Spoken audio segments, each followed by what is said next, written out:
Hey, hey, found my way. Thank y'all for doing that with me. That was deafening, deafening silence for sure. Let me take this banner down. Winging it as usual, right? I had to restart my computer too. So, same shit, different day. Thank you. Hey, Dreadful Penny, too. Beach Bum. Hey, it's just Robbie.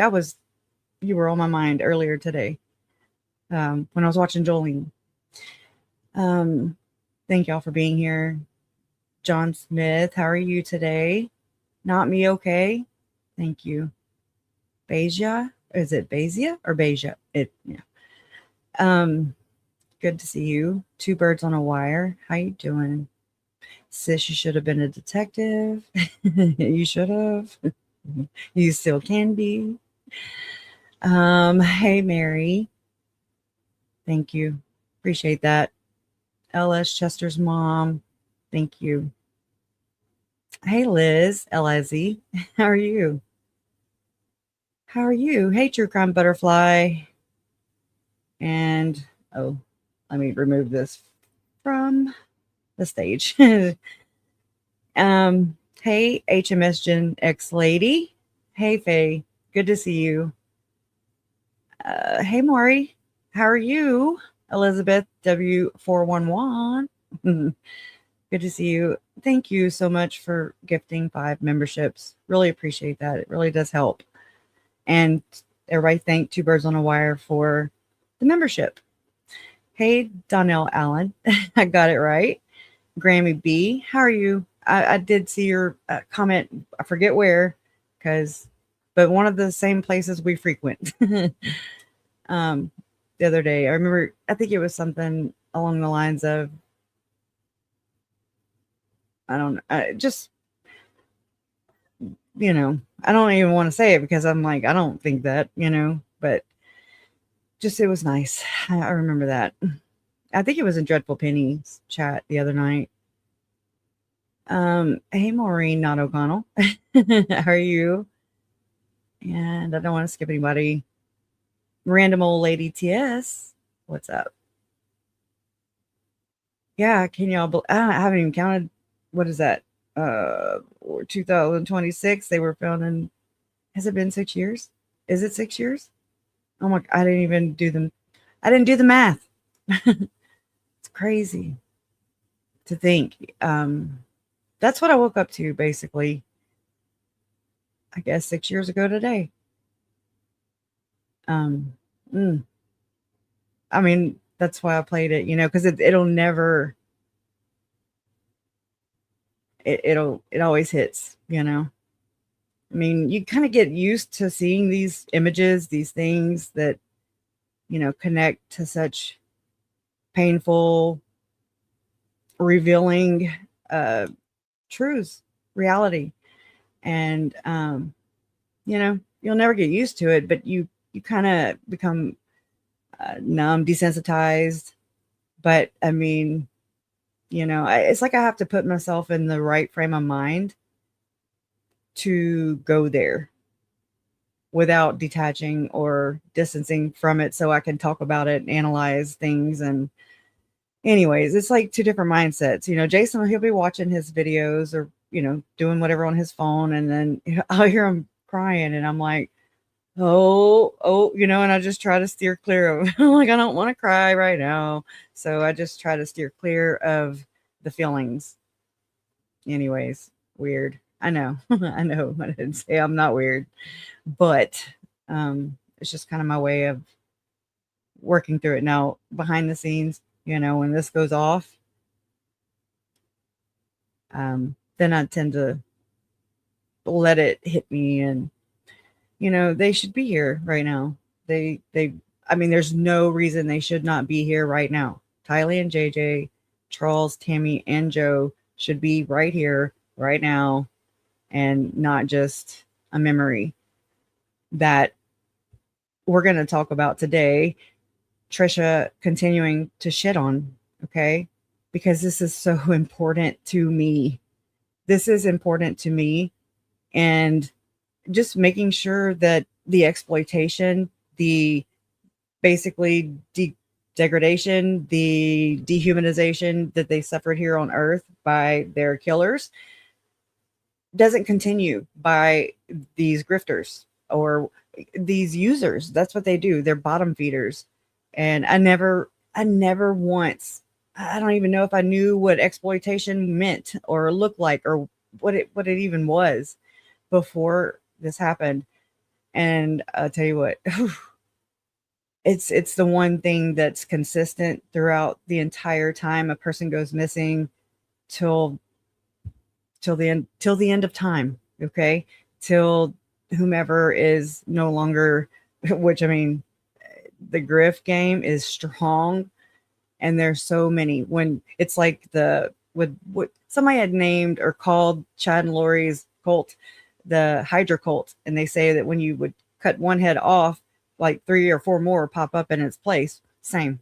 It's like whack-a-mole, whack-a-mole, and you're steadily just trying to get them off of your family's memory, of their legacies of just using users, exploiting, um, you know, um, and the gross part is they do it in the name of uh, advocacy, and it's like just like Lori and Chad hid behind Jesus Christ and the church in order to play religious, and to do what they did.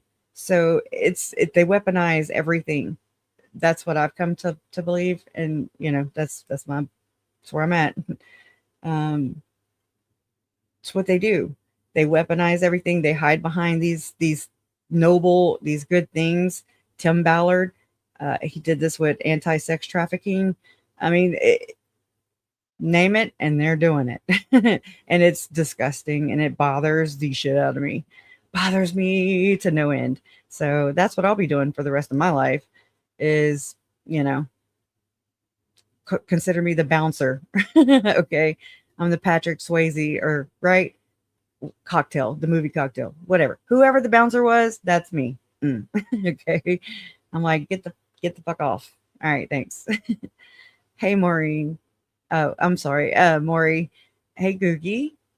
With good reason. Thank you. Hey, frankly, my peers. Salty. Hey, Salty. Happy birthday to you, by the way. Happy birthday to you. I'm just kidding. Oh, poor, I will save you. You're welcome. That's your birthday gift. Yes. Everybody tell Salty happy birthday.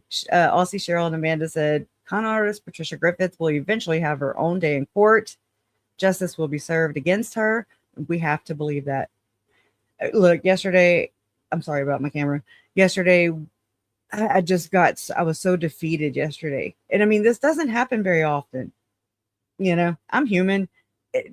I'm just like, when and why has this person not had to face consequences for the shit that she's putting, in my opinion, really looks like it. And from my experience, I'm feeling it putting out here, So why? It's like me, I have insta karma. I do. I mean, I'll like pick on Jason or, whatever. I'll be like, ha, and then I'll trip in the next 2 seconds, something will just go karma, straight karma. And I'm like, okay, it's a good way. It humbles me really quickly. And I'm like, yeah. I'm getting a little carried away there, Crush, but, these people don't understand. They don't recognize, self-reflection. They don't know how to do it. But they expect everybody else around them to do it. And that's bullshit, because no, not as long as you are using my family's name to profit and to direct traffic your way. And then shame on you, Trish. Shame on you. Okay. See how this works? I know I'm not, dude, thank God. I've even thought about picking up the phone and calling you, but I don't trust you. Okay. I don't trust you. So I do it right here. Transparency. Okay. So this is me not talking shit behind your back or having secret meetings, Zoom meetings like Lori and Chad used to do, by the way. um, are y'all casting us out? Are y'all casting, you know? Are you just wishing or praying, or are you ordering people to, you know, uh, to mass report Andy's channel? Mine. I mean, Vala Hawk, she's admitted as much, of doing that to my channel. Stop being assholes. And whoever's in this chat right now acting like a friend, but are really here for the wrong reasons, get the fuck out of here. Okay? Bye-bye. You don't have to be here. Stop trying to control Trisha's narrative. All she's doing is using you as a pawn, by the way. Okay? But whatever. I never want to be right. Just is. You have to wake up real early in the morning to get over on me and my family. Show you. My mom used to say that. And I hate mornings. So, anyways. I'm so sorry to hear that. I lost my husband 19 years ago. He was well known in the area. Not the same, but sometimes everyone knowing the person makes them think they know your grief. Right. Well said. Very well said. And nobody gets to tell you how to grieve. I don't get to tell Trisha how to grieve. I don't get to tell Lauren how to grieve. I don't get to tell Lori whatever that looks like for Lori and Chad, Don't get to. We don't get to tell people or put our expectations on people. We do. I try not to even have any expectations. That way they can't get screwed, because people will let you down because they're not mind readers. I'm not a mind reader. You can't read my mind, allegedly. So, it's just like, don't get mad at me if I don't do what you expected me to do or what you assumed I would do, or if things played out differently in my head, I can't put that on you. It's, I don't know, kind of weird. Thank you, Liz. Thank you. Appreciate that. It's been a rough one, but people have it worse, and there's many people out there who have not even had the, and I don't want to even say not luxury, but I don't even know what to call it. I don't even know, but they've not found their loved ones. They don't know who their loved ones' killers are, or killers. They're having to depend on places like Othram and shit, and it's just like, and I wouldn't even know anything about Othram if it, I wouldn't even have looked that way if it wasn't for Trisha's affiliation to it and how they are just backing her. And I mean, do whatever. Just stop using my family for profit and to direct people your way. And then don't shame me either without saying my name, Trisha. I mean, grow a pair. All right. Your chesticles, grow a pair of testicles. No, I don't know. Allegedly. But just say, hey, Kresha said that, who would not want to raise money for JJ's school? You're fucking gross. Sit the fuck down. Gross. Sit in your wheelchair. All right. Maybe your son will be nice and let you pick which nursing home you want to go into. And he'll probably have to pay for it too. Allegedly. I'm in some type of rare form mood today. So not really, don't look to me to be nice. I'm feeling super protective and just pissed the fuck off. Okay. And I hate when my hair does that. All right. Anyways, I wish we didn't have to look at ourselves either. But anyways, here we are. And so I have been, of course, doing my orbit and going around the interwebs, or whatever you want to call it, the YouTube streets, whatever. They are crazy these days, aren't they? Holy shit. It is like the Wild West out here. Damn. So, I did find this lady. Yes. Well, I mean, I've known of her before. I don't know. Nothing ever really caught my attention before. But yesterday, I was actually watching another video, and then I was like, ooh, I'll have to come back to that one. And um, it was Miss Profiling with Pat Brown. Okay. And her title is The Toxic Marriage of Media Promotion and Crime. And she had Cheryl McCollum on there. I was like, oh shit. Let's take a gander at that, right? So let me share my screen real quick. Welcome in, everybody. Just getting here. Appreciate you being here. And so I'm just going to play some, I didn't mark the spots or anything, but pretty much the whole damn video. But what I need to do right now is share her link with you guys. Profiling with Pat Brown. She's got a lot of good, takes on this. I think not. I don't get a lot of things right. I came to this genre or whatever you want to call it, this nightmare, because my family was murdered. 3 members of my family were murdered. It's not a club you want to. I don't want to have club affiliations. I don't want you to be on this side of it ever. So let's try and do our due diligence to ethically, morally wade our way through all the bullshit, and try to advocate as much as we can for victims of violent crime. That's all. That's it. That's all. And I want to say it's June 15th, I think, which is, let me look it up. It's going to bother me. Is, let me make sure. This right here, World Elder Abuse Awareness Day is June 15th. So it's Monday, June 15th, 2026. So just know that, okay? This happens. Or they wouldn't have a freaking World Elder Abuse Awareness Day, okay? We're dealing with this right now in real time, allegedly. And it's gross. This has just opened my eyes so much to the grossness of this disgusting thing. World Elder Awareness Day, or WEAAD, is observed every year on June 15th. Launched in 2006. I would still go check out the organization before I go donating. That's just my advice. And yeah, let me stop there. And it was launched by the International Network for the Prevention of Elder Abuse, INPEA.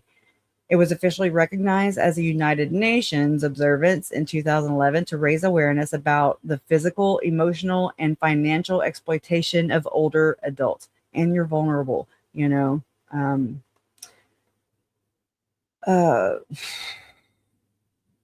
always use the wrong word for that's why I'm like thinking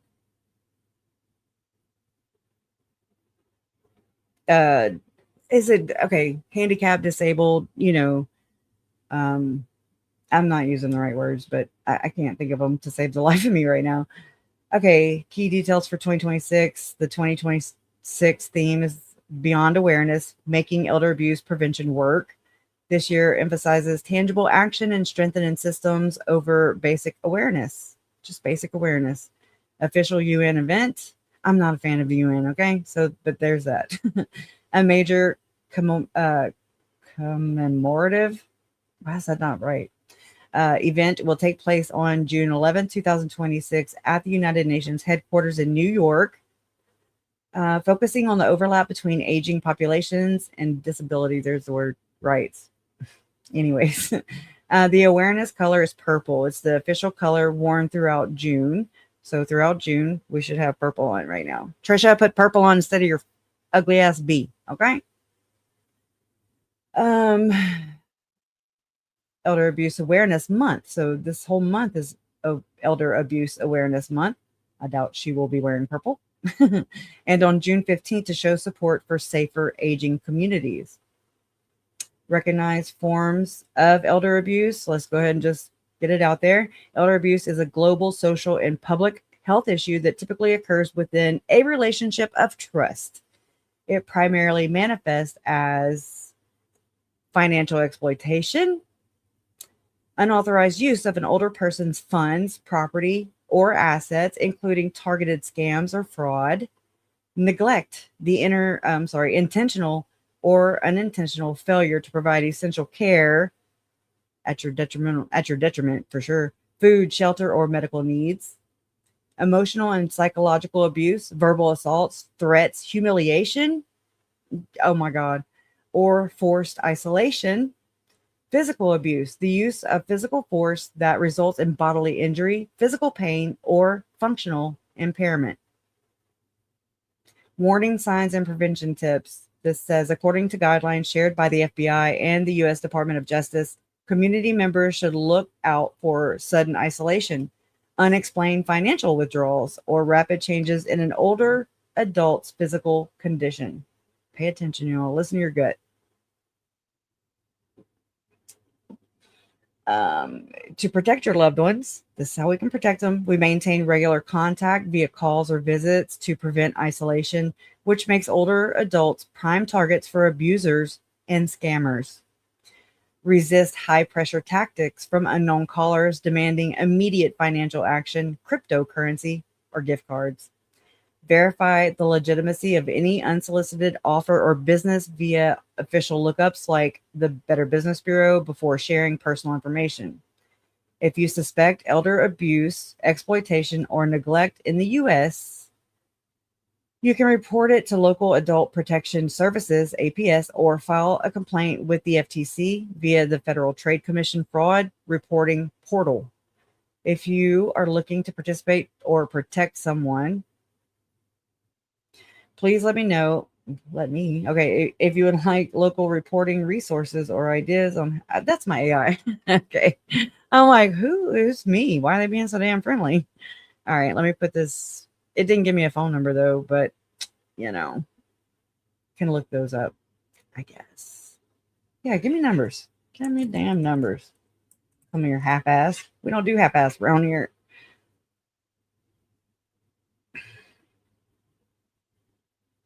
Uh Here, I'll give you this link right here. Copy. And we'll at least get this one in there. So there's a link. Okay. Okay. It's a shame, right? And may we all grow to an old age. And may this never happen to us and or anyone that we love, vulnerable or elderly. Either way, vulnerable, Or I mean, this is where this happens. This is where the predators are, is where there's a vulnerable population. That's my understanding. I don't know that for fact, but I mean, that's right. They're going to go where their supply is. And unsuspecting too, right? Coming into this arena, everybody's so nice and they just want to help. And you have, and I mean, just my experience, there's so many people wanting to help and you don't know how to tell them to help. I still don't know how to tell or, say, here, this is how you can help me. I'm learning, I'm trying. It's not an easy thing for me to do. And it's really weird and makes it so much harder because our interactions are virtual. They're not in person. So it's like, especially with all the tech stuff and the computers and the links. And I used to think that hashtags were just cool. I didn't think they actually, clicked on them and they brought you somewhere. I was like, yeah, hashtag, just dumb, silly, tech dumb. I had to learn all these things. And I learned at a time when it was trauma and trauma response and just trying to survive, basically breathe, live to the next day. And I know it sounds dramatic, but just get to the next thing. I mean, it's like any kind of news, every kind of news that came out about Lori and Chad. I wanted to try and protect myself in a sense and my family.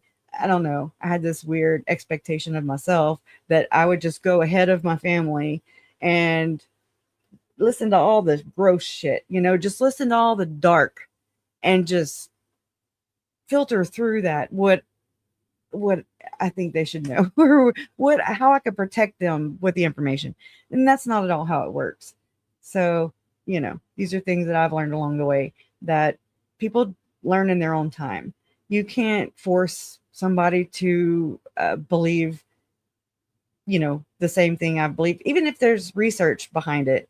I get called conspiracy theorist and things like that. And I mean, to me, that is like the worst insult, I think, because it's like when you say that, you're saying that the stuff I found that directly correlates, I believe, with Laura, with Tylee and JJ and Charles and Tammy and Joe. So what are you saying? You know? Yeah. Anyways, I don't know. It's just always it's like I don't have an agenda here besides wanting the truth, or as close to the truth of the matter, of their stories, of why they died, why they were murdered and pushed out of this world prematurely, not, because the circle of life happened, cycle of life. They didn't grow to, and die of natural causes, I mean, 7 years old, 16 years old. Come on now. There's no sense in that shit. It doesn't make sense. It boggles the mind. Anyways, I'll be here. I'll be here. So what I'm going to do is just kind of let her kind of go into it. She's playing. I mean, like she was, oh, I can't speed her up. I forgot. She talks really fast. Hey, I have my days, but I'm just going to let her, whenever I was like, I had to see whether she was like pro Cheryl McCollum. Again, Cheryl McCollum is somebody who is one of Trisha's friends and an acquaintance. And she's like, the God bless America. That sound bite, if you listen to Jay's for Justice or Every Day with Jay, you'll know what I'm talking about right there. But I mean, just listen. Let me hush. Let me turn it on.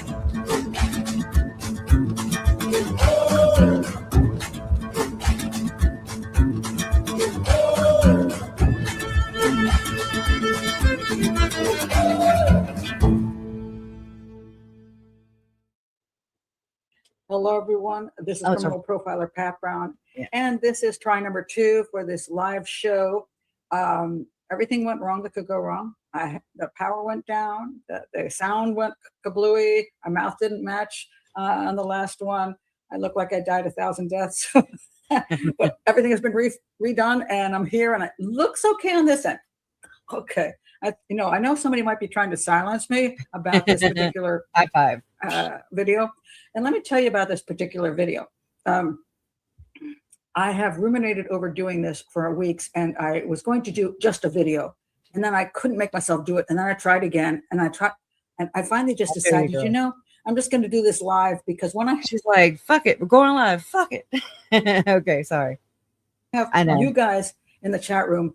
It really does help me just relax, oddly enough, and answer questions. And I felt way better. So thank you guys for coming back. Yes, Valley Girl, it is Cheryl's book. And I want to say this at the front of the show. I know there's a lot of Cheryl McCollum fans out there. And some of them are going to be very mad at me for what I say. Wow. I'm not saying you shouldn't enjoy her Zone 7, which I think is a very good show. But I am going to say some things that are very critical. And that's good. It's one of the things, your mother says, we can't say something nice. But sometimes the problem I have is constructive. I have an issue when it becomes a danger to the entire issue of criminal profiling and crime scene investigation and what the detectives do for a living. And I find that this horrible, as I've called the name of this video, a toxic marriage of media promotion and crime has gotten so extreme and so appalling that I want to speak out on it. And I have to mention the people that I think are promoting this. And before the people say, oh my God, you're jealous. Okay. You're just jealous. This is good. I'm 70 years old. No. And I kind of know that there are things I don't get when I'm 70. Like, I'm not going to be the host of a doc. She needs to Trisha, you need to watch this lady, in my opinion. She can teach you a thing or two about not being jelly. Okay. Television series anytime soon. I can't get a job as a professor, which have had that job before, but at 70, they're never going to hire me. I know who I am and what I can do. I know that I don't have the young face, all that. I also know I'm a horrible self-promoter. So I know who I am and what I can do. And somebody can be successful and do good stuff. I'm good with that. I mean, somebody's got to take over as, time goes on. Not that I was like some like beacon of light, but I've said this over and over again. I'm so frustrated with the concept that, for example, criminal profilers, the FBI says, oh, if it's not us, it's nobody. It's like, first of all, I don't like your profiling. It's inductive profiling. I don't think it's very good. And I've never seen you can't even brag about the crimes you've supposedly analyzed to the point where it helped anything. I love this, man. So I'm like, I like deductive profiling. And I would like there to be all detectives, and this is my biggest point, so I'm going to start the show with this. All detectives who are, even if sis, you should have been a detective. This is even you. This is all of us, I think. And I mean, I don't know if maybe it's like I want to email her and be like, this is, I think, as the public in this genre, in this whatever the hell this is, true crime space, true crime is true. It's reality for some. I think it's important for true crime consumers, people who are, they want to do the right thing. They think they're doing the right thing. Even they're advocating. People watching the Nancy Guthrie all day, all night live stream, from her house, and there's arrests and everything that happened yesterday or day before. I mean, you're not finding, you're not looking, you're not even moving. You're just sitting and you're just streaming and you're entertaining. That's all. We can watch Google Earth, now. I mean, this is it's giving the wrong idea about advocacy, about even the boots on the ground. Okay. Even for your reporters and things like that. Like, even they're given kind of the wrong. CrimeCon's given the fandom, like, it's like, what the fuck is happening right now? I mean, I've not 6 years or, going on 7 or something like that I've been in this nightmare. Okay. This is like, it's really gross. It's so gross. There's an underbelly of it, just like in everything. There's an underbelly. If there's something getting all the light, there's something over there in the shade, not getting any nutrients or sunlight. It's not growing. It's being neglected or unaware. People are unaware that they're even neglecting this other side, and too much of anything is not good. Our police departments, especially homicide, should help us go through training for criminal profiling and crime scene analysis, deductive criminal profiling and crime scene analysis. They are the ones who are actually the true profilers because they actually have the case. And whoever has the case in the first 24, 48, whatever, you need to do the best thing then, not come 4 years later and say, hey, Pat Brown, can you help out? Well, maybe, but by this time, the evidence has kind of disappeared. The witnesses have disappeared.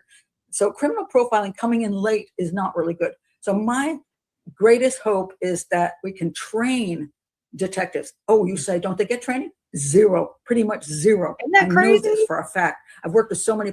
That kind of blew my mind. I was like, wow. I mean, it seems like, especially with today, and then I was watching the Lego stuff.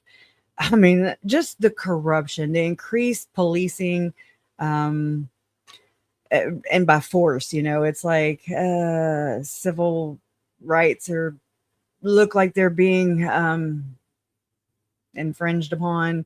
It's no. Okay. Boundaries are being pushed right now. And I mean, maybe they always were. I sucked in civics. Okay. I had to sit next to my teacher's desk because I was bad in middle school. I hated it. I was just like, oh my God, I'd rather watch paint dry. I'd rather stick pins in my freaking eyelids. But I mean, I get it now. And again, all too late, all whenever this became relevant in my life. It's not that I went and sought out an education because this is what I wanted to do. No, this is hard knock life. This is the hard knocks. Okay. School of hard knocks. That's what I'm trying to say. Police departments. That you go when you become a police officer, you go to the police academy, you learn all the things you need to know to be a police officer. Yeah. But then somewhere along the way, you become a police detective. How? Because people like you, because you drink with the right people. Actually true. Mm-hmm. And then you get to be detective and you learn on the job, supposedly from the guy you're learning from who never got any training. Now you have some great detectives out there who have really good logic and maybe they study something on their own. They can't be. But then again, you get a lot of people who aren't logical and should never be a detective, or they just never got the training. They're really good people. They just never got trained. I mean, it want to makes see sense. detectives get training because they are the true criminal profilers of this world. People like, Okay. Just that right there. Just let that resonate. Think about Delphi. Think about, I mean, just it's like when these shows are having, look, I watched Nate Eaton yesterday about the Corey Richards, the juror, about the drugs, the fentanyl. I didn't follow it so close, but I was just like, I popped my head up and I was like, I asked Jason, I was like, what are they trying to explain away now after the trial has ended in the court of public opinion that here's the fentanyl? And I mean, whatever. Just why is it so important? It just seems like that's not fair to the convict. And I'm not, look, I just want fair to be, say what you mean and mean what you say. That's me. I don't care. If somebody's locked up, I'm not saying Corey at all. I'm just, if somebody is in prison paying with their life, the time, time, you can never get time back. They're paying for someone else's crimes, allegedly, could be. It's happened. It's happening. It happens. People are put to death even. That's so gross. And if you're not even convicting the correct person, the right, the one that actually did it, how is that justice for anybody? That's just a head count, basically. Credit for prosecutors, for detectives and individuals, who are, this is their livelihood. They move up in rank. I mean, but based on what? Did you convict the wrong person? The right person, I mean? Or is this just, here's my theory as a prosecutor. I'm going to present this to however many jurors. And then if they believe it, they're going to come to an agreement. And that's it. I mean, that's a wrap. That's ass. I said, that's a wrap, though. That's church. That's done. Good luck coming out of that. Oh my God. Like in looking at like Christina and Jay, just that whole fuckery over there at CrimeCon, especially round 2. I'm just like, oh my God. And knowing what has happened and what this past year we've come off of, with the false framing of, or not the false framing Christina as a stalker, and listening to Trish and Stacy even classify critics like me and you trolls. We're trolls and we're jealous. We don't have the frontal lobes of our brains because we're just mentally ill. We are dehumanized by these assholes who are doing these things, and I'm just like, who is you, bitch? Like, what? Oh, what kind of fucked up world did I just step into? It's so weird. But I said earlier, and I mean, it kind of made sense when I said it in Jolene's chat. I was just like, if you met one of these like-minded beehive individuals, then you've met them all, because they're all the same. They're messy. They are chaotic.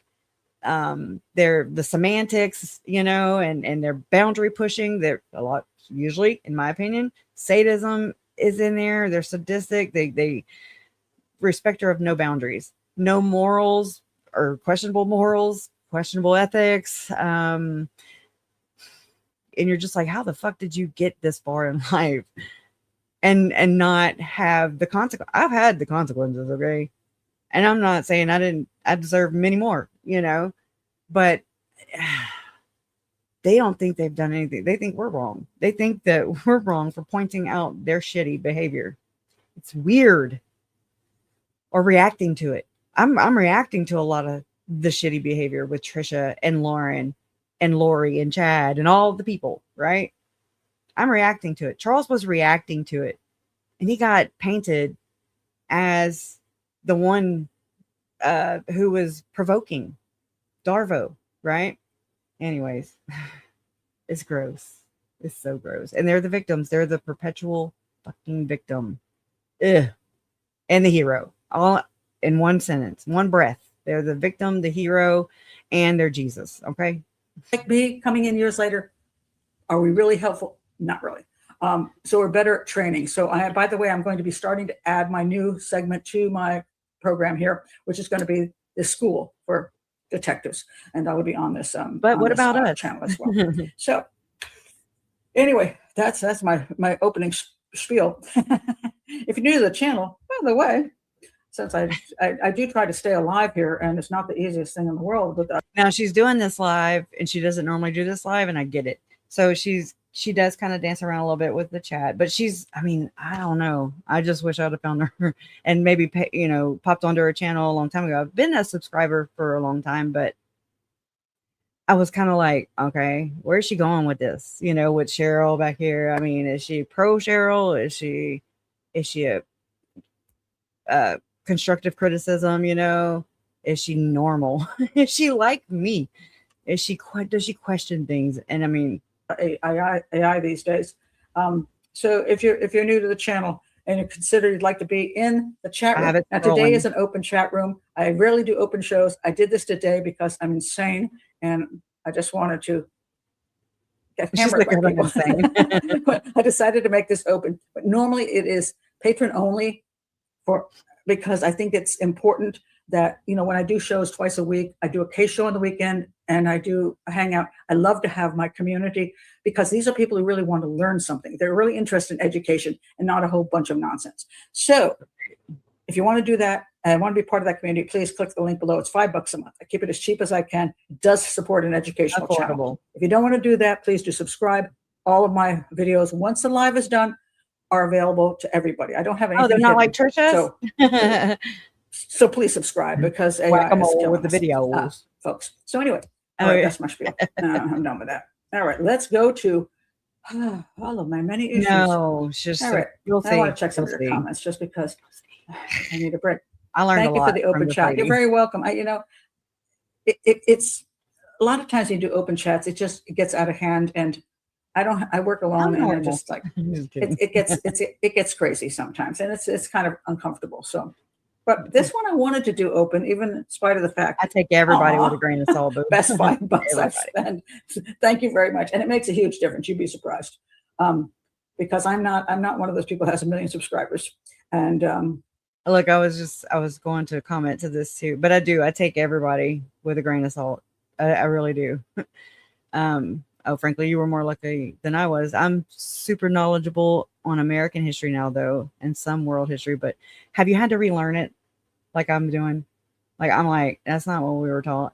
That is not what we were taught. It's crazy. And that's not what I retained. So it's like having to always constantly shift your views, your worldview, even just your views to the world you're living in, to the, you don't say. I just want to know. If Darvo is, hey, frankly, my peer says, if Darvo is too much to remember, just remember it starts with deny. When people are denying reality, get the fuck away from them whenever possible, because the attack will be next. That is really good advice. Thank you for sharing that with us. For sure.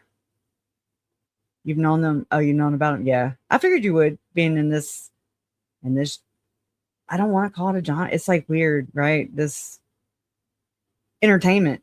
I mean, that's what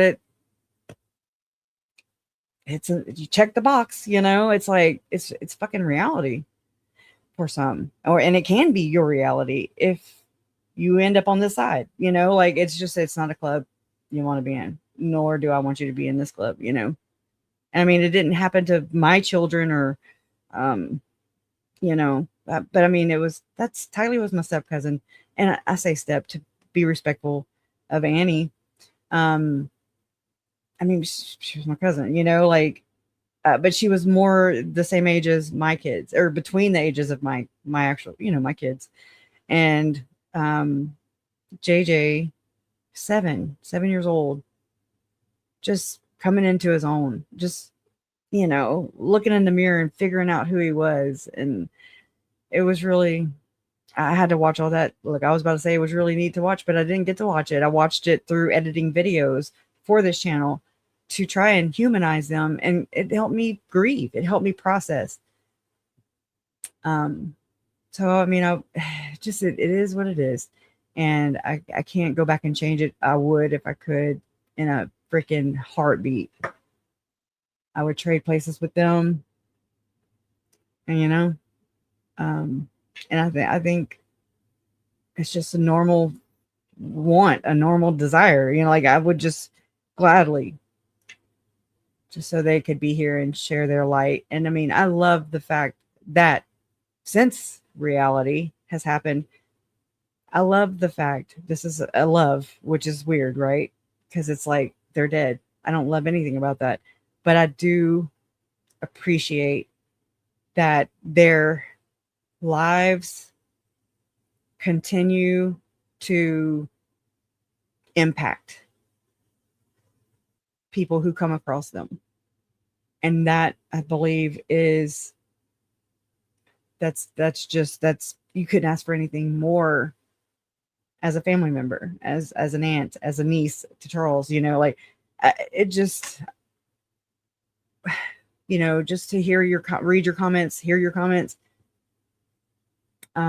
listen to their stories, even if they're not all the way accurate. And I don't know the full story either. I just know that what's been put out there is not exactly it either. There's a lot of agendas behind that, a lot of distancing from certain people and certain institutions, and that's not us. Well, yes, it is.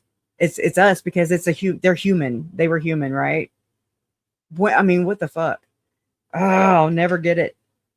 And I can't stand the putting an institution, a place of worship, a place you choose to worship, that you have a privilege to worship, above my fucking family. And I say that because of human rights. Their human right to be here, to breathe, like, so they're not one of you. What? Like that just, it blows my mind. You're human and they're human. Okay. Quit doing all the labels and the like that tribal shit. One of us. Yeah, they are one of you. Anyways, and it just really hurts to see how they have been weaponized, been distant, dehumanized even further. It just is, people don't want to deal with it. And I get it. It's gross. It's horrible. It's tragic. But their lives meant something. They mean something. They did not die in vain. Not on my watch. No. And it's not here just to be what did they call that? Whatever tale. I don't even know. I can't think of it. But they're not here for Melanie Gibb to have a testimony of what was secret combinations, aka Satanism, and what was not. She wasn't here to fucking learn a lesson. She was there. She needs to have charges, okay, in my opinion. So, anyways, let me get off my high horse. And again, it's, I'm fortunate because at my age, I can accept a lower income than kind of person who has a family with 4 kids in it and they're trying to survive. So thank you, Christoph. Thank you, Liz. Detectives are profiler boots on the ground. Yes, they are. And you know who the hell isn't? And this is one of the things I'm going to start with right here today. Who isn't boots on the ground and disgusts me beyond belief is, let's look at some of them. Here's one. This son of a bitch is sitting there. I want you to around. This is the Nancy Guthrie thing. Oh my God. He's sitting in the street. Apparently they nailed him with some kind of misdemeanor. And JLR, who is, how could they do this to this poor man? Okay. He's basically harassing the living hell out of the neighborhood. I wouldn't say stalking, but when you sit there with a freaking camera and the poor neighbors of Nancy Guthrie can't walk down the street without being videotaped, I'd say get the dude out of the neighborhood. Oh, he's boots on the ground. He's helping, quote, find Nancy Guthrie. Where's Nancy Guthrie? And here's another jackass. Apparently this is some I saw the one last night with the machete thing. Oh my God. And here's the jackass of all jackasses. This is JLR Investigates. He has almost 500,000 followers. He did this 19 hours ago. Breaking, extreme danger, Nancy Guthrie kidnapping, live, 121,000 views. The guy is a con artist. All of you who are following him, stop doing it. The guy was in prison for 10 years for fraud. Right. He also had massive amounts of, you can go on Wikipedia and find out, it's not hidden. And they say, oh, but he admitted to it. Well, yeah, because it's on Wikipedia. Do you not understand this? Dude's a con artist, but he'll tell you something, which is true. What I'm going to tell you about each one of these people. They're not untalented, okay? People have talent. JLR is a talented man. That's how he cons people. I do too. Where's Nancy Guthrie? I'm boots on the ground. Just listen with a grain of salt. One useful thing to find Nancy Guthrie, because all you're doing. I know what you mean, because you're like, just get it out the fucking way. Don't make me have to like find out on my own. I don't want to FAFO, right? So what I do is I just kind of take what I need information wise and try to, weave it into whatever life lessons I'm dealing with. And anyway, that's my advice. Take me with a grain of damn salt and pepper too. Salt and pepper seed. Doing is interfering with a police investigation, stoking people's. It's hard with us whole ideas assers, I know. that this person did it or that person did it, and it's disgusting. It's absolutely disgusting. But there's also some professionals who are doing the same thing with the Nancy Guthrie case, and that offends me terribly, because what you may not think that the case is being handled well, but you do not know because you're not behind the scenes. And that bothers me, because I've worked with police departments, and when I get behind the scenes, what the family tells me is happening is not. We don't know shit. I'll tell you, we don't know. Now, admittedly, sometimes I get behind the scenes and I'm like, holy crap. Boy, did they mess this case up. I'm not saying that it can't be messed up, but a lot of times I find that the police have done all their due diligence, and the family just is angry because they haven't solved the case, because it can't maybe be solved because they don't have the evidence to take anybody to court. They may even know who did it, but they can't prove it. And if you can't prove it, you shouldn't be going to court with it. And that's where I come into the Cheryl McCollum thing with this, oh my God, the Melissa. I'll get into I this. appreciate it. So, yes. So we have a problem with non-professionals just cluttering up YouTube and getting and harassing people. We saw it with the Karen Reed case. Whether you think Karen Reed is innocent or guilty, she was found not guilty. But Turtle Boy and his little turtle rider pieces of garbage. Sorry, that dude. Everybody has JLR and Turtle Boy could have a drink together, but they'd probably punch each other out. That had a huge impact on the media. And then they pushed all these people to come and hang out with their signs and their pink shirts and free Karen Reed. It had nothing to do with evidence. It had everything to do with the social media and these scumbags who are making money hand over fist over the social media, and they don't give a crap about the victim. My theory is that they are, and I mean, I was watching Nonsense night before last and last night, but night before last, I think. No, it was last night. When I was just like, look, I have to just be me, right? I have to be me. Not be Beth B, but be me, right? So I was like, okay.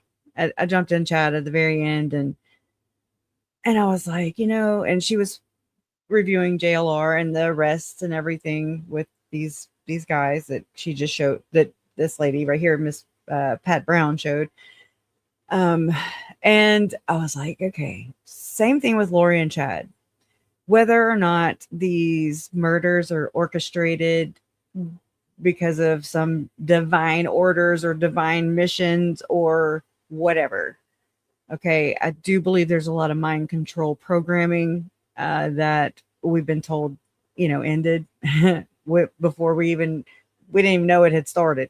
I don't know about that, but I mean, it was about like that. Okay. I don't think it ever stopped. I think it's just been sharpened, honed, you know, perfected, and they play us by emotions. We react emotionally. We're emotional being, most of us, some of them don't have any. Okay. But they pretend to, they try to mock us and copy us. It's like a mirror. Anyways, weird. But that's what I think. JLR is, look, and it's so crazy because he never popped up on, I mean, really on my radar, which is crazy, right? Because he did show up boots on the ground for Lori and Chad, their trial, in and out, whatever. But I mean, he never popped up on my radar. I knew he had something to do with the Brian Laundrie and Gabby Petito stuff with the Bullhorn Betty and all that shit. But I mean, I was focusing on what was happening with my own family and had, in the news and YouTube videos, trying to learn everything I could and can. That's what I do. And that's why I like watching every person I come across that shares their perspective. I will watch it. I will listen to it, from little bitty, couple subscribers, uh, YouTubers, or networks, I mean, just whatever, except for Lifetime. I just really couldn't do that at that moment because it was way too early, first off, and way too inaccurate and just really fucking weird. It just was weird. Maybe it was, my introduction into this gross world, this ecosystem, or whatever the hell this is. So I forgot what I was saying, but JLR. But it's like these end time, from all the way from Charles Manson and the family, and then Son of Sam. We have Jim Jones, Ruby Ridge, just all these different big things that happen that stand out, right? And they were weird. Cult, what's a cult? And it never really, I mean, it kind of has the same criteria. It really is. It is. But it's just fucking weird. It's weird. And it applies to pretty much everything and everybody, it just depends.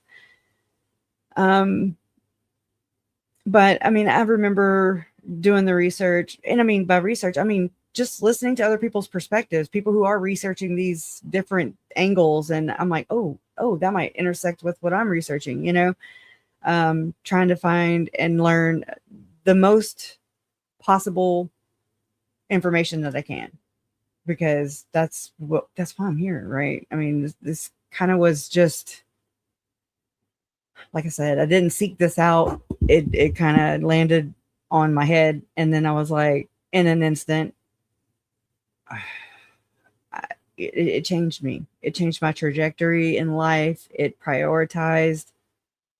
It's like everything, and I'm not an organized person, obviously, but everything just was like, it had an order, like family first, my life priorities changed in a moment when I heard, that my Uncle Charles was shot.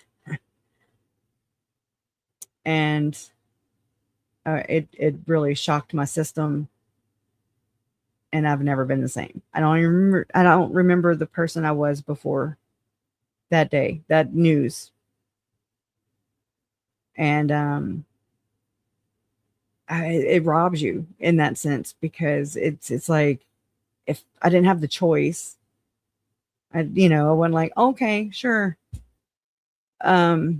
It's just information that you never want to hear about. I wasn't super close, but I mean, I loved my Uncle Charles. I have memories of him, growing up, visiting, and I served in his weddings, except for Lori. Except for Lori. And, we'd go to the Alamo. We went to, what's it called? Astro World. go swimming in him, in this pool. I remember my toes bled one year. I was like 6 or 7, and I stayed in the shallow end, of course. And I didn't have any siblings, and they, no cousins from him at that point. So I mean, it was just me doggy paddling in the freaking in the shallow part, and the bottom of the pool was concrete, and my toes bled because I was just bobbing in there. Anyways, I have memories. I didn't have to be like talk to him every day. That's my family, and I love him, and I love Tylee, and I love JJ. I mean, anyways, these things didn't become important to me until that news happened, and then I was like, son of a bitch. Okay. um yeah, I don't know where I was going with that. So, well, let's continue. So when people say, "Oh, I'm here for the victim," you think JLR cares about Nancy Guthrie? Hell no. Most of the people who say "Oh my God, I wonder what happened. What's happening to Nancy Guthrie?" They don't care either. What they want to be they want to be part of the drama. They're excited. They're connected to this case. Community. They're not really, but they imagine they are. They care about Nancy Guthrie. They want to find Nancy Guthrie, and it becomes, something to do when you're home alone. But it's you. All of you people who are watching JLR, you are doing absolutely zero. You're counterproductive. Nancy Guthrie. Counter. And if you watch Unless my you're channel, analyzing. and I've only done a couple things on Nancy Guthrie because I'm just trying to look at evidence. If you watch my channel, you're not gonna find Nancy Guthrie from my channel either. Okay, right? We're not. She's gonna make some good points, I think. Trisha will just beat a dead horse. Basically, I'm sorry about the horse, but I mean, this is what she does. They pick the high profile cases. I've already ran this through my analytics with ChatGPT to compare and contrast and see if times that she would on her website promote certain, like trial day number 1, Lori Vallow. I mean, good God, there were 3 trials just with Lori and Chad. Well, wait, just with Lori, 4 trials total. That's a lot. That's more than most families get. Okay. And I say get, I mean, it's hard. They're hard to go through, but you have 4 different opportunities to gain new perspectives, and different prosecutors prosecuting the case and different witnesses testifying, different, the way they compartmentalize them,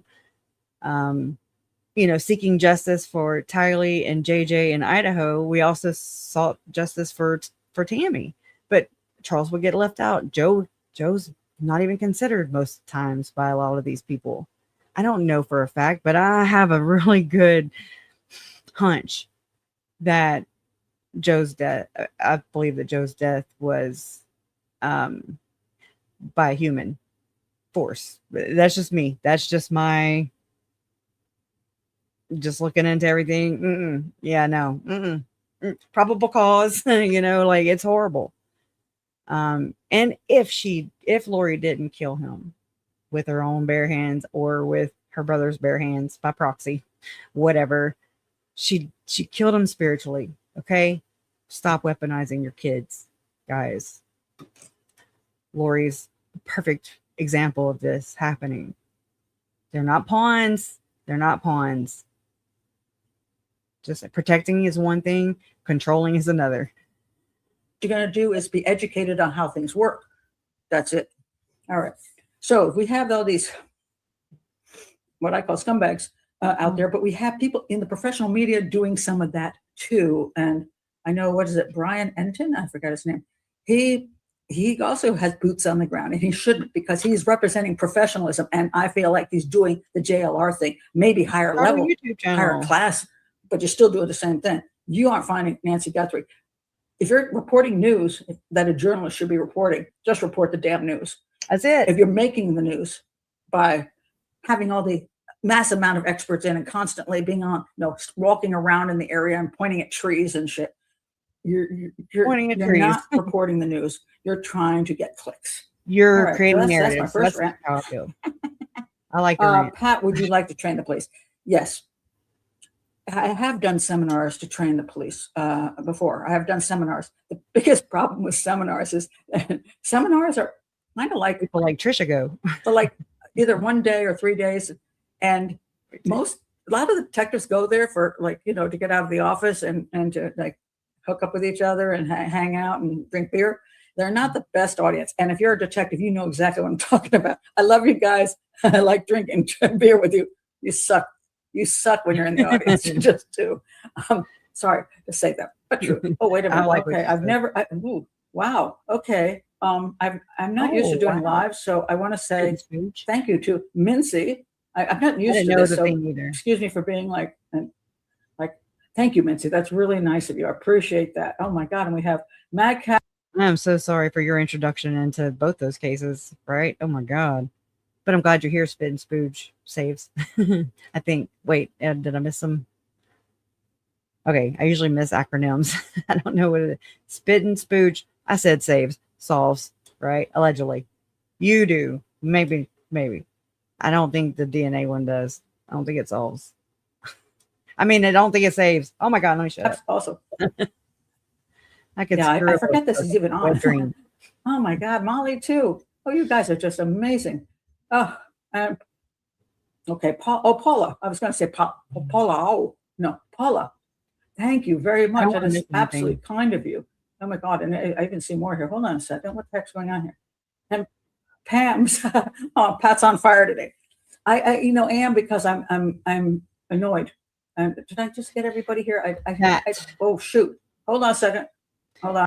I always say Bertrand, right? But it's Bert and Ernie's adventures. But we are being saturated with propaganda. So it's going to be wild when we learn what has really been going on. And I mean, I'm open to that because I'm just like, okay, well, I wasn't there. I was not there. And most of us can say that we were not there. So you cannot die on that hill. You can't die on that hill, man. It's a hard reckoning that you have to do. But it's really not. If you're not wanting to control even a theory, your theory on what you have just heard or took notes on, I mean, that you're interested in, it doesn't mean I don't know everything. I don't. I know, right? No, I don't. I mean, I know that. And I mean, I don't ever want to know everything. If I did, might as well give me a coffin and put me in it because I might as well die. Because I can't imagine being on this earth for the rest of my life without ever learning a new thing. I don't like all them people that are like, they know everything, been there, done that, got the t-shirt, Megan. Right? Yeah. Yeah. No. I hit the wrong button. I would skip through this, but I've really kind of, she sprinkles it. So because that's another problem. Detectives, a lot of times, they're just busy working. And what I wanted them to be able to do with YouTube is to go sit in their cruiser when they're bored and just click on my show and learn. The profiling school will be short little bits on the most important things, practical things for detectives to know when you're analyzing a case. But I also want to push them to go to some of my case shows and spend 2 hours listening to me analyze so they can understand how it all works. But, it's just one of those things. My daughter is she's a detective 21 years and she's been a homicide detective along with sex crimes and along with domestic and child abuse.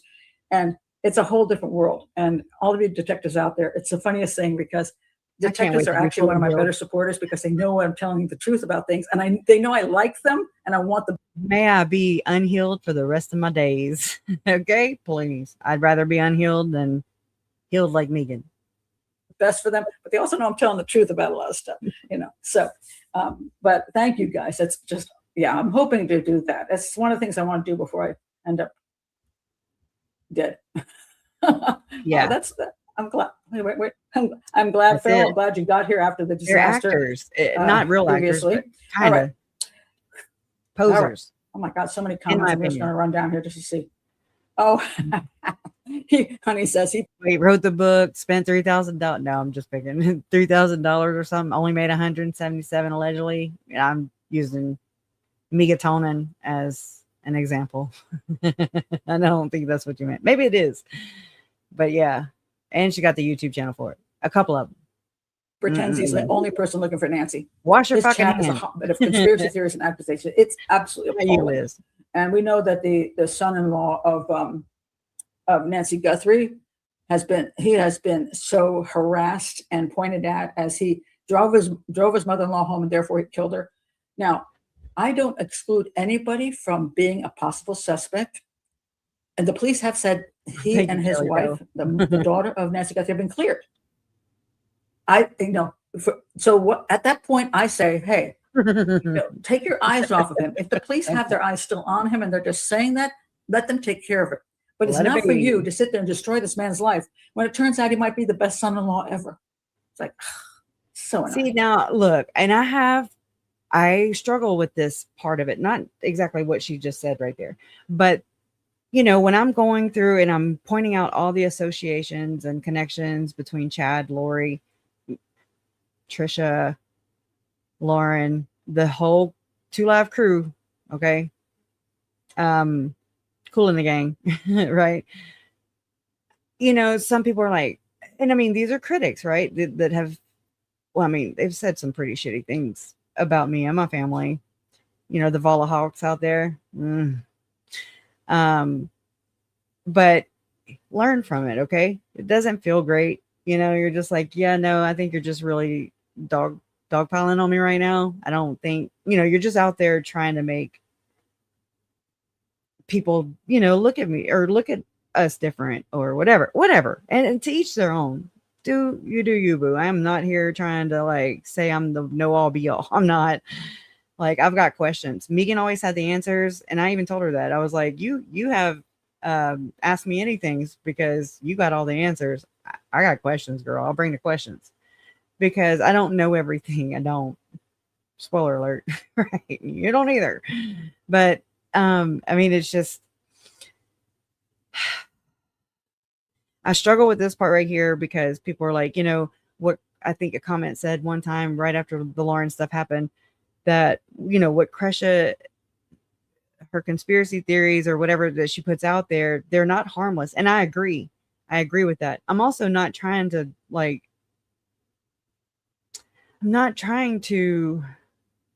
it's just a hard balance. I don't, I'm like, oh shit, I'm on their radar for sure. Frank Vandersloot would be like, cease and desist, like lickety split. I mean, it's kind of as Cece. I'm so glad that Cece Suarez covered Frank Vandersloot and Melaleuca and all that shit. And I'm just like, she knows what the hell we're dealing with, what I'm dealing with for sure. The type of people. And again, you met one, you met them all because they all have this, in my opinion, the same like-minded behavior is what I call it. But I struggle with this and I don't want to ever just be like demonize, like I really, even just with CrimeCon, I know it's just a company, but there's people behind that company that are affiliated with other people that I've followed the money is what I did. And, that if I had to put a blanket statement out there, yeah, I probably shouldn't because then it might be harmful. You know what I mean? Like, I don't know how to, it's such a fucked up world to have to, and like, I hate this situation. I hate the position that Lori and Chad put me in. I might have chose it or found this path and decided to stay on it. That's because I'm a glutton for punishment, apparently. But I mean, I shouldn't have to deal with this because Tylee, JJ, Charles, Tammy, and Joe should still be alive. If they hadn't made their greedy ass, selfish decisions, greedy. I mean, just they're gross. They're the master exploiters. Okay. And then they're getting exploited. It's so crazy how this works. But if they would have never put us in these positions in the first place, I wouldn't be here. And I'm of the opinion that birds of a feather flock together. It is what it is. That's why I find it interesting right here that she's going into Cheryl McCollum, especially with Trisha, and how these are all her dear friends, right? Everybody's her dear friend. I don't know if the sentiment is, I don't know if it's the same, but they network and they help one another. They lend credibility to one another. They say, oh no, I'm going to introduce you to my friend Trish over here website, Web Sleuth. She has like the best true crime forum on the planet or whatever bullshit. I mean, I'm just waiting on it to tank because it's so damn old, you know? Anyways, but so these people lend credibility to other people, especially victims, because these people, it's like they put themselves in the crossfire of running across them as a family member to victims. You know, I saw web sleuths and I was like, oh, look at this quirky lady, you know. It's an act, in my opinion, for sure now. I mean, I feel duped. I feel used. But then, you know what? I'm like, look, if we're going to make some life lessons out of this shit, I'm your guinea pig. Like, I don't care. Put me out there, you know? You use me as an example. Use what I'm saying here as an example, you know, for what not to do. For, you know, with people like Trisha and Lauren, and this is the shit that, you know, happens. Like, here I am, you use it. And so thank you, Olive.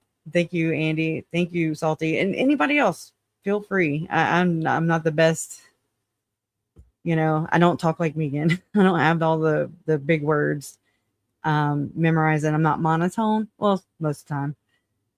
I have put people to sleep, they say, but anyways, I get it. But thank you for considering my voice. Also, Docket Decoder, you know, whenever he shared what I had to say in one of his videos, I was like, oh, wow, you know, it's just that I'll never get used to it. But just, again, use me for an example in what I'm saying here about what not to do to victims and their families when they're going through this shit. This is the vulnerability part that I don't think you realize when you're actually going through this shit and you're just surviving, and the whole world around you has their own view and has the right to speak it and have forums about it, Reddits about it, YouTube channels about it, based on it. You know, I mean, Lauren and John's channel, you know, Hidden True Crime, it was created on my family's case, on our pain.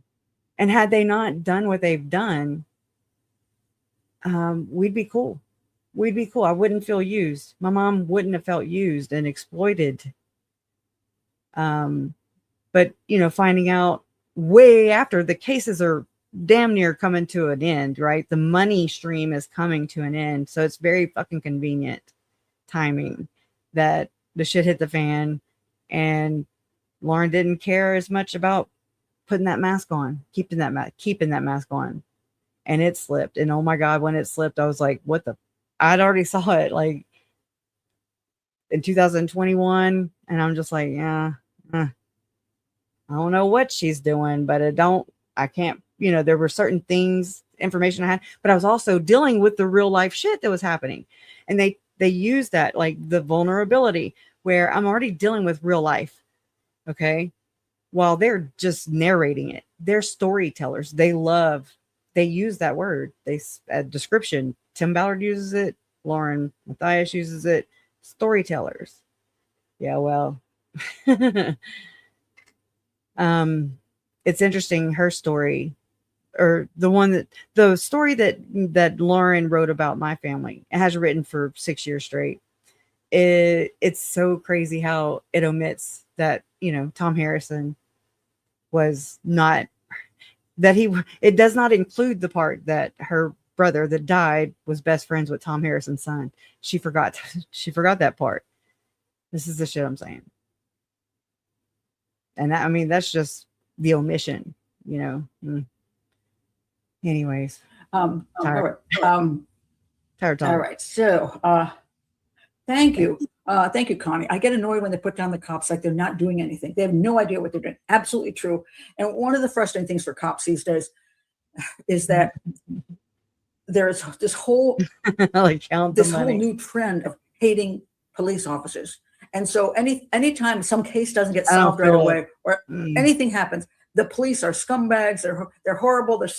I mean, to be honest, across the board, they're pretty fucking shitty these days. All right. In my opinion, just do better, be better people at home. Just be better individuals. Strive, you know, like I'm not perfect. I strive to be a better individual than, you know, yesterday or the day before.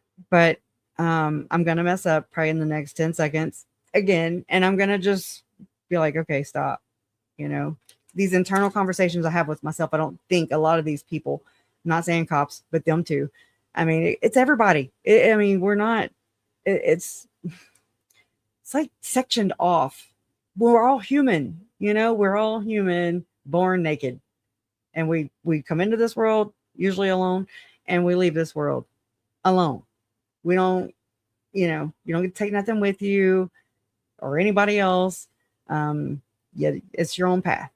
So while we're here, we're just like vessels, we're ships crossing in the night, so to speak. And I don't, you know, we have our own trajectories to go. So, anyways, I appreciate you guys being here. Let me shut up. They're violent. They're racist. They're this. They're that. And you know what's happening?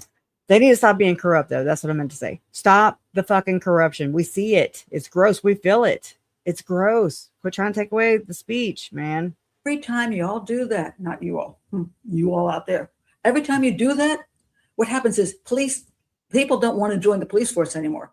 My daughter's agency, I think it's down 300 police officers because my daughter wants to be an FBI agent. Like, you think I want to join and have people treat me like trash? And on top of that, since they're all out to get you, you can do something. You could end up in prison for 10 years for something you didn't really do, and you can't raise your children. So some people are like, you know, smart people don't join the police force these days, not because of anything the police force is doing, but because of what the public is doing. And on top of that, so what happens is the less people you have joining, the more the police have to lower their standards. So all those people you're worried about being psychopaths and being crappy cops, you're going to get more of them because the only people they can find now and blackmail, an elite system. I'll take it. That's what I meant to say earlier. The elites, man, they just have this mentality, this blackmail, this is what they do. Get or get got, you know? I mean, it's like the mafia. It's fucking wild out here, for real. And you're just like, who's in, who's not, who's pretending, who's, oh no, she's an advocate for victims. And she's like, you know, like I'll use what Megan said, surgically removing the knife out of my back, you know? Whoa. I'll take the job. Yeah. Okay. Can you pass a psychopath test? No. Okay. Well, just say you can. Yeah. So, no shit. Somebody just put something up here. Oh yeah. Vincia, that's we're back there. Okay. I'm confused on the color. That's the worst thing you can do is put false allegations on somebody. Thank you, Lisa. And Turtle Boy was so annoying. Turtle Boy is a piece of work. That's what it's at. Okay. Oh my goodness. Okay. Let me roll down here. I'm not used to doing open live, so crap. Now I've got this problem. Hold on a second. When you get something on the screen, if you don't, here we go. It's hard. If it goes farther up, then you can't get rid of it. Okay. Not that I want to get rid of you, Mint, or whoever. I used to have it too, Jennifer, thank you. I saw. Oh shoot! Now what happened? Fast forward. Oh no! Help! Skip to my new karma. See what I'm saying? Not gonna find what the fuck I did. Where were we? Just trying to look at evidence. If you watch my channel, you're gonna. My daughter's agency, I think, over here, really good talent, and you have this idea, and you use your talent, and your talent ends up being very successful. They made a crap load of money off this, and continue to make a crap load of money, and they did so well. But what they did was they got all this political thing going, all these people going crazy. Oh my God, the poor man was wrongly convicted, all based on social media. And so eventually what happened was politics intervened, and somebody said, hey, I can do well in politics. I can get reelected if I go along with the program. So he got out. Conformity. And that's not because of proper procedures. It's because of social media and the regular media as well. Fuck you, Siri. That just appalls me. And we see so when people use the media to forward their, not a lot of times people think, oh, they're doing it because they really care. No, they really. This right here, what you just said, is what this video is about today. I am gonna not roast Trish, but I'm gonna have a good bitch session after this. Yeah, we see. So when people use the media to forward their, not a lot of times people think, oh, they're doing it because they really care. No, they really want to become famous. They really want to make money. They really want to get a television series. They really want to get a book. And I spoke up Homestead. because I was very upset when this happened. See if I can find They it want to be now. superstars at Crime Con. I think They you want to know me. I frame always have things disappearing on me. people. Oh no, here we go. All right. All right. So here we have. Can't promise that. Where's my It's Ken gonna be a Maines bitch picture? session. My Ken Maines picture did For disappear. sure. Ken Maines. Me too. You see the guy on the left? That's this guy. This is William Nagara. You see how he says he's a criminal Crazy profiler story. now? Right. A criminal profiler. Now, I've been called a fraud. In spite of the fact I have a master's I've degree been in called criminal worse. justice, and I studied. Hey girl, I read true 400 crime. books to study. I was self-taught for the most part, and then I took seminars, Wow. and I took a whole You're online gonna make me course, cry. and then I seminars with the police departments, and then I actually developed the first criminal profiling certificate program in the country. But I'm called a fraud.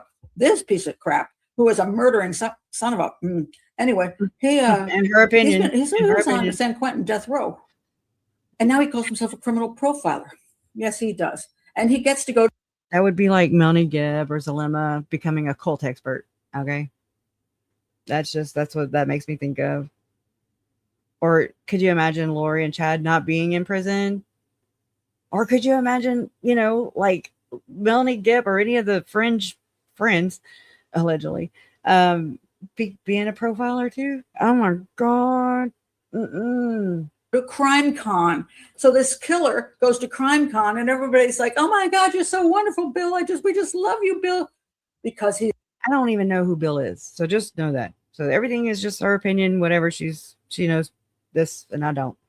But and even so, I mean, I have my own opinion. Doesn't mean I'm right. I wasn't there. She wasn't there, allegedly. So I mean, just take it with a grain of salt. Take the lessons away from it, the wisdom away from it, and try to apply it. I try to apply it to our situation, the victims' realities, or what my understanding is of those realities. It's all we can do. These people aren't perfect. Nobody is. I don't know. I'm sorry. I was looking at his lamp. now It's kind of different. He's now rehabilitated. So here's what happened. Ken Maines. Rehabilitated. Oh, I do have a picture. Oh, I know where my picture went to now. Ken Maines. This is a wild story trigger warning. All right, here we are. So, that's a terrible picture, but Ken Maines here is with Bill. They're buddies now. And what they did was Ken Maines found out about him. And actually, Bill wrote Ken Maines, said, "Look, I can find out stuff about this serial killer in jail, and I can help figure out more things, more crimes that he committed, because I become his buddy in jail." So then Ken Maines brings him on his show by phone because he's still death row, and Ken Maines said, "Oh my God, you're so brilliant, blah blah blah." That's a good point. And he's treating him like a profiler. Now, mind you, Ken Maines calls me a crazy old grandma, but a guy with no education in profiling, just because he's hanging around a bunch of other killers, doesn't make him a criminal profiler, a crime scene analyst. Y'all remember that guy? And I mean, the lifeboat or whatever, Tommy. I was like, oh yeah, and then I was like, oh my God, no. And a lot of stuff he said during the time he was on the show about Idaho and stuff was nonsense. But Bill was, Ken was like, I'm like, Ken. Now again, Ken, I think, is one of the better shows on. He has Unsolved No More. I like his show. I do. I think that what I've always wanted is people to. Which brings a good point, right? And I took it down. But I mean, Moments in Trading says I can call myself a profiler too. There's no profiler degree, certification, license, oversight board. Megan being a life coach. Oh my God. I'm like Jody, Ruby, all those folk. Look at David Hamblin, where he used to be a psychologist. Now he is a Native American. He's not even Native American, but he's done tricked that out, pimped it out, right? Turned it out. The Native American ceremonies where he's, what do you call that?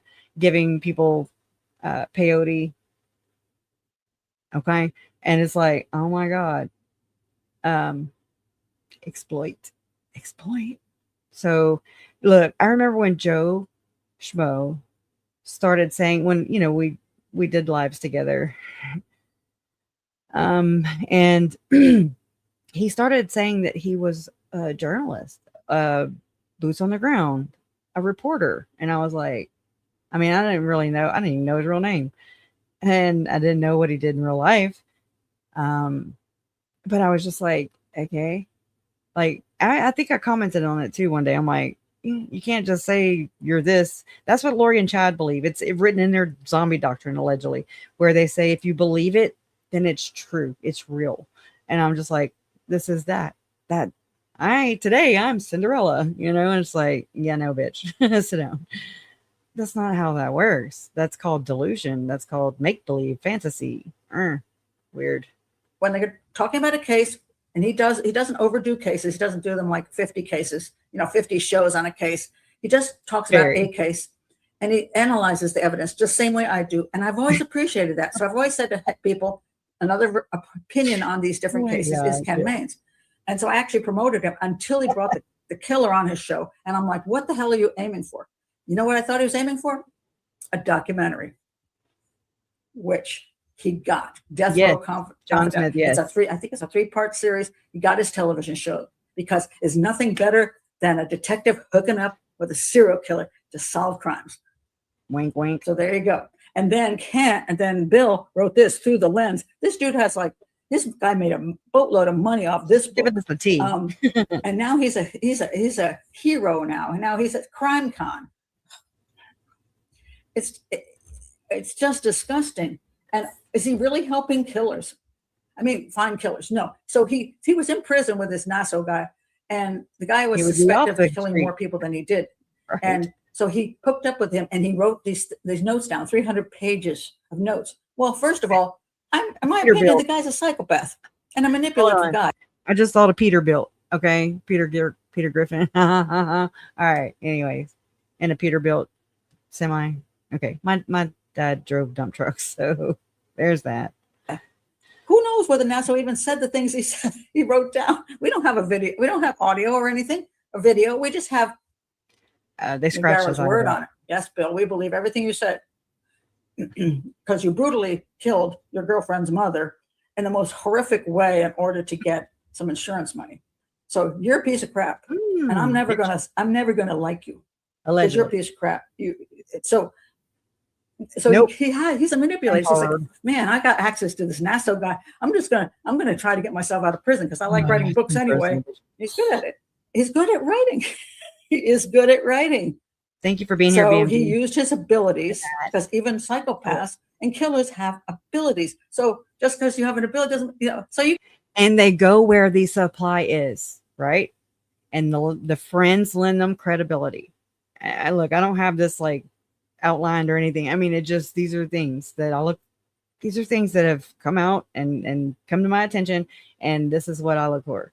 And on inconsistencies, that this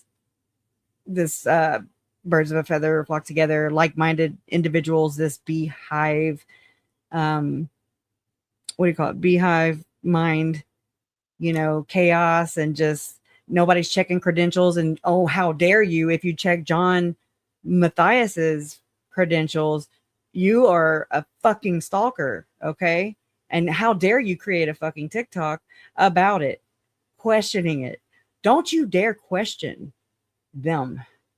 Okay. I don't fucking think so. So anybody can put anything on a resume. Anybody can put anything in their bios and their description boxes. And then what it becomes over time, I guess they start believing it, or, people don't do the, fact checking. And so we're the assholes. No. I don't think so. We're not the ass. We're ask holes. ASKHOLE. I'm an asshole. You can do these things. Okay to ask questions. So he's talented. But and Bill, I think Ken Mains is talented. But they hooked up together to fool the public into thinking that this show is of any worth, and this book is of any worth, and that he actually solved any crimes, which he did not. There's one crime which apparently Nassau said, where the credentials at? Oh my God, that means he did that crime. That's not proof. at all. Could he have Nope. done it? Sure. Is it proof? No. Is that what you're suddenly this great hero for? Get out of here. So, Yeah. but that is Wow. what the public is really invested in, is the excitement. I do think it's weird for detectives to go to Crime Con. I mean, okay, yes, it's healing. Yes, the things that they've seen are horrible. I can't imagine. I mean, really, there's like a split of me, I swear, and it's like compartmentalized, and it's like this half is like, okay, but that's your job, Like I get it. Like there's got to be other ways. You don't go to Crime Con to get accolades or awards or fans. I don't. Okay, can there just be a space where this does not collide? Victims getting awards for what? Being a good victim? That's fucking weird. I'm all about sharing your story, sharing your experience, sharing your loved ones. That's what I'm doing. Okay. But it's the fandom, the notoriousness. Nobody's famous here. Like this is gross. Okay. It's gross. I've watched this happen with my own parents, where people treat them as if they're not normal, or just regular freaking, we're all dysfunctional people just like you, like we're not special.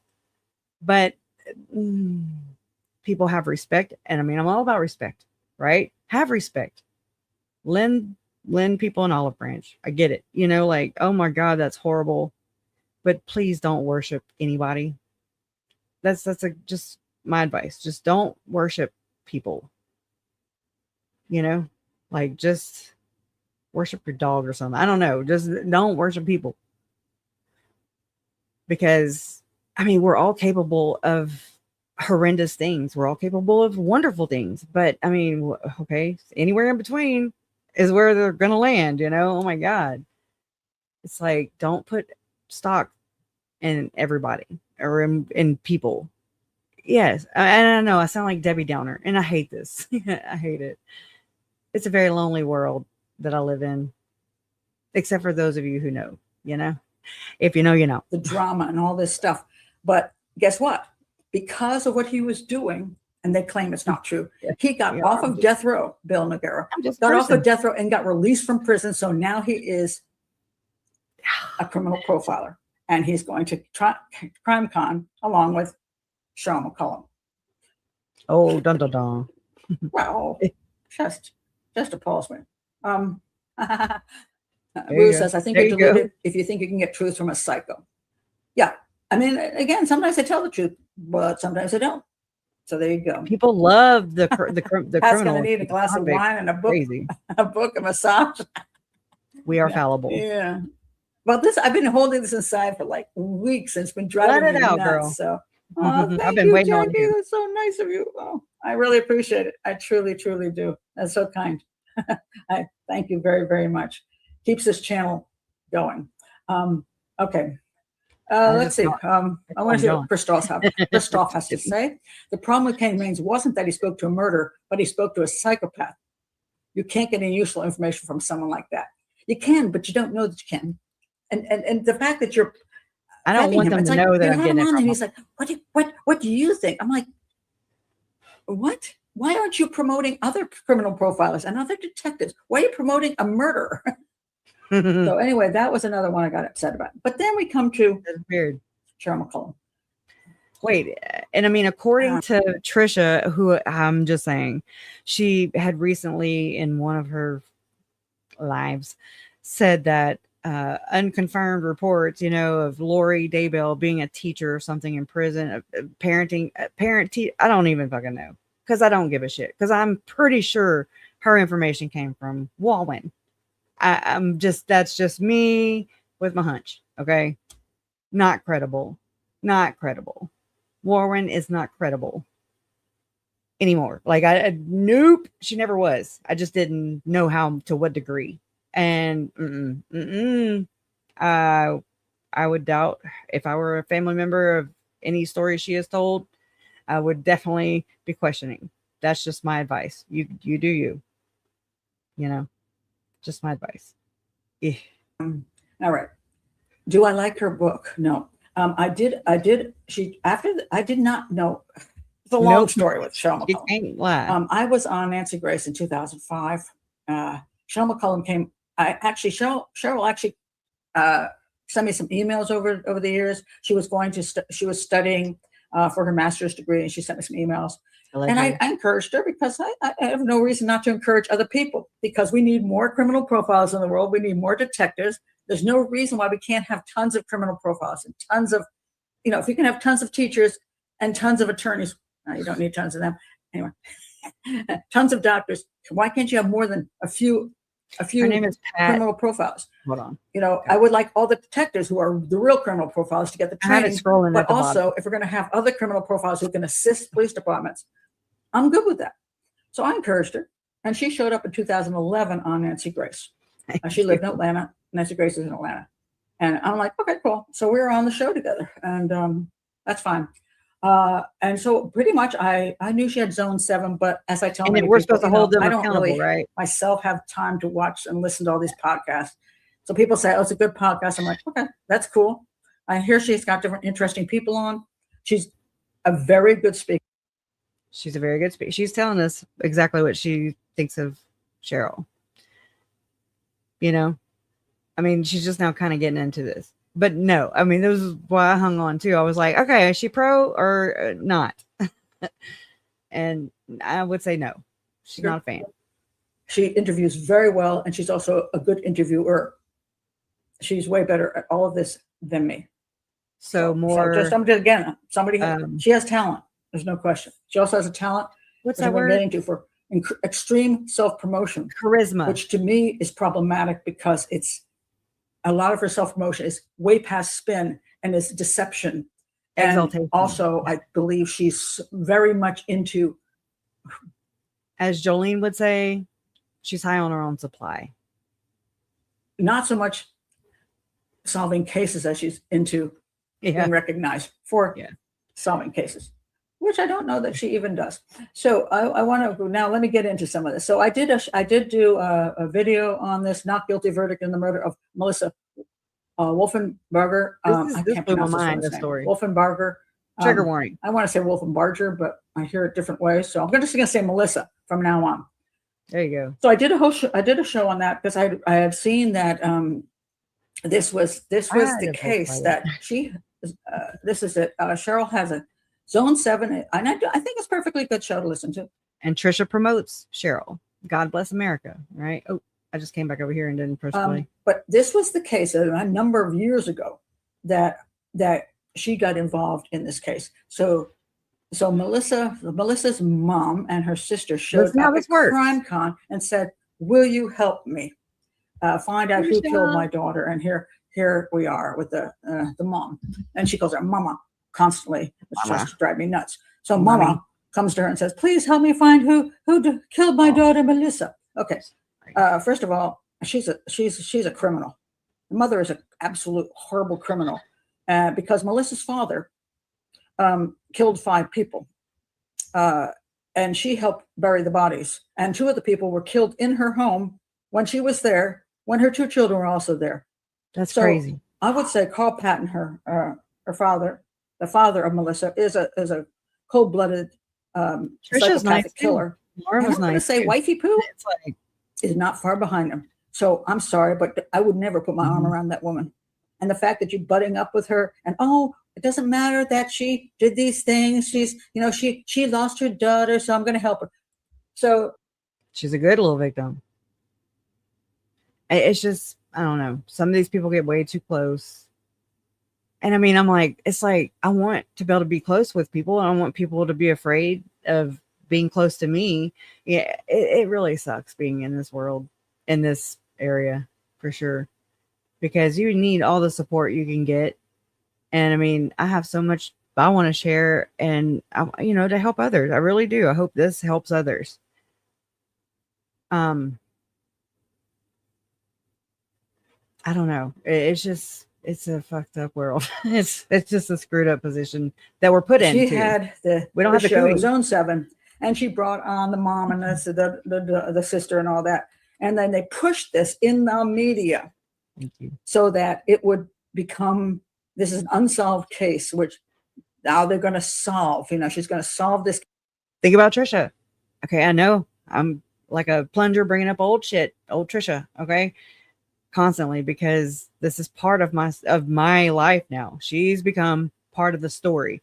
Lauren has become part of the story. They lack boundaries, right? Um, exploiters, in my opinion. They don't. It's like they look at us as chattel.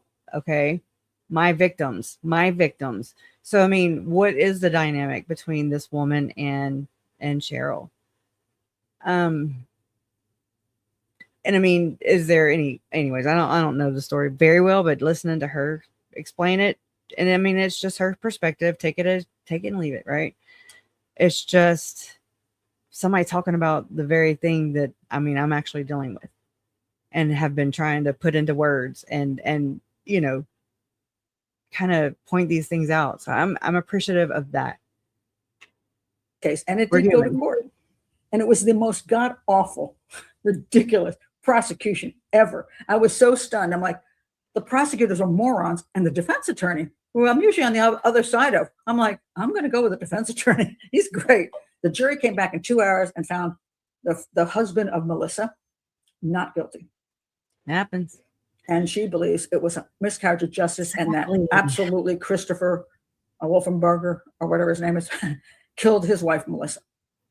That's crazy. And you're right. And she's now got a book. And then the book came out. I'm like, okay, maybe she's going to explain something in his book where I'm going to say, oh, I didn't know that, because I didn't watch the entire trial. I watched pieces of it. I'm like, maybe you have more information. That's why you wrote this book. You wanted us to know the true story. I was appalled by this book. I'm like, first of all, you didn't give me anything that convinced me. What the hell? Okay. I didn't mean to do that, but go to the top of chat in YouTube and click the 3 little dots or whatever, and it'll say top chat and live chat. Click on live chat. If you're not, maybe you might have already known it. Probably so, Andy Cindy, because you are smart. That Christopher, the husband of Melissa, killed his wife. Now, mind you, she disappeared. He didn't seem to give a crap about that. And her head was kind of found near his place of employment. I mean, her skull. And nobody. No, she kind of talks very just loosely. Now, that's the kind of the one thing that I was like, wow, good Lord. But I mean, I'm like, well, she's a profiler and she's talking to other people who are interested in profiling, maybe. Or like me, the media part, CrimeCon, the weird, So yeah, just prepare yourself for that. Okay. It was her skull, because they misidentified it as a male, and her body parts were in plastic bags in different places, except for the torso, which they never found. A gruesome crime. Reality. And is he a good suspect? Sure. But is there proof that he's guilty? Absolutely zero. Okay, John Ramsey, Patricia. Cheryl, if you understand crime analysis and profiling, and call yourself a cold case investigator, which you are not, by the way, and I'm going to get into that. Right? Why would you say he's absolutely 100% guilty when you don't have any shred of evidence for that? Were you there? What I found in this book was she ignores evidence that would prove him less likely to be the guy who did it, or evidence of other sorts, and just including DNA that didn't match him. So I'm like, what are you doing? And now she's at CrimeCon. She's selling these books, and she's doing. If you go on Amazon, you're going to see that she's got almost all 5-star reviews, and most of those are paperbacks, because people buy the paperback so they can get her to sign it at CrimeCon. So they're like, oh my God, best book I ever wrote. I'm sorry, not wrote. Best book I've ever read. Until you get to a few people who say things like, let's see, where's that one? Oh my gosh, Mitzi. Oh, that's not it. Sorry. I am so sorry to hear that. Oh my God. What a full life though. I mean, that's what I think of. And I mean, I'm so sorry for your loss and for all this that you're going through. We're here with you. We're here for you. We're not here with you, but we're here for you. And I'm so sorry. Thanks for sharing that with us. Our prayers are with you, our well wishes, whatever the thing, But I mean, I'm just like, wow, what a full life.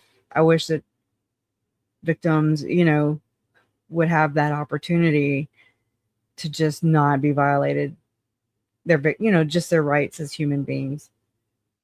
Um, my heart's with you. Okay. I don't say the right things all the time at all. So thank y'all for where'd it go? And I can't find it. I love it when I can't find things. And Happy birthday, that's one of my problems. But anyway, so I want to go through some of the issues that I have, because if you're going to represent that, you mind you, she was a victim's advocate for years, and that's another thing she's very good at. She worked mostly, I think, volunteer, but I don't know if anything was ever paid. But she did a lot of volunteer work, supporting victims of crimes. Thank you. I think she's good at it, but I do not think she is not a profiler, and she's not a cold case investigator in any way, shape, or form. And let me get to that right now. All right. So what she's done is great self-promotion. This is interesting. She has this, according to her. Let's see where I want to start. Is this? I'm trying to. Okay. Let's do about the author, because this is written in the book. Cheryl McCullum is an active crime scene investigator for a Metro Atlanta Police Department. Well, let's start there. That's everybody who reads that goes, "Oh my God, she is a detective." She's not a detective. She's a civilian. Okay. People stop thinking, right? They just. Well, I think Lauren loves to sprinkle. She loves to cram John's credentials down everybody's throat. That's what she leads with, John's credentials, and then she, in my opinion, appears to latch onto those because they extend to her too. She married the credentials too.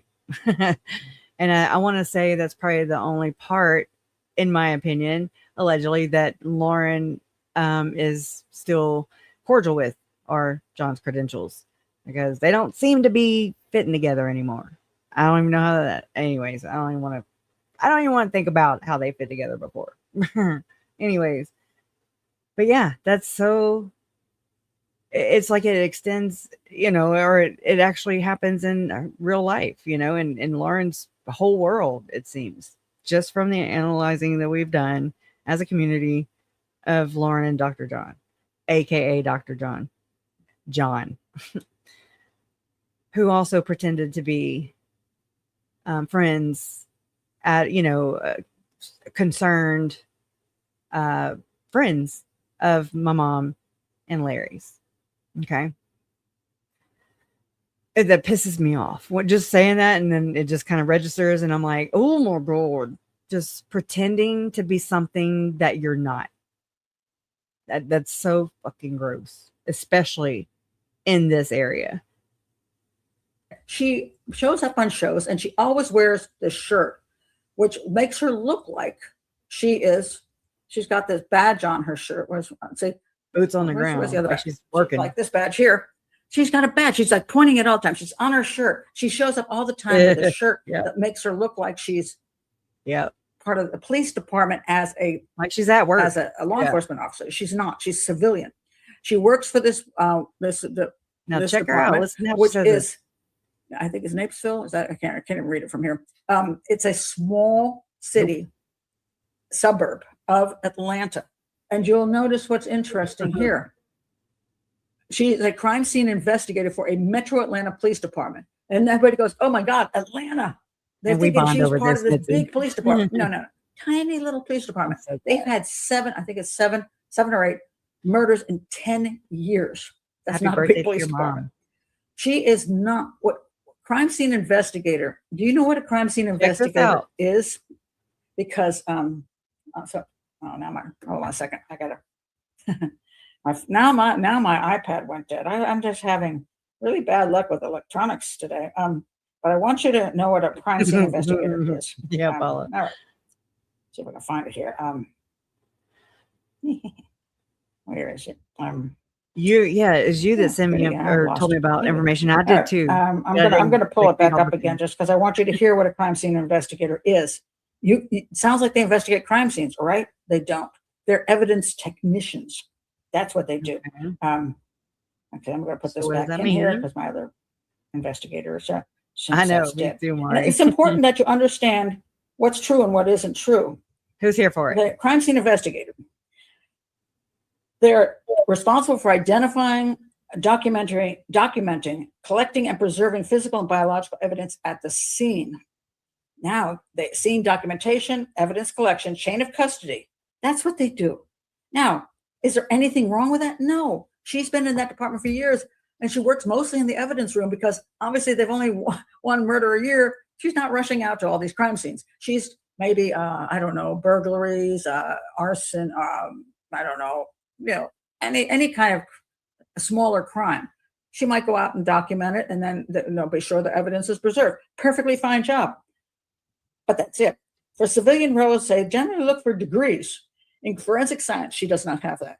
Biology, she does not have that. Chemistry, she does not have that. Computer science, she does not have that. However, in a smaller department, it says here, a degree in general criminal justice is often discouraged by hiring departments, but not in a tiny place. So they need her. They got her for that. I don't see any training in anything else. So how she got the job, I'm not sure. But they seem to like her, and since she's on television all the time, they're like, "Hey, okay, you can wear the badge. You can wear that." And it's not a real badge. It's a badge, but it's not a law enforcement badge. She's not a detective. She doesn't investigate crime scenes in spite of that stupid title, which is not her fault. That's a title they gave to it, and it's ridiculous. It should be crime scene technician. So anyway, I know. So where did she get her degree in? All right.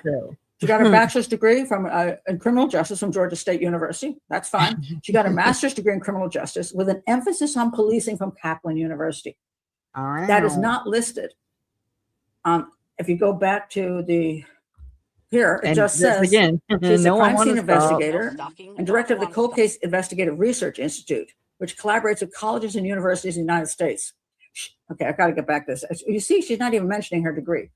She got a master's degree in criminal justice from an what online are they program omitting? called Kaplan. What are they omitting? The most highly respected, and I can't, and she probably left the Kaplan off for the most part because we have Kaplan, Louisiana. It's the duck capital of the world. It's people then look down on you if you got an online degree.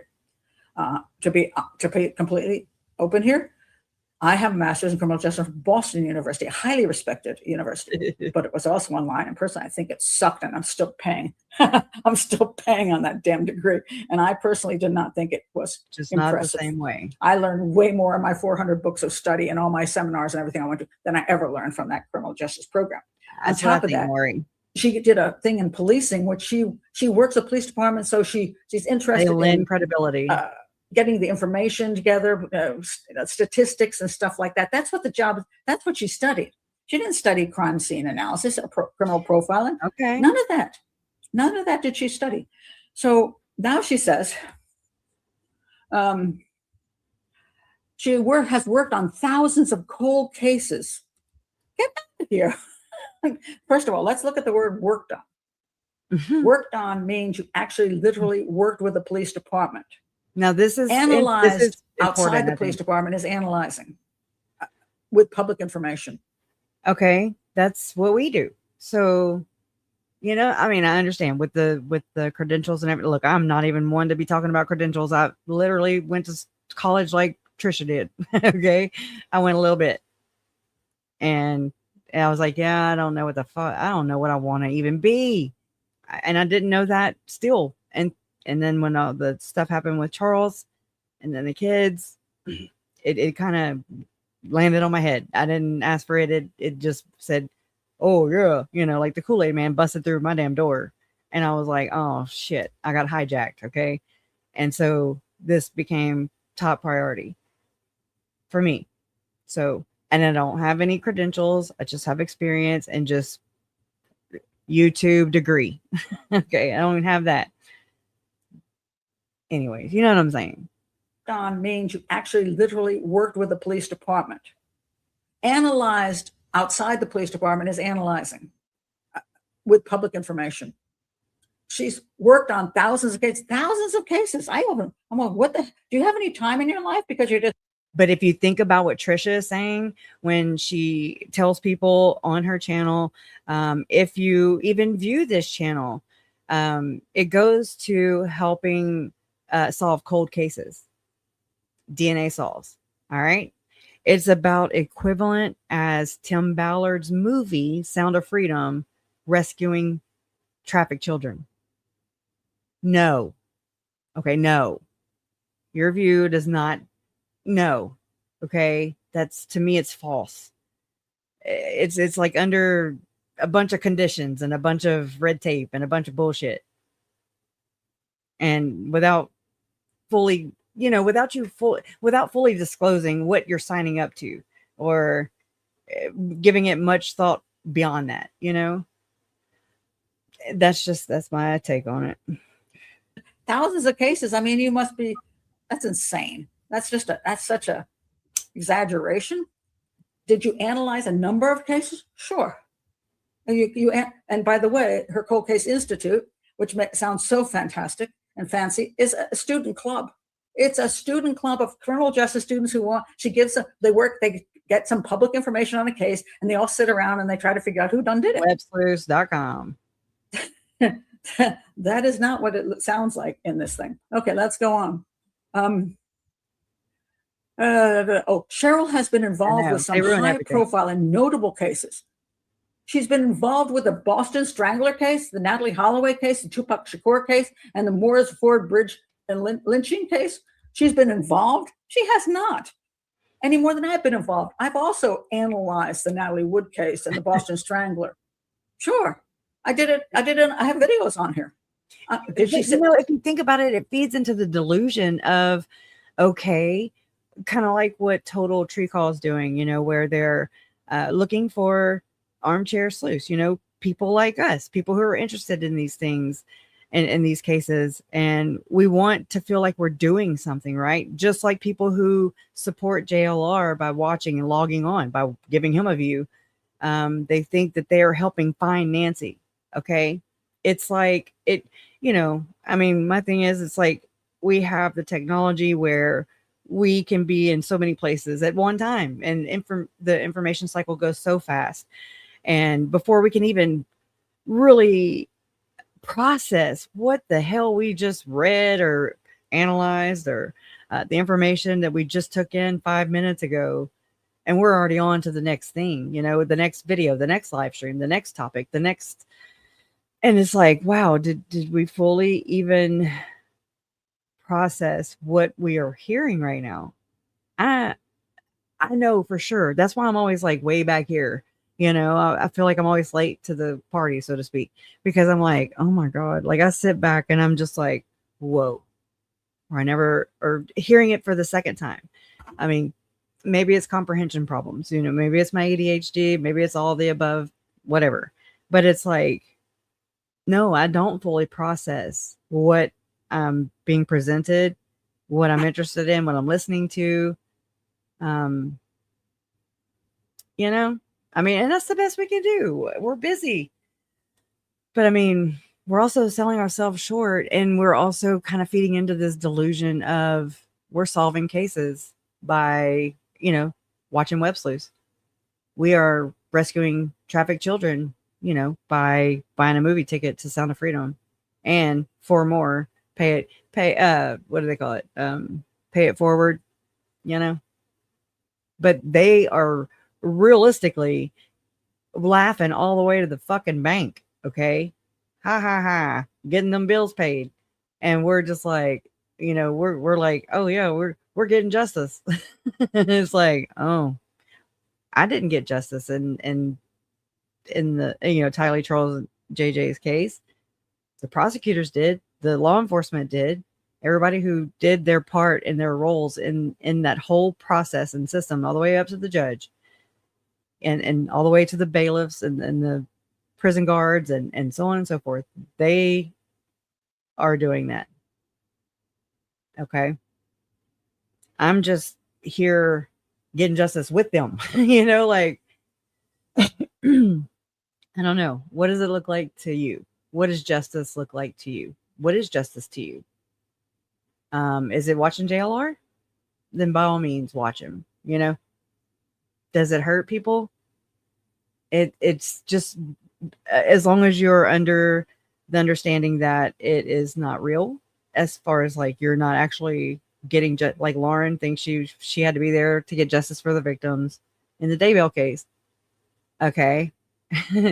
already delusion, in my opinion. It's like no different than what Lori and Chad getting high on their own supply.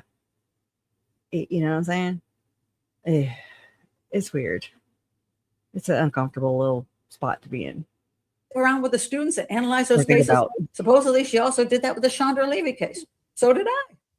That's not working on a case, and that's you're not involved in the case. If you say involved in the case, you have to be working with the police department. Boom. I have actually been involved in cases because I actually flew to the location, went into the police department, spent a week at the police department or sheriff's department, and they brought me all the evidence from the evidence room, and I reviewed everything, and then I did my analysis. On occasion, I actually did do investigations where. But I mean, I'm going to rewind it because, right? Right? I have videos on how involved. She has not. Any more than I've been involved. I've also analyzed the Natalie Wood case and the Boston Strangler. Bing Sure. bong. I did it. I have videos on here. Did she sit around with the students and analyze those cases? Supposedly, she also did that with the Chandra Levy case. So did I. That's not working on a case, and that's you're not involved in the case. If you say involved in the case, you have to be working with the police department. I have actually been involved in cases because I actually flew to the location, went into the police department, spent a week at the police department or sheriff's department, and they brought me all the evidence from the evidence room, and I reviewed everything, and then I did my analysis. On occasion, I actually did do investigations where I actually went out and talked to some people, interviewed them with the blessing of the police department or the sheriff. They gave me, kind of deputized me to be able to go. I've been deputized before, but do I think that I can I'm the one and only to achieve justice for any damn body, much less myself? No, because that's freaking delusional. Okay. But I was deputizing to do my job, my role. And then a lot of us aren't deputized. I mean, I'm not deputized anymore. It's not like I hope not. Anyways, I mean, it's just a blessing, basically. It's just hey, you have our, like she said, approval. Okay. But it's like, all right. So I just don't want us to live in I don't like living in a delusional world. I mean, and I know that I'm not seeing a lot of things that are delusional that I'm involved in, I'm sure. There's a lot of things that I'm not even aware of. But from what I can try and acknowledge myself, I'm like, oh, yeah, no. Yeah, I don't want that. I'm pretty straightforward. What you see is what you get. Sorry. Not sorry. I mean, just I wish people were more like that whole say what you mean and mean what you say, instead of just this gray area. I don't do well with the gray area or the gray hues, right? No, I'm kidding. All right. I talked to certain people, and I ran certain experiments, like how fast it take you from go here to here, things like that. I examined things around the town. So I actually did do some investigation.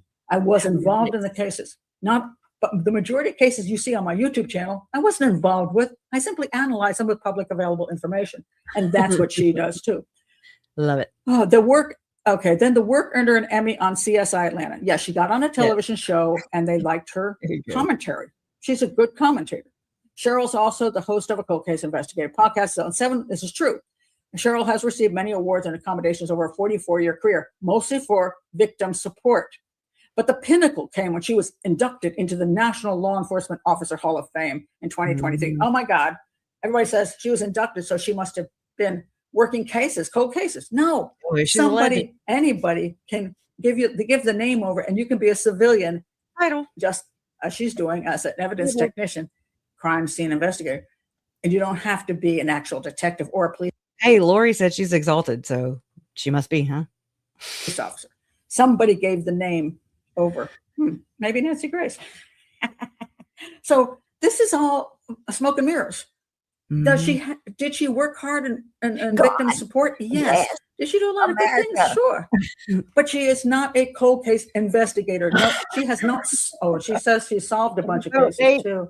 Let me see if I can find that. Okay, so okay, wait a minute. Oh, here. Is this it? Oh, okay. Oh, here it says, I am a crime scene investigator. No, well, yeah, officially that's true.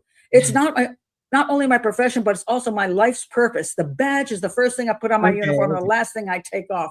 It represents the oath I took and the duty I accepted willingly. At the beginning, middle, and end of every day, my goal is to find out answers to unsolved crimes. That is not what she does. Her regular day is documenting evidence and putting it in evidence law. What an exaggeration. Then she's says, like, sit down. I mean, I'm saying what she's didn't, right? What I think she's saying. She's like, sit down. And it's the badge is the first thing I put on my uniform and the last thing I take off. It represents the oath I took and the duty I accepted willingly. At the beginning, middle, and end of every day, my goal is to find out answers to unsolved crimes. That is not what she does. Her regular day is documenting evidence and putting it in evidence law. Accurately. What an exaggeration. Then she says this. Me too. I am a working CSI. I am supposedly well respected on a national level. Really? I have worked on cold cases with much success on a national level. What cold cases? If you're going to write a book and you're going to make claims, I want to know what the hell those cold cases are that you have solved. What the hell are they? I don't know. Because you didn't put one of them in the book. Let's see what else she's got here. Oh, working different crime scenes, you learn who you really are. Reality doesn't stop at the yellow tape, roping off the crime. As you step over the threshold, you bring with it all your faith, fears, troubles, training, triumphs, and success. Oh my God. Unless you're Lauren and you're like, oh shit, and you get roped into the freaking crime scene. Remember that? God, you have emotional issues. And you can't take the journalist out of, or the reporter. What did she say? You can't take the journalist. Wait, you can't take, what the hell did Lauren say?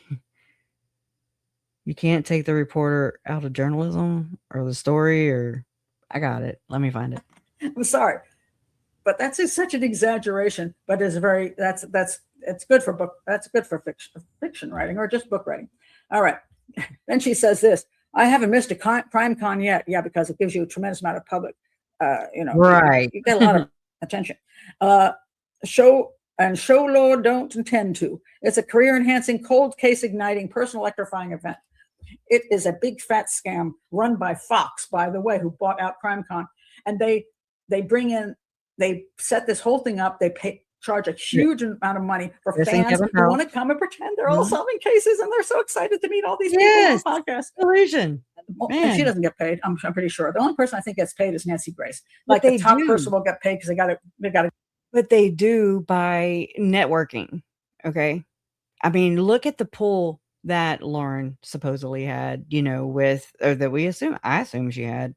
It appears that she had with just screwing with Jay and the trial tourist, Christina again, like they offered her a replacement ticket. I'm not going to say a free ticket because God knows that Christina came more out of pocket again, for room and board, travel, all the things. And it really does hurt my heart to watch Christina. She had posted a few shorts like in the days leading up to CrimeCon times, the second time. And she was so excited. She was, I don't even know. There was nobody in the halls where she was, it was Madonna song. Like a Prayer, I think. Anyway, she was dancing up and down, the Caesar's Palace. And then that happened where she was targeted and pulled out by Luis. And then, Jay too. And it's just like, okay, networking. Okay. That's why I say these people, birds of a feather, flock together, and they suck. Get them there. But the rest of the people, they just tell them they're going to get publicity. They don't get paid. They show up because they want publicity. They're going. So let's see what else we have here. Okay, we're going to get back to this in a minute. Where's the other funny thing? Okay, wait a minute. Over here. This is interesting. Sorry. I didn't expect to see this. One time when I was a guest on Nancy Grace's show, one of the other guests was a well-respected and smart criminal profiler. This is talking about her. That'd be me. Nancy asked my assessment of the crime scene and who I thought was responsible. I gave my answer without hesitation. I believed I was right. The well-respected profiler, thank you for saying well-respected, was next up, and I said, I agree with half of what Cheryl said, which I probably did say. And laughingly, I said, well, then you're only half wrong, which I also think is funny. Of course, I was joking, she says. I think that's funny. I didn't have a problem with that when I was there. I don't have any clue what she was talking about. Which climate? So Cheryl was talking about her. Okay. It was kind of interesting. Anyways, I guess I'm a nerd. I don't know. Was. But then she said this, kinda, there's truth and humor. There is. Get out of here. So I'm sorry, I got to move my camera back. I was trying to see that. So basically, what you just said, Cheryl, because we all know who you're talking about. You said that whatever I said was wrong. You were right and I was wrong. And what that's case okay. were you talking about? So you basically are slandering me without even giving me any information about what. Now see, I got to draw a line here because she didn't use your name. Okay. Like, this is territory where I'm just like, yeah, okay. All right. Maybe so. But, yeah, okay. I just found that part though. Let me, if I'm going to try and see if y'all can hear it. I don't have my speaker back here. I can't take the reporter out of me. Oh, that's what it is. Can't take the reporter out of Lawin. Okay. All right. We're about to switch. Hold on just a second. So I can defend myself, which I do not find terribly ethical. I'll get this anyway, let's see what else she said. Okay. So then we have here, it's the same commitment and loyalty I've had in my professional life as well. I met Nancy Grace when I was assigned to the Major Case Division of the Crime Commission. That's a volunteer job. And she was an assistant district attorney for Fulton County. We were both in our 20s back then and formed a lifelong friendship.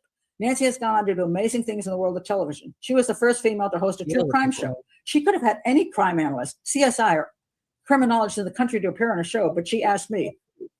She asked you 5 years after she asked me. So. And then she says this. Oh my God, this is unbelievable. Nancy loves to tell people we worked in the trenches together in the city of Atlanta. We, in fact, worked some of the most violent, dangerous, and horrifying streets and cases together. We worked in the cut, in the bluff, and in the gutter often. We searched for witnesses, suspects, and victims at all hours of the day. We worked weekends, overtime, and holidays. Green eggs and ham. You're not detectives. A prosecutor, she became a prosecutor. A prosecutor works in an office and waits for the police to finish the work and bring the work to it. You're a victim's advocate.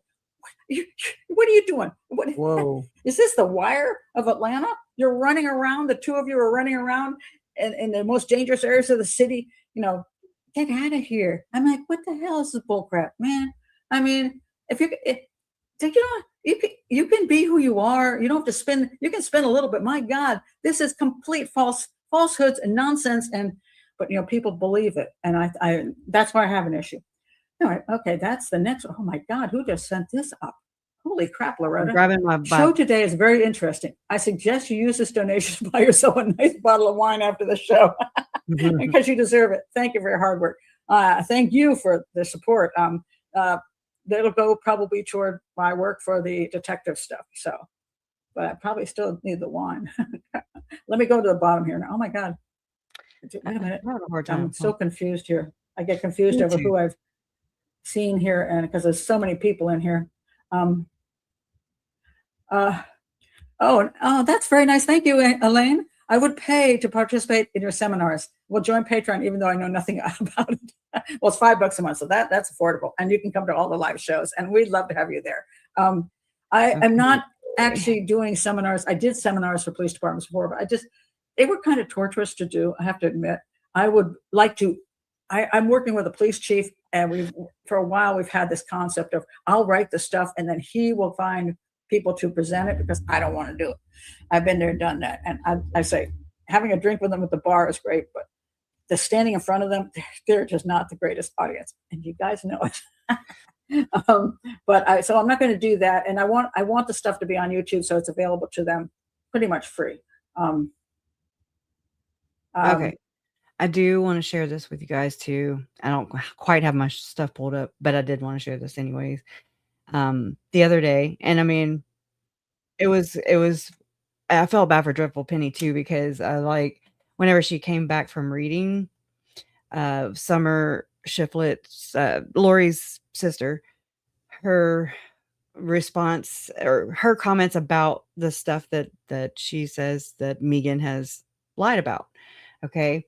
And so anyways, it sounded like she was like, uh-oh, because I didn't know Summer was in the chat, and I did not I pointed out the only comment I made at first, or the first comment I made, sorry, was about how I felt that Summer never includes Charles's name. never.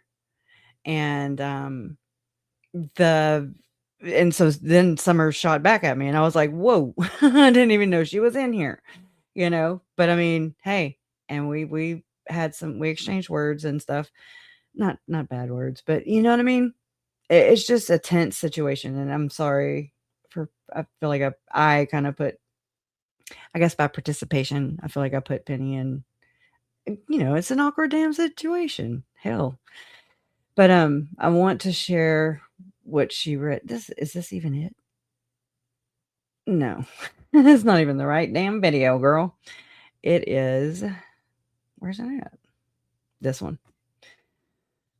Okay, so I want her to read Summer's letter with minimal pausing. Okay, this is the best picture of Lauren, by the way. Just saying. All right. Press play. So yeah, I have to see the story more than once. Not more melatonin. Yes, more melatonin. Do make sure you're seated before I press play. Right. So yeah, happy Sunday, everybody. Dee Dee LaBelle, Michelle DeMatta, CH to CH. Let me make sure Yay, I'm even showing everybody's here. So I had already planned this live stream and was all set to do it on Sunday when I received an email. So first of all, I should just say I don't have any credentials particularly. I'm an ex-mechanic with an English degree. These are just my opinions. I'm just here to, got it. You know, for entertainment. And if we learn something along the way, then so be it. Often you folks teach me things. So, yeah, so I just want to say that. So, yeah, so I had been planning this video anyway, and then I received an email, which was a big surprise to me, but I received an email from Lori's sister, Summer. And she was wanting to, I guess she wanted mostly to give me some information to say that, similarly, if you remember a month or so ago, I had an email from an immediate family member of Megan's who had said they appreciated my take on Megan, and they wanted to provide me some background to sort of back up what were my instincts. Maybe so. And so I was extremely. And look, I'm just saying, like, I don't know all that stuff. I've never really found anybody talking critically about Cheryl McCollum. So that's one reason, you know, and because I'm wanting to know more about Trisha's affiliations, Lauren's affiliations with these people. You know, I don't have any dog in the hunt on the credentials because I'm not credentialed. And I had to even look up what the hell PhD, you know, stood for. Okay. You know how they laugh. And I mean, whatever, you know, it's just, it's never applied in my life. It's never become relevant, I guess, besides going to my doctor. Anyways, but yeah, I appreciate everybody's opinion, you know? Surprised. Appreciate it. And also extremely. Yeah, me too. I don't know what else to say, but I was really moved by her communication, and she has given me permission to share some of her I don't want to speed it up memories and to kind of straighten the record out a little bit. So she also shared a few family photos with me. So I made just a very small collage, just with 3 pictures. So I'm gonna play this little collage in the background, and I'm gonna read Summer's statement on Megan. So this is, yeah, I was extremely honored to be Lori's trusted sister by Lori someone Daybell, who has every reason to never trust anyone ever again in this world. And to me, it's just a huge testament. I have to stop because I want to comment on this right here about the John Matthias thing. So I was looking into how, and I mean, maybe I feel like I'm off perhaps, and I have to go back and just even remember what question I'm even asking. But wasn't it stated by John early on that the reason for him coming to the platform YouTube was because of COVID stuff, and he couldn't get into the prisons, right? And so I think look like I'm doubting myself now because it's been so damn long, and so I'll have to refresh just to make sure that I'm not off on that.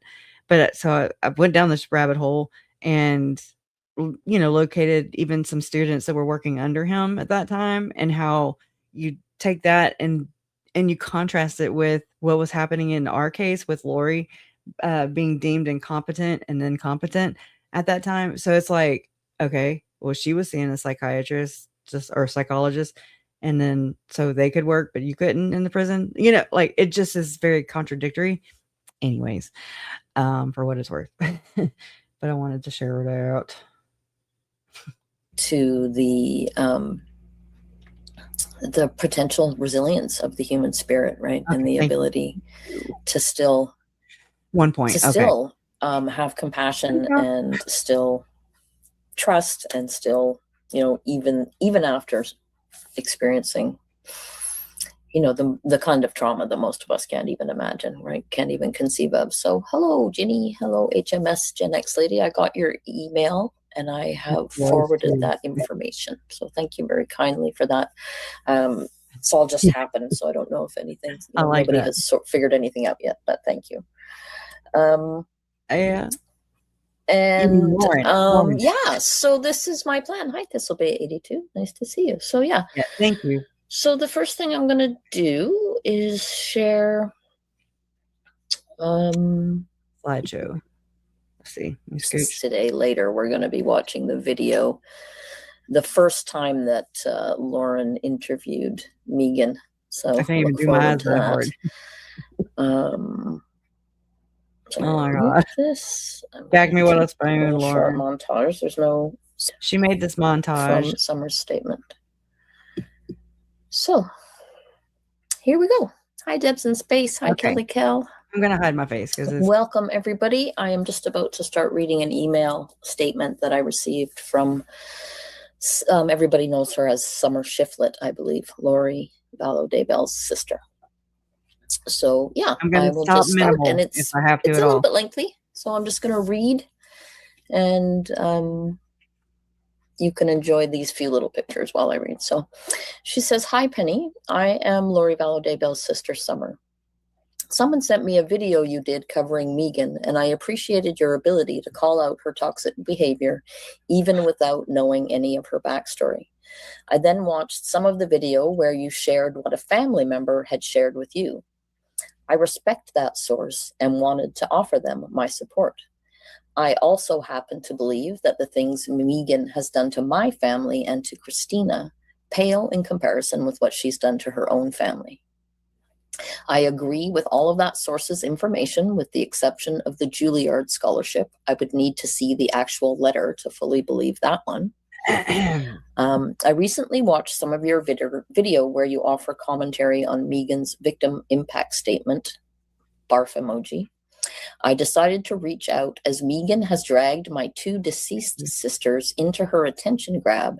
And since you are currently covering it, I thought I would offer you my insight if you care to hear it. Hello, Grizzly Bear Kelly. We are hearing from Summer at the moment. I'm reading a statement that she emailed to me. So carrying on. I cannot even begin to tell you the frustration level of having to deal with her peddling her dumb stories to any and every news outlet, podcast, YouTube channel that will tolerate her. I could not even begin to scratch the surface of the lies, of the amount of lies she has told, nor will I waste your time trying to explain them all. But as relevant from your most recent video, I would like to touch on three important things. Number one, my sister Lolly was born June 24th, 1971.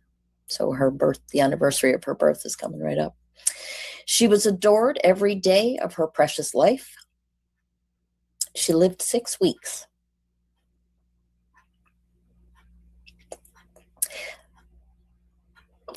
Sorry.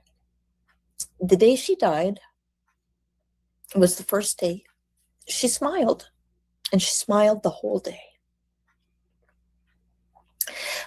Oh, sorry. My mom put her down for a nap, And a little while later, was putting laundry away in her room, and she looked over and saw that Lolly was pale. She picked her up, and she did every life-saving measure she could. But Lolly was already gone.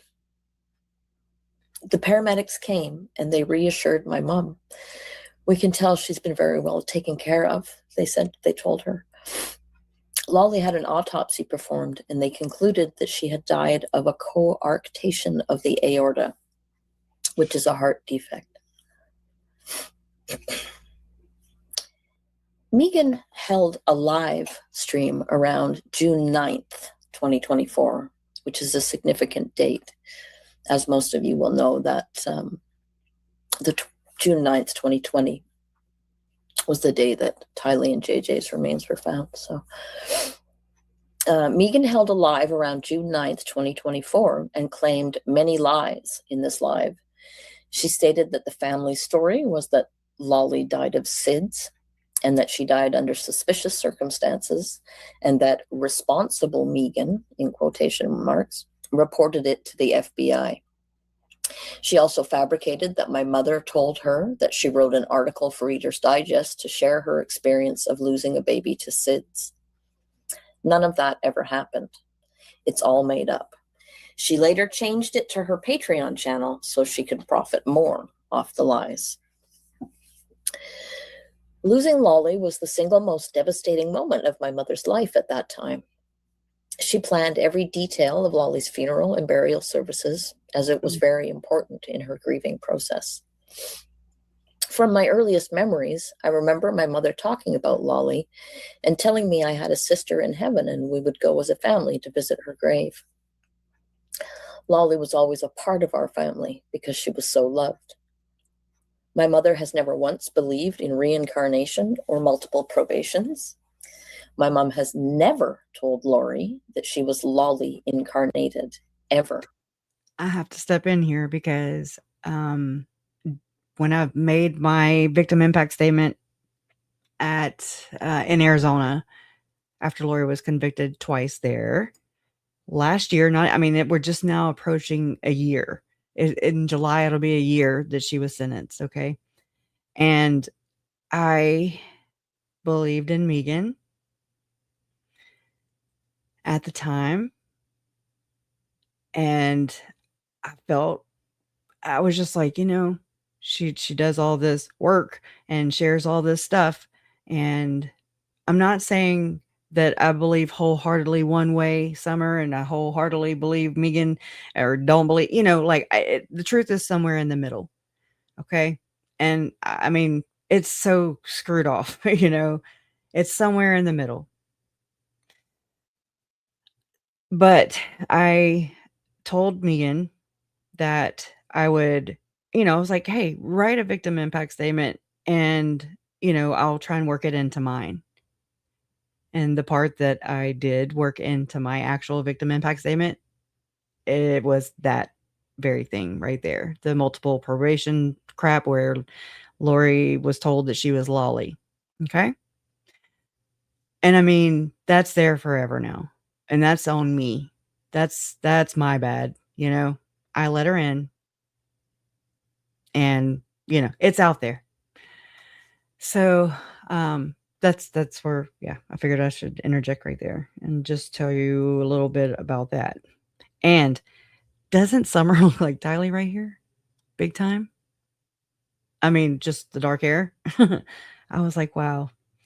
Anyways, so yeah. From my earliest memories, I remember my mother talking about Lolly and telling me I had a sister in heaven and we would go as a family to visit her grave. Lolly was always a part of our family because she was so loved. My mother has never once believed in reincarnation or multiple probations. My mom has never told Lori that she... I'm sorry. I feel like it just needs to be told, but, the part right there about, and I don't know if Summer is seeing it this way. And if she ever runs across this, just hear me out. And I was not alone in this thought or this question, if she was always, if Lolly was always considered part of the family, it just was kind of alarming whenever her name wasn't mentioned in the Netflix documentary. It was like she didn't exist. And, I also noticed my mom. My mom lost a sister when she was 18 months old. She was born after my mom, but before my Uncle Bobby. My Uncle Bobby is the baby. Her name was Nancy, and she died of pneumonia on Christmas Eve. And I had noticed my mom didn't include, her when she listed her siblings. And I was like, whoa. And this was after the Netflix thing. And I'm like, what? Wait, there's 7 of y'all. There were 7 of them, of my mom and her, Uncle Charles, Uncle Jerry, Aunt Susan, Aunt Terry, Uncle Bobby, and she would have been my Aunt Nancy, right? And so I just kind of sat back, and I think about these things. I probably think about stuff that is just so random and unnecessary, and it's just none but fodder in my head. Okay. But it just made me question, is this a generational type thing? Is this just something you don't speak of because it's pain? You don't bring these things up because it might, you don't want to mention it around maybe your mom and your dad because you don't want to see them cry or upset or whatever. It's stressful when someone dies, especially a child. It complicates things a great deal, and a lot of marriages don't survive that. I don't have statistics on that, but it just seems that way. And I mean, it's hard to grow together when you're grieving. People grieve different in their own way, and not everybody, unites and I'm sure just as much as people, it separates people or whatever, or they outgrow one another maybe, or maybe it's a mixture of things, but just as much as that, maybe people do bond and grow stronger. Of course they do, so, okay. So that's really interesting to know. And I mean, it's just one of those questions I had, like, I wonder. Deep Thoughts by Kresha Trahan, it used to be. Okay. That's what my best friends used to say. It was a skit on Saturday Night Live. Deep Thoughts. All right. Yeah. Sorry, I meant to say my mom had a sister who died as an infant. Okay. So it would have been your aunt, or your aunt. Wow. Yeah, they seem to run in the family. Which makes it so much alarming, right?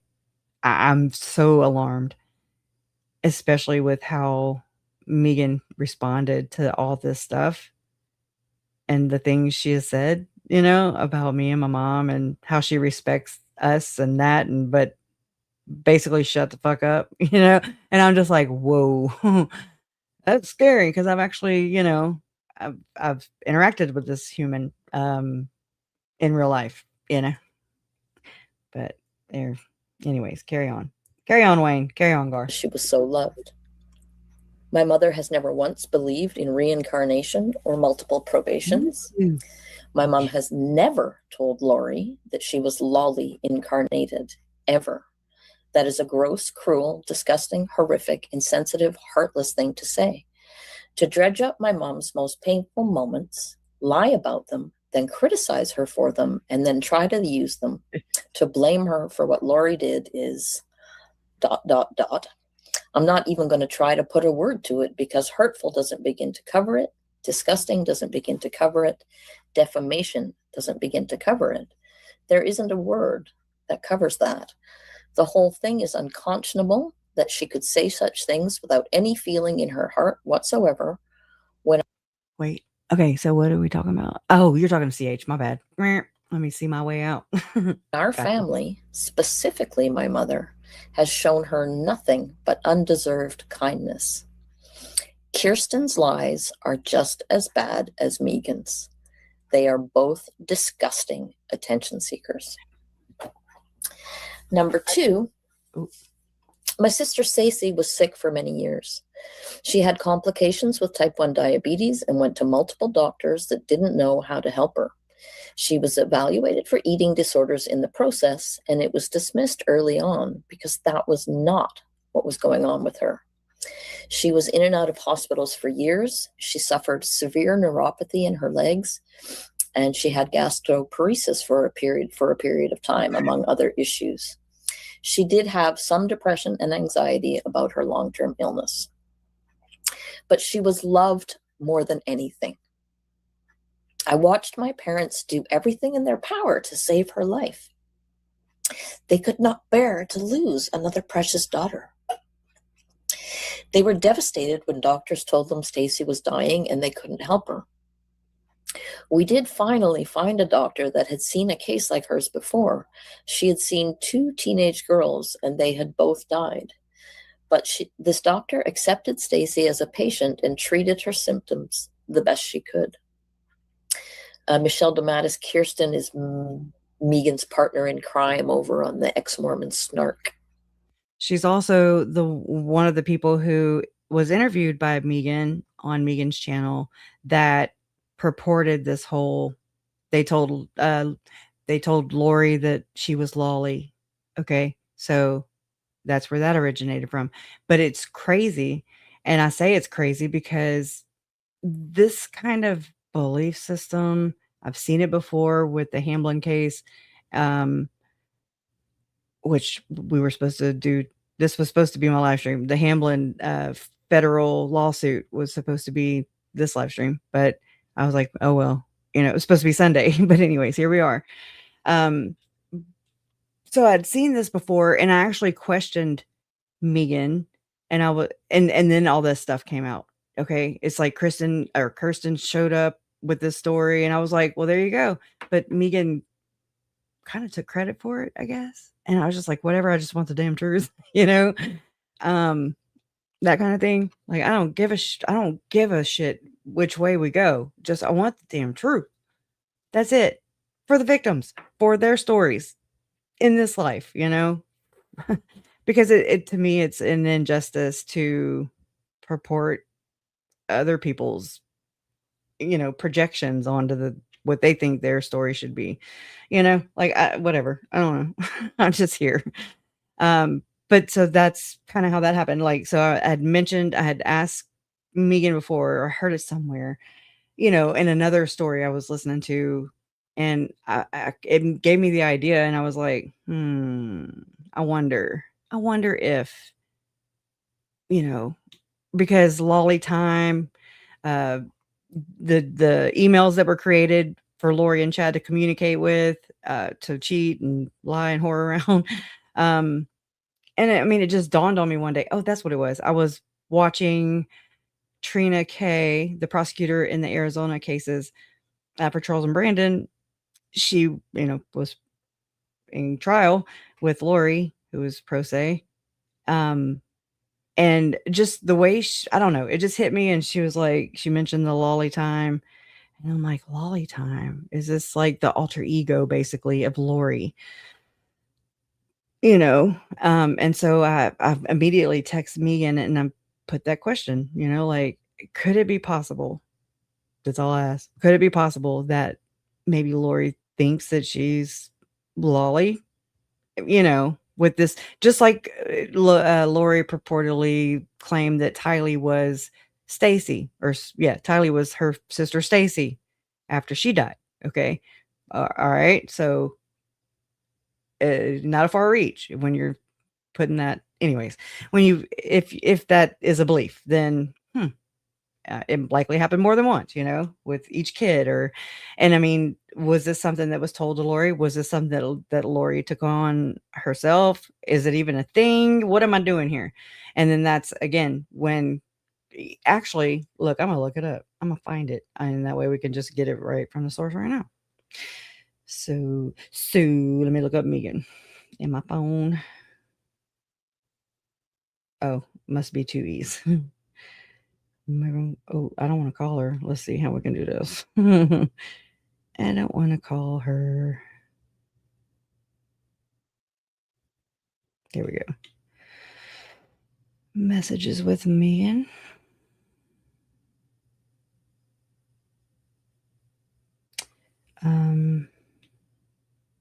Let's see, Lolly.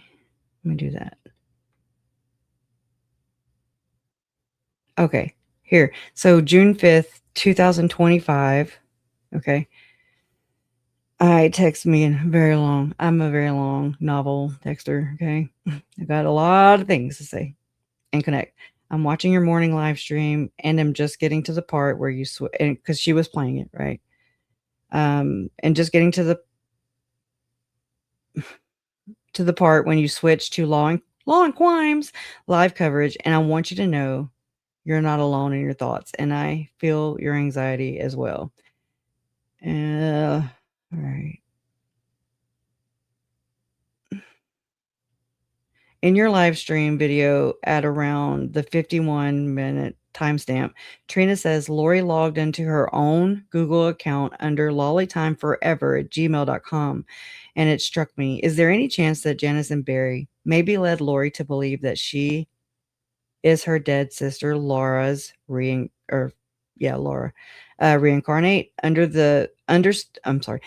with the understanding that Lori has spewed the same thing about Tylee being Stacy's reincarnate, and Chad told Zalima that JJ would be Colby's future child's reincarnate.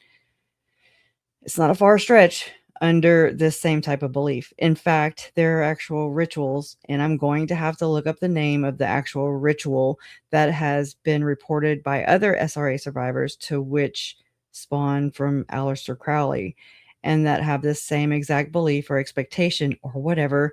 I'm dying to know your thoughts, and if I need to, I'll elaborate more about what I mean by this. And she says, love you so much. And then another text right after that, she said, I don't know about Janice and Barry telling Lori that. It makes my head spin. That was June 5th. So I don't know when Kirsten came on, but and then, so yeah, she interviewed Kirsten. That became a thing. And then it was Megan's idea or whatever, or Kirsten. It spawned from Megan's doing. So makes me wonder now. Now I want to go back and rewatch the damn thing. Okay. Yes, they have rituals for that. There's some weird shit, man. I don't understand it. I'm trying. And as soon as I know or can find that information right away, because I cannot just like free ball over here. Okay. Sorry to be so gross, but I cannot just spit and spooge from the hip. Anyways. But so, yeah, it's interesting, huh? And then it ended up being the part of, and actually I was sitting in the jury box on sentencing day in Arizona whenever, like that morning, like I ended up having to drive all the way to Arizona from Lake Charles, Louisiana. And I was thinking, like, my expectations were that Jason was going to drive. I was going to drive, part-time. I'd be able to work on my victim impact statement on the way. But he felt really bad. He got, so he was really under the weather while traveling. So I ended up having to just drive it all the way through 25 hours. We pulled over. Okay. But, get there to Arizona. And I mean, we get to the hotel, we sleep the next day. It's trial, sentencing day. And so I thought we were actually late, but we were 30 minutes early, which was weird. Must have been a time change. But so Megan sent it to me like 8:00 that morning, her part. I didn't even read it. I literally took Chat GPT and I was like, combine these two. I was sitting in the jury box when I did that. I was sitting there like working on it. Okay. Trying to pay attention and go through it, everything that was being said. And then I was up, and you can tell when it bounces from basically what I'm saying, and then it goes into Lori, this whole thing. And so I even skipped over some, and I was like, okay, let me get back on track. And I was like, I just want to credit Megan for that, is what I said. So anyways, I don't know, just trying to give you the origin and trace, kind of trace that belief or that lie, whatever it is. Stacy was never told she was a burden. She was never told it was her time to die. Oh, never. Let me back it up so you'll kind of know what the hell But I'm this doctor accepted Stacy as a patient and treated her symptoms the Thank best she could. Michelle DeMattis Kirsten is Megan's partner in crime over on the ex-Mormon Snark. mm-hmm. Stacy was never told she was a burden. She was never told it was her time to die. Never. Every moment with her was cherished, and we feel it is a gift that we had as much time with her as we did. It's hard. Megan saying that her dad made Stacy's hospice arrangements is a big fat lie. I was in the room when my parents, who are next of kin and the financially responsible party. Sorry, but yes, Carolina brings up a great point. The same day, remember when Lauren was crying and snotting into the comforter at the hotel, right? After her, basically the judge shut her down, was like, yo, lady. Okay, you can't take away the First Amendment. All right. And looks like that's what you're doing. So the day that Lauren Matthias wasn't allowed in the room, the family room that she deserved to be in. Remember that? That's the family room out off to the back of the courtroom. I mean, yeah, the regular courtroom where the sentencing took place. There's like this, I don't know, a gathering room where I guess you can sit and talk to your lawyer. Anyway, so that's where Lauren believed that she had a right to be there.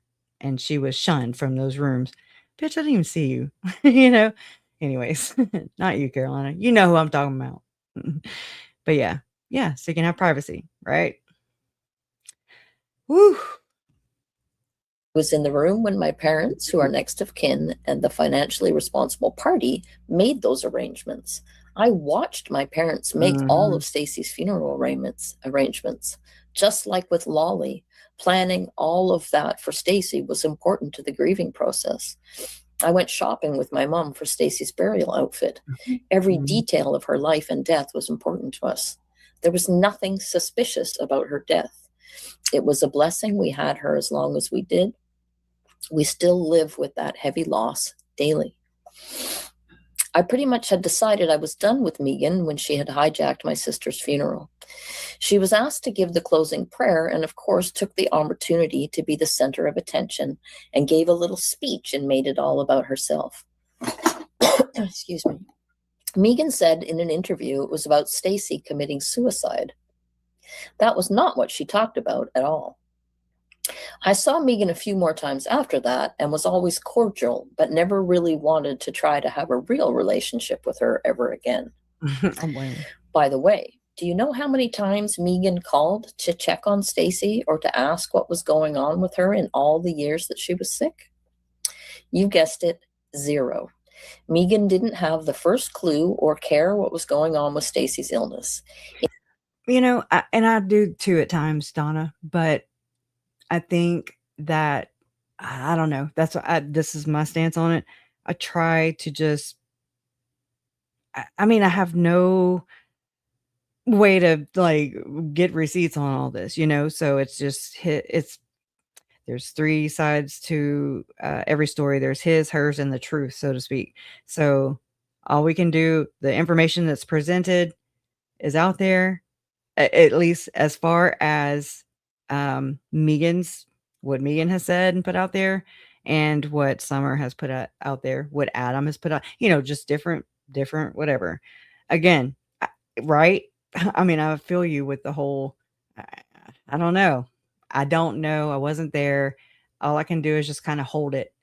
And I mean, again, it's like, I just want the truth, to apply it to their stories, to undo the damages that were done by narrative pushers, you know, or people just trying to feel fucking relevant. Okay. People who have this wild delusion that they belong in family rooms, you know, and they were shunned. Okay. Well, probably, yeah. I mean, if I'd have known, I'd have definitely shunned you. You know what I'm saying? Like, because no, that's entitlement, boo. And it's like kind of the same thing. It's like Megan felt entitled, possibly, allegedly, to the fact that it's like we're just supposed to believe her, and that's that, you know, like, don't question her. Bullshit. You know what I mean? Question everything, question everybody. Like, What are their motives? Now, one thing that does make me think more, at least whenever the text messages that came out from Lauren, over they were sprinkled, excited utterance. Okay, Hella and Dolly, where there's this whole text conversation allegedly between Summer and Lauren. And so, I mean, these are text messages. Whenever you write a text message, you don't, I don't, okay.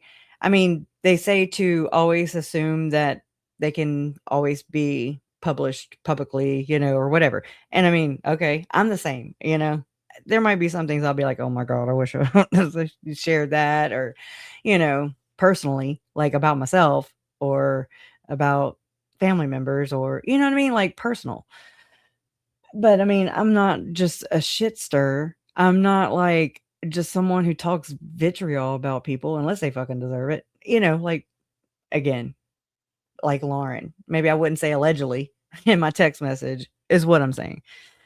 But I mean, you'd never expect for people to actually see that, So I don't feel like, okay, so I feel like the conversation that happened apparently between Lauren and Summer, where Summer basically said all this stuff about Megan, not in depth, but enough to where she shared basically how she felt about Megan. And she implied or said that, implied that Megan didn't have empathy, whereas Lori did show some. Okay, whatever. I'm just saying, I'm just like, whoa.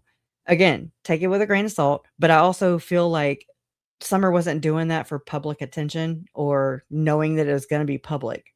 This was a private conversation between her and Lauren, somebody she was defending her family about, from. Okay. And I mean, so I totally get that. I get her whole take on that, like just wanting to defend. And I mean, actually, hats off to her for just being so more bold about it. Of course, I didn't have conversations with Lauren. She wouldn't fucking acknowledge me. Okay, how about that? Okay, it's like to not ever be acknowledged. That's some shitty. That is a very psychological mind screw, in my opinion. Also, okay, because here I am going through this very real pain, real life, real heartache, real shit, and they're just, Lauren was just reporting on it, and I'm air quoting back here. And I mean, I was never relevant, but Megan was. Okay. It's just like, why didn't, and I mean, I get it now, but why did Lauren purposely just look over me, look past me, look beyond me? Okay. I wasn't even fucking relevant to her. I didn't even show up on her list, So it made me feel, or I say made me feel like, because of the way Lauren treated me or didn't acknowledge me, it was very real, also very noticeable too. And I mean, very fucking cold-hearted, very deliberate. And she knew, and I knew. That's why I would super chat, so she would have to put my shit on the screen. She liked the dollar. She worshiped the almighty dollar. But, hey, whatever, don't hate me because you hate me, basically. Just kidding. Don't be me. In all of the years she was sick, even when she did come to my parents' house in San Antonio when Stacy was there, she never sat down and said, "Hey, Stacy, how are you feeling? What is it that you have?" Yes. Nothing. She never even asked. Nothing. Not one time. Because Megan is only concerned about Megan. She has no clue what Stacy went through, what my parents went through, what any of us went through.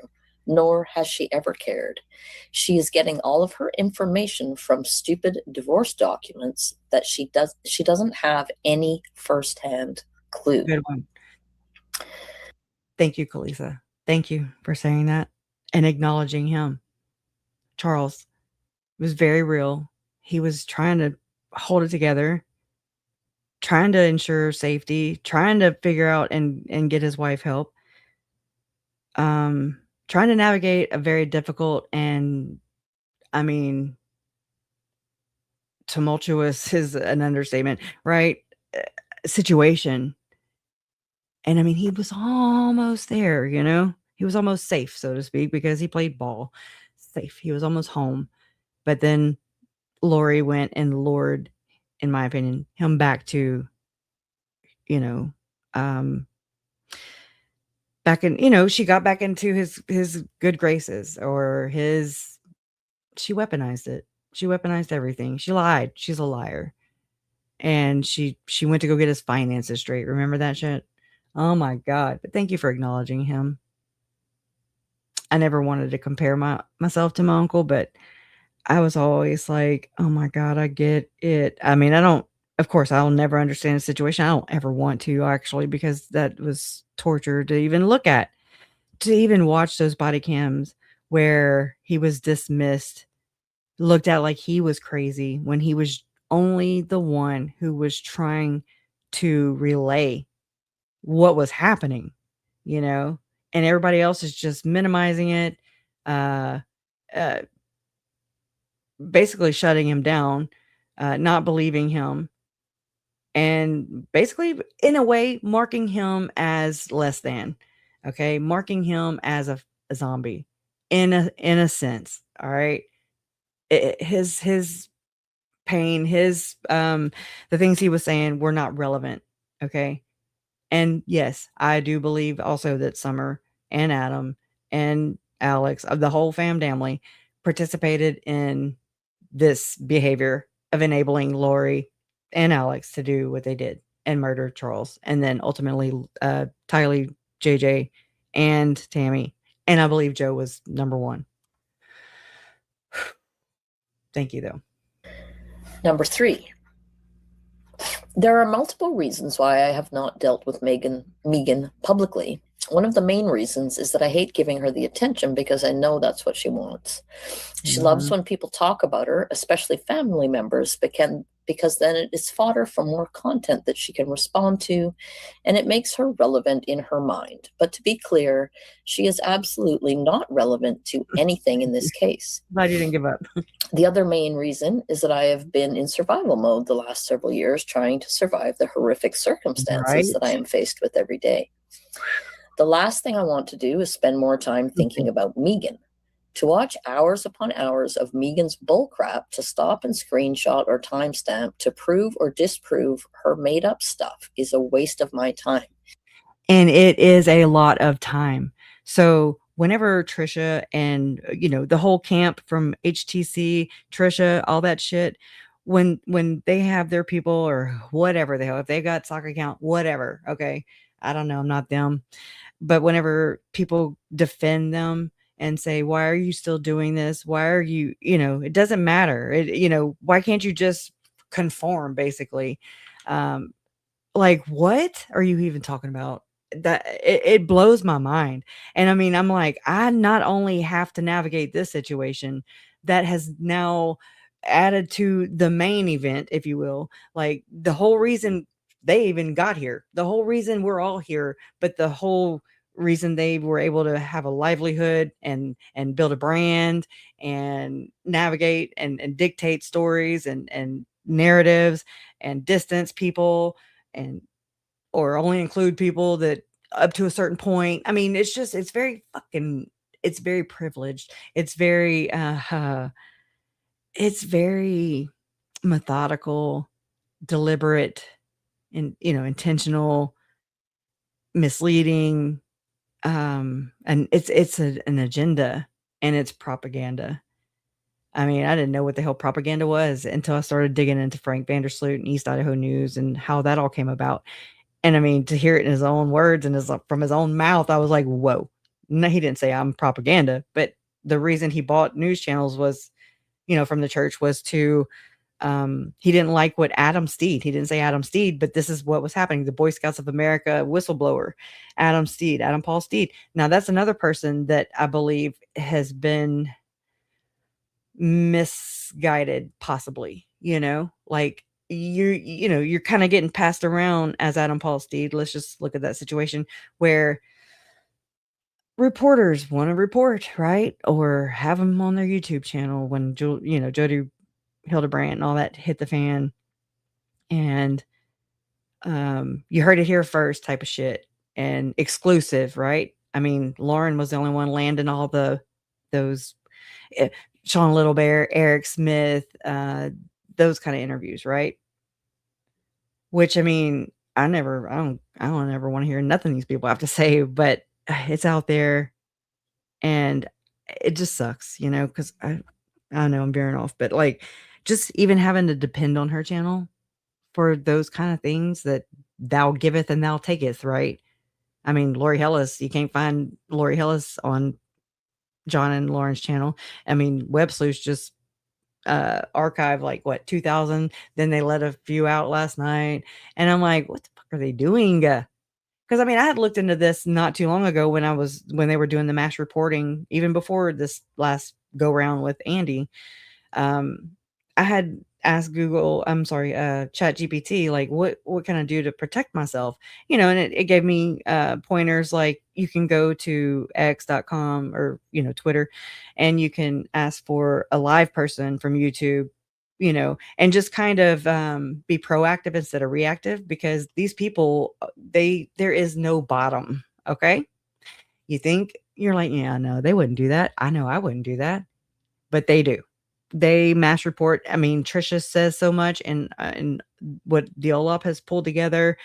Um, I've seen more than enough clips of Trisha saying, "Well, we mass report," and I mean, this was over the years. All the people that have gotten on Trisha's nerves, or who have gotten what she thinks are her super chats. Okay, if anybody is making a living or whatever, receiving a super chat, and they don't sign up or sign on to Trisha's bullshit, then you're against her. That's how they are, black and white. You're either for us or against us. Okay. And so, because this ties into me, like when I found all this stuff out, and then, here's Trisha, a whole ass just bidding, and vouching for Lauren and John, Megan too, Joe too. I mean, I was just like, what the fuck? What is going on? Like, and I was like, this is fucking crazy. And I didn't know all about CrimeCon. I had to look all this shit up and read all this shit and watch all this stuff too. I mean, I learned a lot with y'all, with you. And I mean, and then coming to the realization, like, oh my God, like Lauren did all this shit. Holy shit. These text messages that she's scared of coming out are talking about my fucking family and even me. It's like, what? Like I don't know. Again, that's not why we're here. The reason I'm here is because of Lori and Chad. So this is secondary. This is like another layer, another subculture, another thing to fucking look out for, another thing to be aware of. And when you're going through, and you don't like to think yourself as vulnerable, but yeah, totally. I can see it now. Vulnerable. And I mean, look, I'm the same way with everybody. They're gonna do everybody's gonna do whatever they want, and whatever, teach their own. Like, I'm not here to, I don't need followers, I'm not a cult leader. Okay. Just walk beside me and just be my friend. Okay. That's it. Parasocial, whatever. Okay. I love the community feeling here. I love that. This is why I'm here. It brings me back. And, you guys provide that for me. And I mean, I just want to be respectful and do the same, or to the best of my ability, to you and for you, whatever. I just hope that we all together as a community can just be a community, try to be, change the things, that we see, not just bitch about them, but let's be the change. Right. And I mean, until you point these things out and critically examine things, I mean, how are you supposed to freaking know? How? And then when you're doing that and thinking with a critical mind and running it through that filter, then you start seeing things, and you're like, oh, and then it becomes like a really, I mean, for me, it really shattered my worldview. And I haven't lost hope in humanity though. Okay. Because I see you guys. I see those of you who are out there who kind of maybe possibly feel the same way I do at times, where you just feel like, what are we even doing? What's the point? Who can we trust? And it's like, basically, no. But you know what I mean? Just realist. Um, just I don't need all the bullshit. Like, save all the sugarcoating. I don't even come at me with that. I can't stand sugarcoaters, who just try to put sugar on a turd. I'm sorry to be so graphic, but that's basically what it is. And at the end of the day, when you try to pick up the clean end of the poop, okay, your hand still gets shitty because it's still a turd. It's not sugar, I don't care how much sugar you put on there. But ew, ugh, sorry for that analogy, but I mean it's for real. But I really appreciate it. I love you guys. Thank you. And that's all I ask. That's all I don't know. Just hold me accountable. I'll try and do that for you guys too. And but we're not bad. We're not trolls. Sorry. We're not the bad guys. We're not your enemies. We're not stalkers. We're not anything that you're trying to paint us, Trisha and Lauren and peeps. All we're doing is holding up a mirror, and then all you're doing is complaining about the reflection. And so that reflection is not our reflection. That reflection is you. Okay? That's what we're seeing, and we're like, we're horrified. Okay? Please. It didn't have to be this way. It still doesn't have to be this way. But come to find out that my time has been, like, just treated like a piece of shit, basically. Like, you're better than me. And I mean, I don't think I'm better than anybody, right? I really don't. Like, I'm telling you. My mama used to always say that I'll dig trenches with you. Right? Give me the damn shovel. Right? I'll be right there. We'll be digging. But I don't want people pretending either. Like, I fucking can't stand it. Like, just be you. Be your authentic self. Don't sugarcoat it. But these people did, and it's that much. It just pisses me off. It hurts, not just because I'm whatever, but they fucked with my family too, and they're still fucking with my dead family. Okay, the victims that they claim to be advocating for. No, and nope. People have gone round and round with Trisha for a long ass time already. I've found forums, I've found other interviews, where people are starting to feel safe enough to come out, other victims who have lost a loved one. And because they didn't, what appears to me, they didn't conform to the abuse, or basically that Trisha and friends allegedly wanted, just be the perfect little victim. I need you be a good little victim. Okay. I need you to make, and I'm going to post this right when these things are popping off. And that way I can direct dollars into my account. Fuck all the way off. I mean, cause that's like, to me, what Trisha and Lauren are doing allegedly, in my opinion, in my experience, are so fucking evil and vile. And like, I mean, they're down, in my opinion. Look, I'm telling you, because they are aware of what the fuck we are going through. They are aware of the type of people we are that murdered our family members, that had my mom on the fucking hit list. Okay. So it's all until, let's say, you F around and find out and screw an investigator. Maybe there's an appeal issue. Maybe, you like Lori and Chad aren't going to come fucking hunt you down. Okay. So this goes back to real life. I know. I don't think they're ever going to get out of prison, but it doesn't matter. That's not the point. The point here is people are interjecting themselves, allegedly, into these cases, real life. They're going real life, and they are not caring and or being held accountable for just the shit that they can actually cause and or do cause. Look at Murdaugh. I mean, Lord knows. I'm sure Lori and Chad would love to have an appeal, bust through that door. Okay, no, no, no. Look at Letitia Stout. No. Okay, real life, real victims. They don't care, and I'll be damned. No. Anyways, all right. I'm going back and smoke. It is a waste of everyone's time. I can't stop people if that's what they want to listen to or believe. People believing everything Megan has said does not hurt as much as losing Tylee and JJ. Nothing even comes close. Megan talk about this all day long because she doesn't have any personal feelings to overcome or deal with. She has some fake tears here and there, but she has no relationship with anyone in our family for over 25 years. We saw her a handful of times growing up.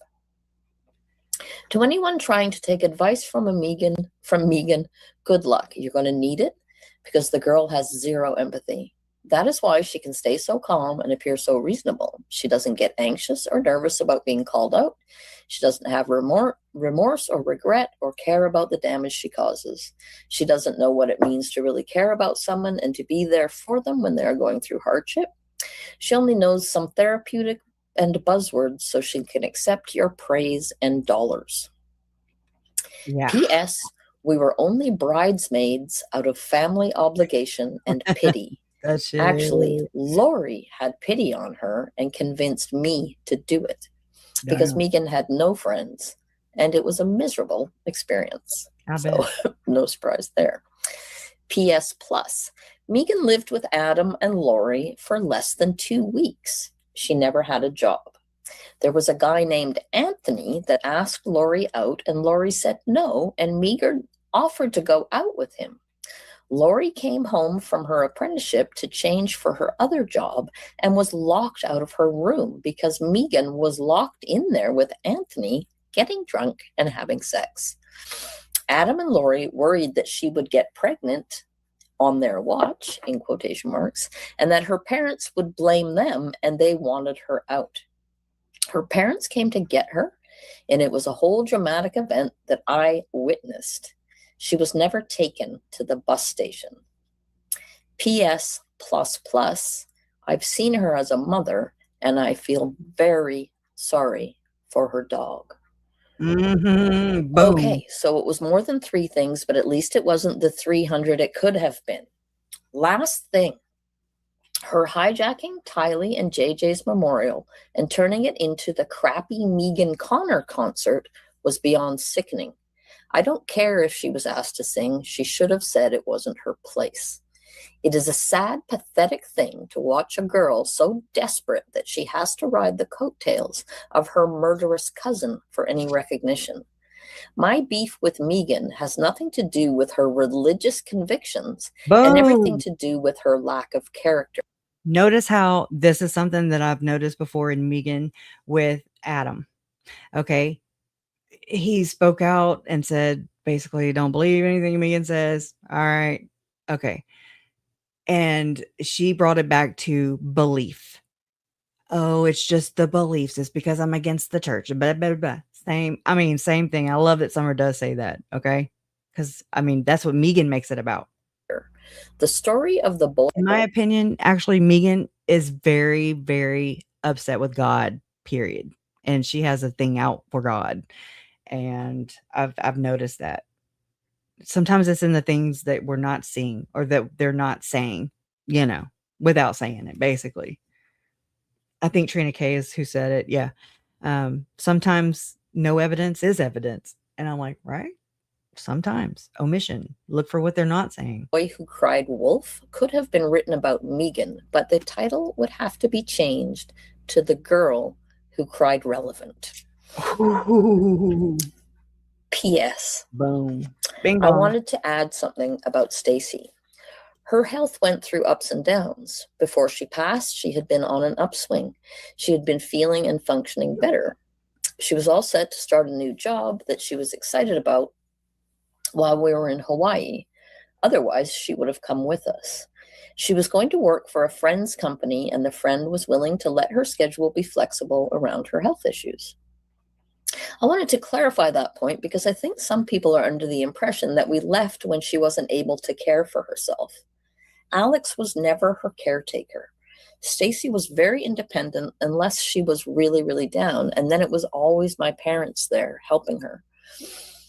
When we got to Hawaii, my parents were on the phone nonstop talking to doctors and trying to figure out her condition. Then they were making arrangements for hospice, and then they talked to the airlines. What the fuck? Okay, like I'm trying to figure out, comments that I missed or whatever. And when did she say that?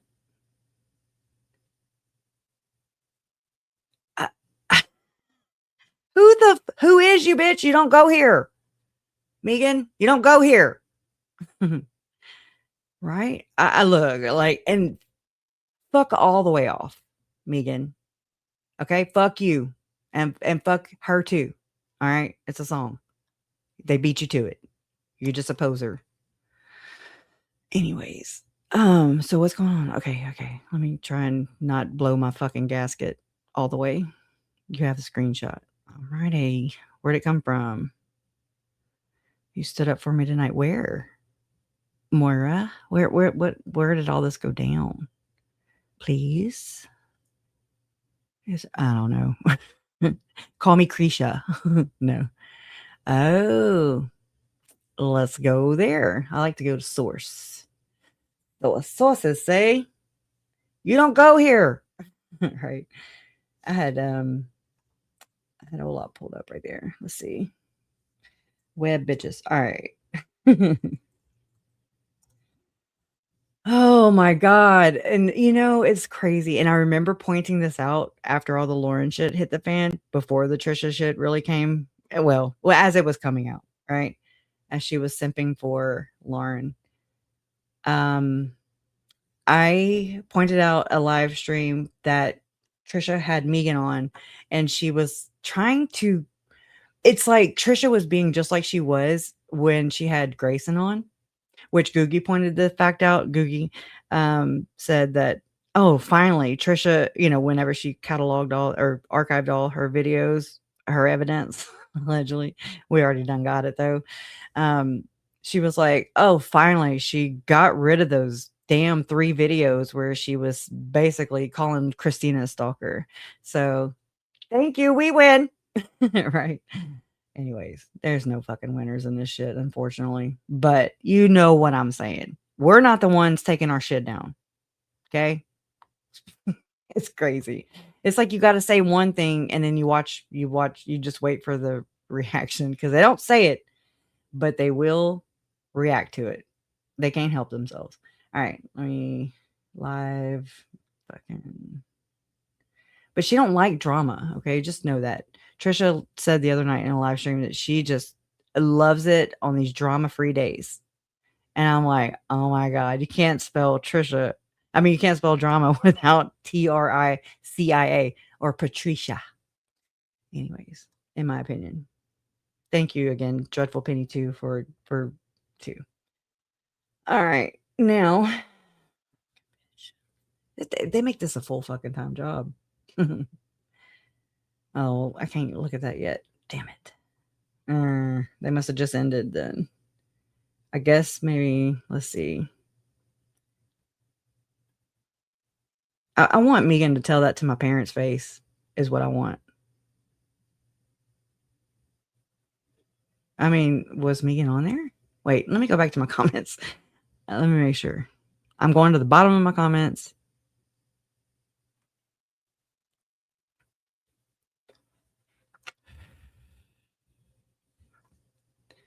Yeah, some of them were hidden. Oh, right. Tell her to fuck off with her email. Okay, tell her to shove it up her ass with her polyps. Allegedly. Someone's resurrecting the videos. Oh, shit.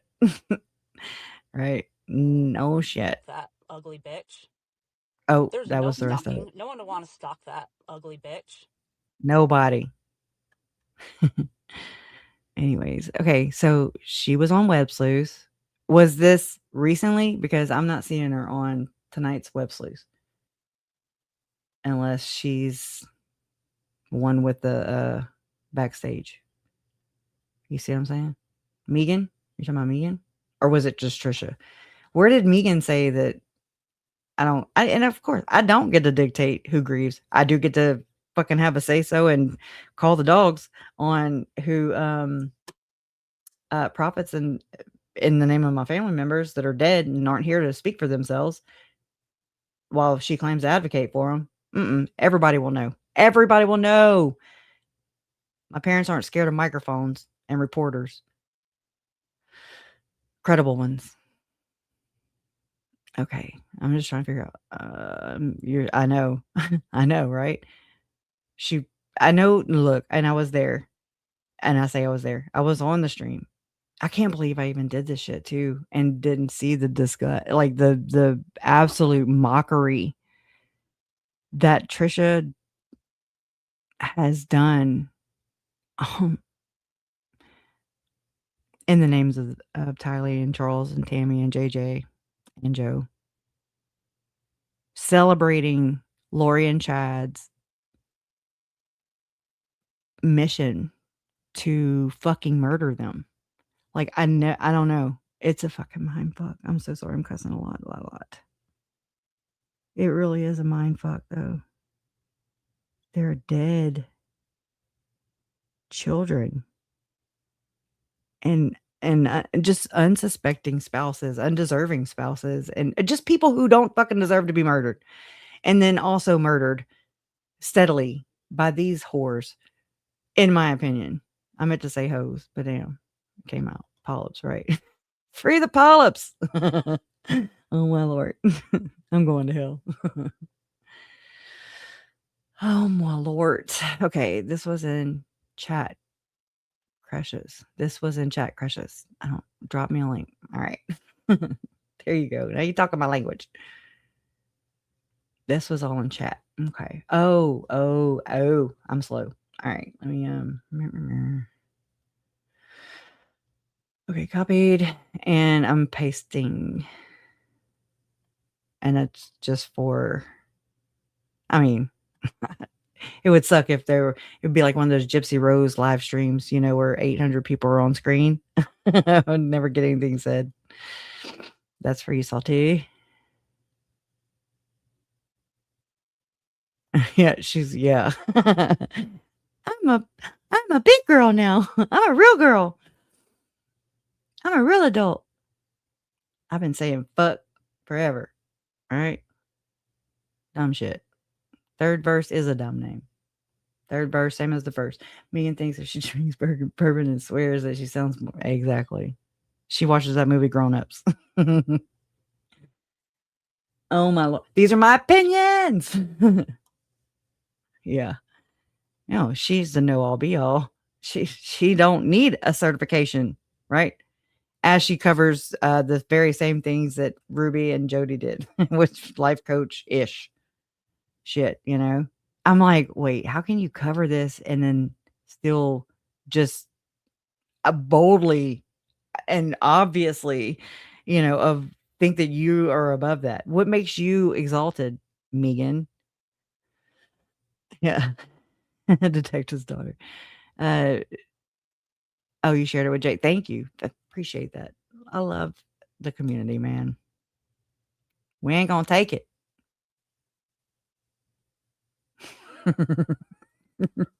Third verse in the midlife Mormon crisis. Yeah, she's pretty bitter, huh? Pretty bitter. I'm not even as bitter as Megan. Those are my bunions. Carolina. Yes, exactly. Tell the people how much was raised and show the school. Yeah. And look, I have a letter put together for the school. And I got to contact mom and Larry and let them know. Which I mean, mom, she knows that this was going on months ago, but not still. You know what I mean? So I'm gonna have to call the big dogs, so to speak. Not that they'll listen, but you know, after that we can go legal if needed. Oh, where'd you go? I was about to pull you up, lady.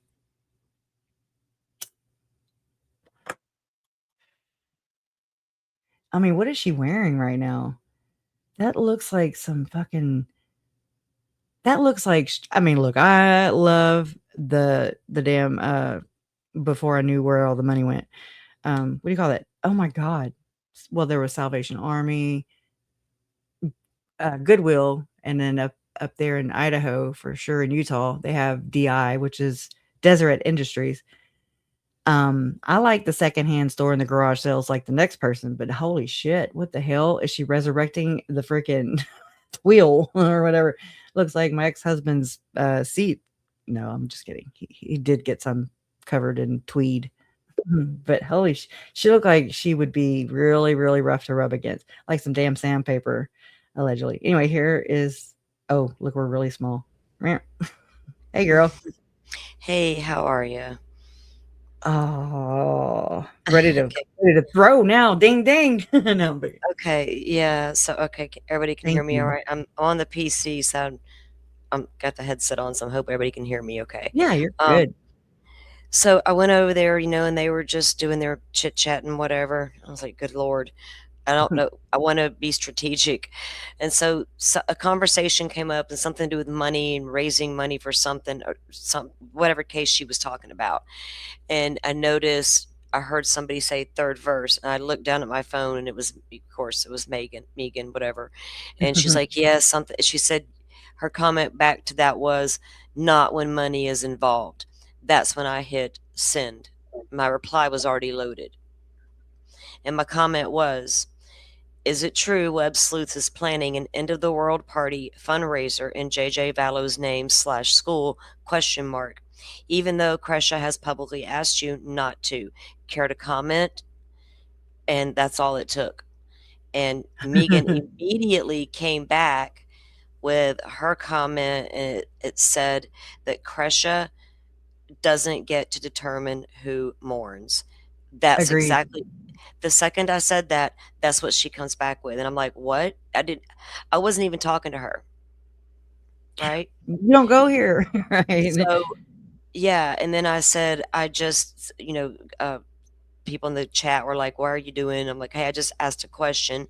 I was being respectful, I thought. And Not to them. when I typed in, I just asked a question, third verse replied, and I answered it. Okay.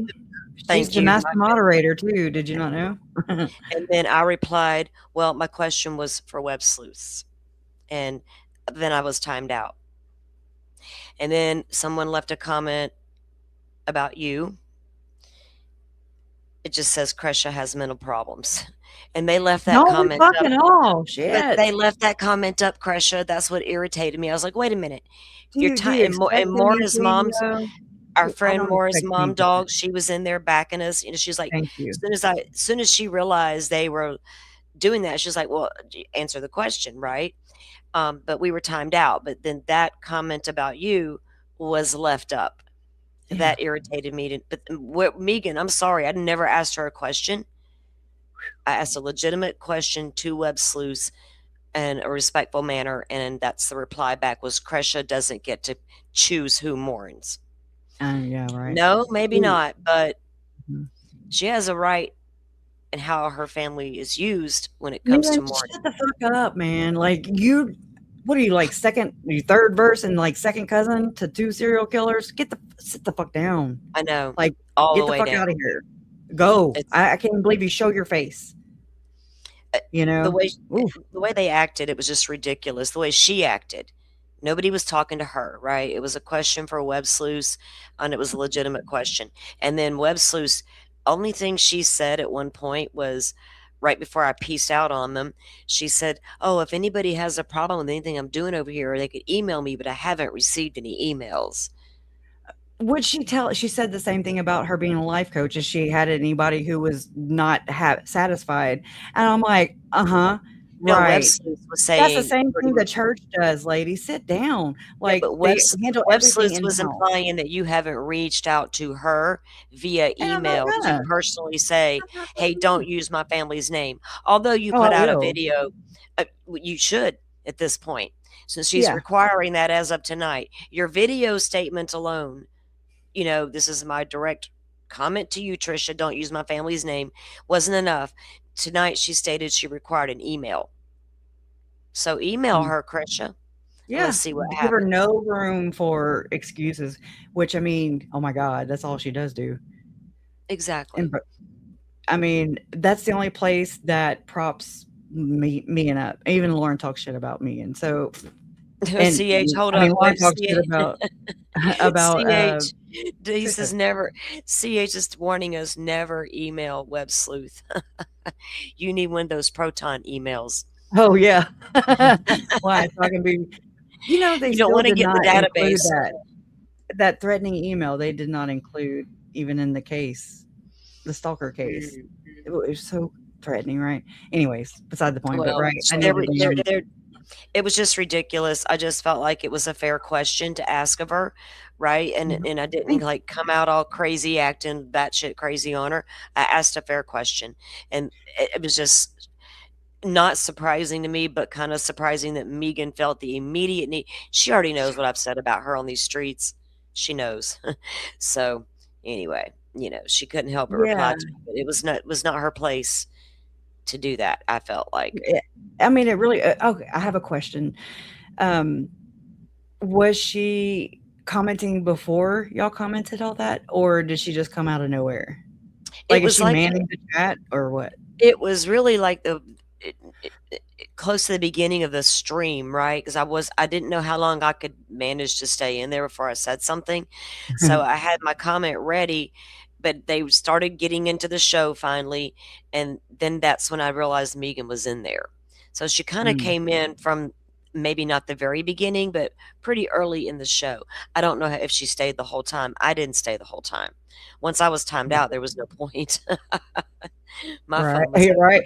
and you know what it goes to prove? It just proves that whether you go in there sideways or if you present Right, them respectfully, it's still treated the same. exactly. People are still treated the same. I went in there as media, right? Am I correct? I'm a YouTube content Yeah, creator. you're a reporter Aren't on boots on the am I ground. media now, right? I thought I was media now. God dang. Oh Anyway, my god. yeah, Again, they timed the media out. except for Brian Ensign, they need him for content. Oh, yeah, well, Not web sleuths. Notice that. She does not use her own website as source. It's the best one on the planet, though, according to her. that's But she always uses like somebody with she uses people. She does not oh, create yeah, her own she's a con content. artist, she's beyond Mhm. a grifter. She's beyond all that. She's just beyond that normal stuff. And we're just And gonna I say in say our it like opinion. she's a con artist. This woman's been doing it for years now. Mhm. She's an art to her. Look what And she's done to Bev B. Okay, do you that can't wonder be the only though? one. And Helen.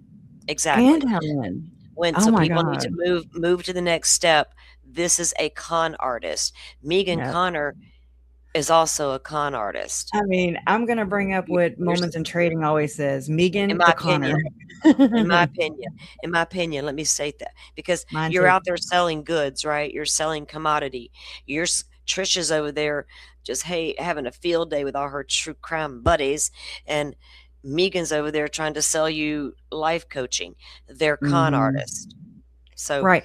I actually thought of something last night too. I'm thinking, Megan had brought up in one of I don't even know if she does any videos on her channel anymore. I know she does with the Kirsten girl, but I'm wondering because the last video that she did where she was just basically insinuating like she was gonna sue us, but we were poor. And I'm like, for once, my poverty has fucking helped me. All right. right. Oh, I'm So so look, glad to be Poe. I just everything about her is off-putting. It wouldn't have been maybe um I probably wouldn't have given her a second thought because of who she was, right? Once if I ever like on the news or something, I'm like, oh, that's Lori Vallow's family. And I'm more Lori and focused on Alex's dumb victims. cousin. Yeah, Yeah, for sure. I'm focused on victims' families. I'm not really. Yeah, I can't help what the defendants' families go through anymore. Than I'm more concerned about Right. what victims' families go through. They got their people, I guess, but she always been off-putting to me. But when she wanted to double down and act like women Mhm. Like, she just respects what none of me and us mom were speaking she out about, but then yet was, like, dismissing us all at the same time. she did more than dismiss y'all.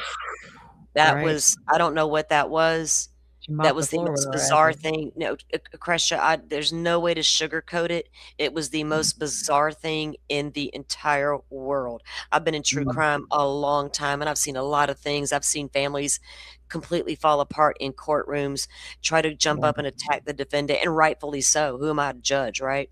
But when that yeah. lady sat out there on a live YouTube and told you and your mom to be silent when Mhm. it was about y'all, no. Insert yourself again. No, fool, sit down. That Right. we're not. Don't come out here with your high horse attitude toward women and make us feel like, oh, we have no empathy and we're just a bunch of losers, conspiracy theorists and shit talkers on the internet. We have Drama. no Yeah, yeah, we're just yeah, drama. we have no education. We don't know what we're doing. We don't no, lady, you need to sit all the way down with that nonsense, you con artist. Because we're Right. real ladies. We don't need to sugarcoat it and lie about it and pretend and fake it like she does. But her coming out there and talking to you guys like that and saying that was the last straw, Yeah, that I was it. appreciate Well, there I was no mean, I redemption. really So do. It's just again, like I said earlier, just, use m and I say use me, but you know what I mean, like, sharing if it's important. If y'all think it's important, then and relevant to make a point or mhm, to share and show people to wake them up, whatever, please, you know, right. I appreciate that big time. Um, anyways, and I just did not wanna have to do this with my parents, it's like I wanna kinda be a buffer. That's what I kinda to protect, to just be You the know first that line of defense. and well, But, I I mean, can't I'm even also a family member too, and fuck them, man, all the but I way. can't begin to know what you're thinking and feeling. And I know that you tried to protect your mom in the beginning with Lauren, right? We all know Yeah. what went on if we paid attention. And now here, so I get it. You've carried a heavy load for your entire family for a long time. People need to recognize it. And when I Uh, see, I but know I they don't do. do it. No, I no, mean, do we do that for our family members whenever, we do. we don't You're expect I right. don't That's expect what we do. anything. We do. We I step did it up. because I love them and I I feel know, protected. Yeah. and I know, and that's who you are, But don't, and like, that's don't dismiss me, like, don't just sit here and act exactly. like I don't fucking exist, Lauren and Trisha and People Megan. can't do that to you. You do Right. carry a heavy load for your family, right? For this walk that you're doing here. And it just screaming out that how y'all have a voice too and rights. And I don't want people to ever forget how all this started, right? When Yeah. all the horrible messages came out about Lauren, the stuff she says and does behind people's backs. Of Mhm. course, And she's they out there choose to saying enable it, but then how can you sit there and, like, bitch and moan and complain and point out all the bad things about Lori when they're doing it too? It's like, "Oh my exactly. god." They were doing it, and, Lauren just didn't want the whole world to know that how shitty she really was, but we know now. But And the Cox you've had family, to remember how she it's said been the a Cox long family time for enabled? y'all need to be walking in as much peace as y'all can find right now, right? Lori's Yeah. trials are over, they're done, the bitch is gone to prison, so we need to just put her there, and for That y'all, for that's yeah. something y'all can never do, like, you know what I mean? Not we can do it easier than you can. And I'm not telling you you need to do that, but people need to also remember what it's all about, and it's you and your family and the victims of Lori and Chad. And that's what I Yeah. will always stand on. And so when I asked Web Mhm. Sleuths about that, using them in their name, I can't with that shit. That's what people hear me go off. That is why when people wanted to question why I was so upset with Joe Schmo, because I was friends with Joe. You were friends with Joe. You were holding shows with Joe. Here I am talking to Joe behind the scenes, doing all of that, hearing Had the a moderator bullshit. talking behind the scenes too, and that's where she's at. She ended up in the secret meeting, Zoom meeting. I was no secrets with me. I'm talking just one on one to Joe Schmo. I don't know nothing about all them other women. I was never a part of any of that. That's not me. Anybody who knows me knows I don't do any of that shit. I don't know nothing about any of the people that was in Joe's ear. I know there were a lot of them. He told me. I'm talking about recently. I'm Oh, sorry, I'm joking. oh, In a Trisha's secret Zoom meeting, where they're planning to do mass reporting and shit. well, let them report. We can report right back. That's It's ridiculous and crazy. childish. I mean, It's I'm just ridiculous. saying, I've lost people, even moderators that were friends, Well, that you I haven't really talked about, because it's like, wow, so many so sharks many. around Crusher, me and around my family. It's fucking crazy. it's I didn't realize how bad it was myself until Joe. Yeah, And when he portrayed himself to be one way with you publicly, and I felt like he was well, we all know now it felt like he was using you. But when he wouldn't go forward and say all the things he was saying to me privately about how he supported you and all these things and all the bullshit, yeah. that's what triggered me because he wouldn't go do it because he was He also didn't bring also the content. well, but I here I mean, saw well, Joe. relevancy, right? Joe Closer. was using a victim. I'm going to be honest. That's all it Yep, was. yep, yep, yep. You And said it. that's Yep. what pissed me off, right? So I don't want people to get that straight. That was my problem with Joe Schmo. He befriended Kresha. We're friends. Come, I'll do shows with you. I'll get anything right, and then Yeah. never came out and spoke up on her behalf. Instead, he rode the coattails of somebody he thought would take him there, that left him in the Yeah, dust. or lead them to my parents, or that's usually how it works. That's how I I'm don't. gonna go with people. He's You know what I ridiculous. mean? But these people, that's how they work. They're transactional. They just look. I watched Lauren and John basically target my parents in Facebook. Oh, they did. There's no doubt about it. But Joe actually thought that this is going back to the Delphi stuff before this stuff. Joe Yeah. thought that HTC was going to take him next level with his little channel. Trust me. He Mm, told me all about it. I know. I know what wow. Joe's end game was. You know, Like, do your own fucking work, man. he didn't choose Like, HTC because he nobody gave believed me her shit. bullshit. And I definitely did not I purposely would not mention my parents, I mean, minimally. I really would not talk about my parents because I did not want anything to be said about, oh, you're using this situation. I've already been accused of that, right? I think everybody is. People have Yeah, accused Colby too of using this to grift off. And I'm of like, wait, this course. is my actual fucking losses. Like, I don't know, You know what? The way those are his people losses. look, Kresha, I have to remind people every day if your love it could be your loved one tomorrow, right?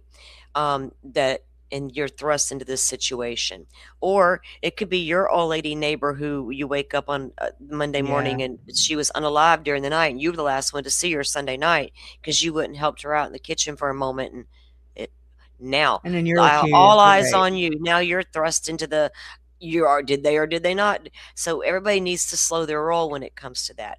You and Yeah. Colby walk your own walk, Yeah. and people need to And leave it I mean, alone and respect it, right? everybody should, at least, I mean, respectfully, everybody on all sides of this should, I'm telling you, like, if we ever were able to freaking pull it off and unite on things and be on Mhm. the same page, holy shit, what a force. Possibly, but that's also very woo woo. That's very out there. Well, but I think the numbers are stronger and louder than you could imagine, right? And I see that all the time in my chats, because we try to do everybody knows I true crime. I'm a true crimer. That's It's what I not do. about yourself. You don't make it And it's about no, you. They don't make it it's not about about them. me at Right. all. Exactly. No, not no. I'm just like I'm one of y'all, right? I'm just here to Yeah. talk about the stuff and try to figure out and find this justice for these victims if we can play a part in it and help out and get the word out and hear their stories and make their voices be louder than the damn defendants, and Thank you. because a lot of times Yeah. they are, right? It's all about them. um, and shining the light on that aspect of it. But you guys, you and Colby, that's your walk. I wasn't Lori Vallow's child. My nephew wasn't uh, harmed by her, right? So it's ridiculous for anybody to try to tell you, especially if Megan, Sorry. whatever her name is, if she's got the right to come out and speak her feelings because she's somebody's dumb cousin, Because you she's have trying the to be right. relevant again. You Making have up the right. stories. Well, she Like, doesn't have to. Well, she thinks she has the right to do whatever she wants. But she met why Charles does she once think that she and can and JJ you can't? 0 times. Well, yeah. I'm sorry. I talked right No, over you. no, She it just bothers me that she thinks that she can and you can't, and people yeah. like Lauren and Trisha prop that up. Right. So And they try to create like that live stream that I was telling you about, right before you came on, I think, where I noticed that Trisha was being the same way she was with Grayson, very different. She's usually spacey and can't find her way out of a wet paper bag, right. but yet she's trying to be this professional or whatever the fuck. It's a narrative, and like now I'm like, oh yeah, I know that format right there. And so what happened is, and I mean, I have this already screen recorded, so I do have it, but she's trying to make Megan more related, more relevant, same way Lauren did with whenever Megan came on, and then they went on Mormon Stories podcast and blah blah blah blah blah. Yeah. Yeah. It's like it's gross. It's gross. It makes them It is. more connected. Oh no, it's gross. I don't even know how to explain it. What do you call that? I don't even know the word. Not more relevant, but just Well, I feel like that a big part of Lauren and Web Sleuths kind of latched on to little Megan over there because she was Lori Vallow's cousin. Simple as yeah. that. Yep. It's because she was Lori Vallow's cousin. And I And mean, she Trisha wormed her little celebrates them way in anyway. there. Yeah, she wormed her little way into their hearts, I guess. I reckon. Mhm. Yeah. She gained their empathy, right? She gained their True. empathy because she's just Weaponized it. that's just my dumb cousin. Don't hold me responsible. Mhm. Bullshit. But yeah, But I love that's how what you it change. is. I love how you changed that around on Megan too. And I did. I was like, I wonder why she's saying that. And then when all this was first going down, then I Oh was yeah, like, that girl oh, I don't need get to it. come at she don't need to come at me. We are very different women, and this woman, no ma'am, you don't get to call this Southern lady ignorant and what all the other words she used to describe all of us that didn't conform to her way of Yeah. thinking. Bullshit. We Right. call bullshit. That's Yeah. plain and simple.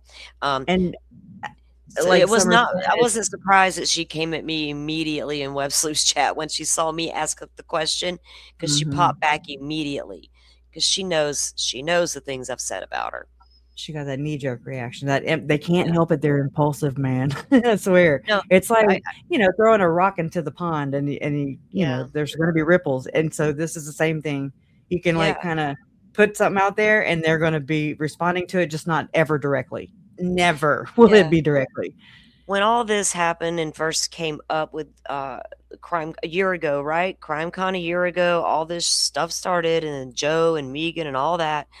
I came out and I said exactly what I had to say and did what I felt I needed to do, and what they didn't.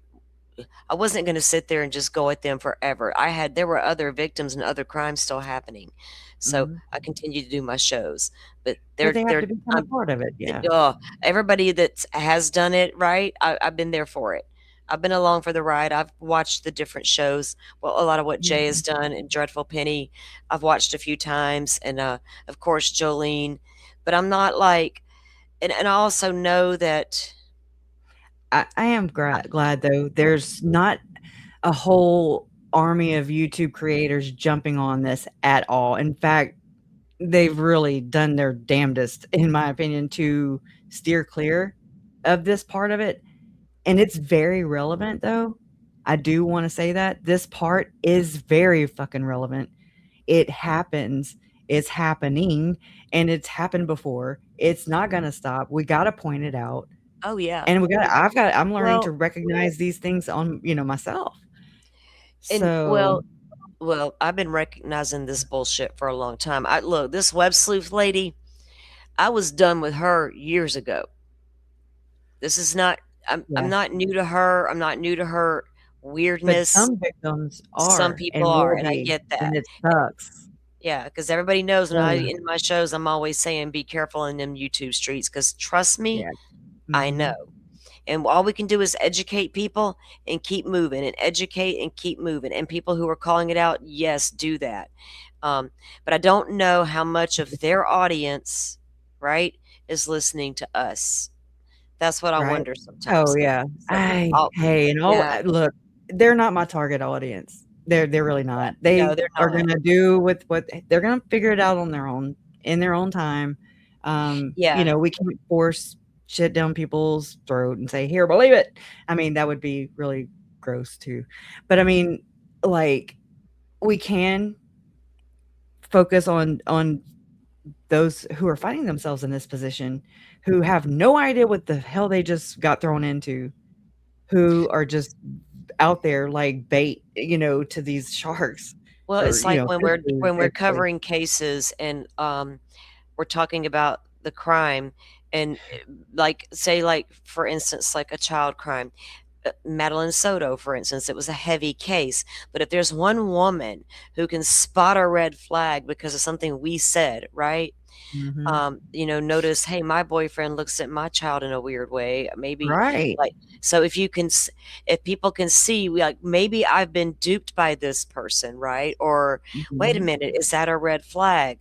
Learning to see it in your own Right, life, right? right. There's And lots of then and only ways. then. Yes. Yeah, there's a lot of ways to educate everybody and try to get to spot whatever it is, and it's so easy to say the grift when I think with this one, these two, especially web sleuths and Megan, it goes beyond a grift. It's straight up con artist because they go to extremes. Megan's already put out videos recently. I happened to actually see it by accident, um, crying about how after all this started, negative comments were being said about her on the internet, and her revenue was down so much.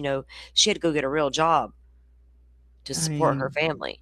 This was recent. I never that none of the stuff that she brought up it ever crossed my mind.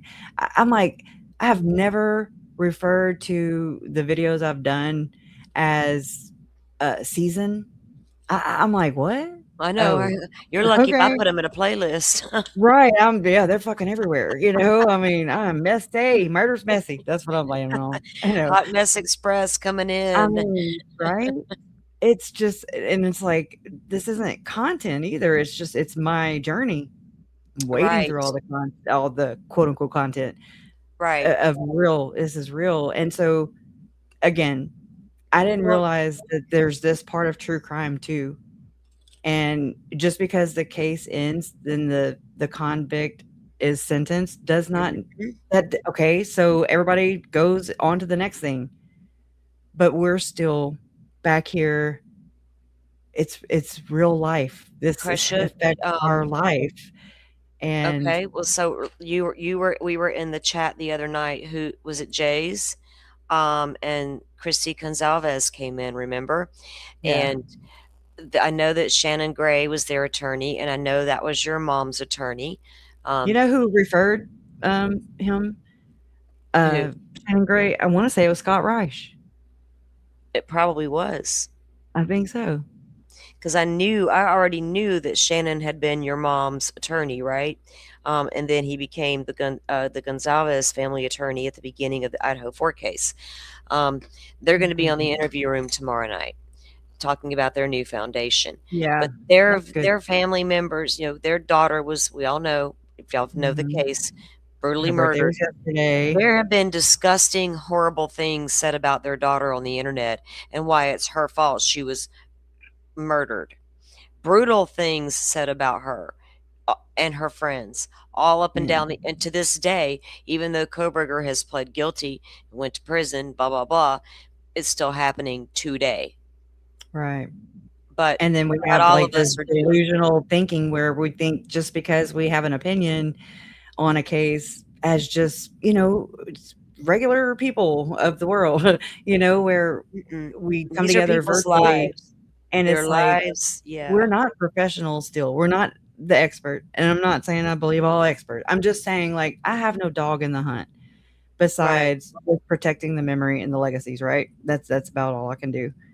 And Yeah. and try to stand up for what's right. Um, I don't think it's good to smear people who are dead and who cannot speak for themselves. I mean, anything can be said and is said. Look at what is happening right now with Beth B and what happened already with Helen. Exactly. I mean, it's really So gross. I it don't get is. that part. And I mean, what if I'm not, look, I'm just hypothetical. If Trisha, or just anybody, but I want to use her. Not, this is not a threat. Okay. I'm just saying people die. Okay. But I mean, if she were to not be here tomorrow, or, like, Mhm. how would people who do, and I mean, I used to love and adore and support her too. But until I figured out what was happening right in front of my face, basically, I just wasn't looking for that. But I mean, so what if people started just saying just whatever and started going after, her estate or what, you know what I mean? Like doing the same thing that she's doing to others. Would they stand for that? I mean, I wouldn't. And No. I mean, I've parted ways with her, and I would part ways completely if she would just stop using my family's name Yeah. to profit off of, to hype up, to celebrate. Okay, Just because it's the end of the world, Megan. And I mean, I can't stress this enough now, all right? Because I woke up to what was going on and what's actually being celebrated. And so whenever she says it's just a fundraiser in memory of, and Tylee and JJ, because we just want to prove Chad wrong, he's in he's on death row, lady. It's yeah. been done. What are you trying to do here? But that's just a side Well, note. that she's What I'm conning. wait, She's wait. yeah. What I want to stress is the end of the world again to prove Chad, who's in prison on death row, who's not watching your channel. So you're wanting to prove him wrong, and you're celebrating this. Oh, I'm kind of losing my point. Hold on. It's very important. Hold on. Doing it. Okay. Oh my God. It's leaving me. I do this all the time, right? Everybody in my chat is used Oh, to I this do shit. it all the time. Just the celebration. Hold on, I'm trying to refresh myself on this. I diverted there to Chad and Death Row and proving him wrong. When he's not even watching. Who gives a shit anyways, right? What is the point of that? Oh, it's the end of the world again. Celebration, fundraiser, whatever. Advocacy is what she wants to label it. It was the end of the world. It was Chad and Lori's mission, Chad and Lori's belief that the end of the world was going to happen July 22nd, 2020. They were going to go hide in the cavity of a rock, aka Hawaii, while the calamities played out. And when she says that, when you say their beliefs and you this is the reason, this is what we're doing, this is what we are advocating for victims, okay? The victims of Lori and Chad. It was the end of the world for Charles and Tylee and JJ and Tammy and Joe. It was the fucking end of the world. So you're celebrating Chad and Lori's, you're glorifying it. I don't think I'm saying it right. No, because you like are. it's No, fucking mind. you are. It's a mind screw. You're nailing it. Because exactly Oh, what it is, Kresha. That it's disgusting that she's going to make light of that yes. situation that Chad and Lori took so seriously, right?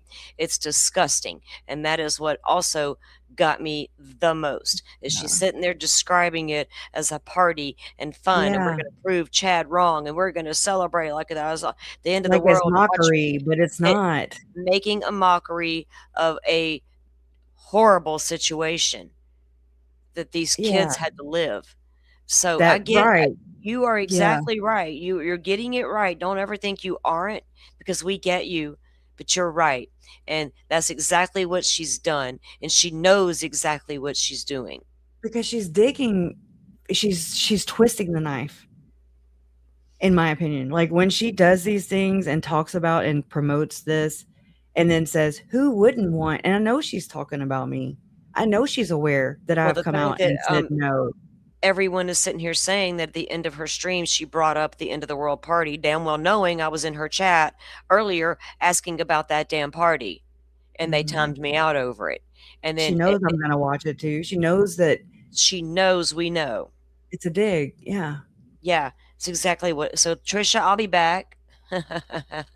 I warned you earlier today. I kept telling you throughout my stream. I hadn't forgot about you, Trisha, and I wasn't lying because I mean business. I don't just talk the talk. Yeah. It's really gross. I mean, I just look again, I didn't see these things because I like to mock Chad and Lori and their portal, the 144,000, blah, blah, blah. I mean, right? It's gross. Yeah. It's gross. And so I equated me mocking what they're doing or what their mission was, their whatever it was, their motive to kill basically and to be justified in killing, and to go to Mormon heaven or any heaven for fuck's sake. I Well, mean, the delusion is strong. And so then, stepping away from these people, Lauren and John and Trisha and Megan. I mean, I didn't leave them. They fucking left me publicly, basically, and we're like, "Hey, mhm. hey, you just be a good little victim right there, and we're gonna go ahead and just still, vouch for and take the side of the victimizers, the Ted Bundys, the Chad and Lorries, the Brian Colbers, like you said, like, Yeah. and just, hey, you don't get to say nothing, right? Because you're just, we own you, basically. Well, they Oh, just you're think they're. relevant. I don't know what John and Lauren think. Them two freaks think they're brighter than everybody else. And I feel And Bell. sorry for them all. I really do feel sorry, Uh, all the way up to Lori and Chad. Like, wow. You went backwards, man. You went backwards. Lori and Chad are. I think people will attempt to unpack Lori and Chad because they're a hard thing to unpack. Because It's they're yeah, dynamic. crazy. They're dynamic, right? Some people will say, "Oh, it was Chad." Some will say, "Oh, it was It's Lori." both of them, man. It was both. They're Once those connected, 2, yeah. yeah, one he already had his little cult following thing. Lori was the prime person to follow one of those cults, and boy, when those 2 energies met, well, we all saw what happened, right? I think and this is just So me and my conjecture, I think that it's starting to look more like Lauren and Trisha are also part of this like-minded, this club. like Okay, those and the relief. um, this is how they make sure there's nothing left over of their victims, so to speak. I mean, just if you even look into the Epstein stuff and the more conspiratorial side of what happens to these trafficked children that disappear and are never found. There's no proof of their remains or blah blah blah, all the things. And then you find out that, they claim or there's claims that they even take the remains of the children and like put them in kilns and these incinerators, and then they stamp them down all the way to diamonds. And I mean, there's nothing they won't exploit, and there's nothing that they won't deduce, reduce, minimize dehumanize, like just to stomp it down lower, but they will get every fucking atom basically that made up the victim. Like they won't spare anything. I mean, they spare, what am I trying to say? They They like won't they spare they any will use up expense to every do it. part of it. Yeah. Well, So if for Lauren and Megan to be a part of that, I'm gonna need more, right? yeah, So, yeah, definitely. um, No, I'm but talking like about as just far that as like that this, like-minded belief and like, oh yeah, okay, if we can look at their this beliefs. model, if we Look, can look at like the media covering the Delphi case at the time, you know, who was covering for and just buying the story as the prosecutors tried to sell it? You know what I mean? Like who's well, simping? Delphi is a Because whole it's the different. same thing over here, and I think No, it's the same it's a thing in the different Venetian beast. Benet. Huh? No, Delphi is a whole different beast. It's Um, a cult. uh, what? Yeah, I think it's a cult. What is? And What? the What Delphi happened in murder, Delphi? what happened to Abby and Libya? Well, I believe they're so ritual crimes just like Tylee and JJ. yeah, but there's. I promise you, it's very, very different. I know. I'm well schooled in the Delphi case. Same What outcome though.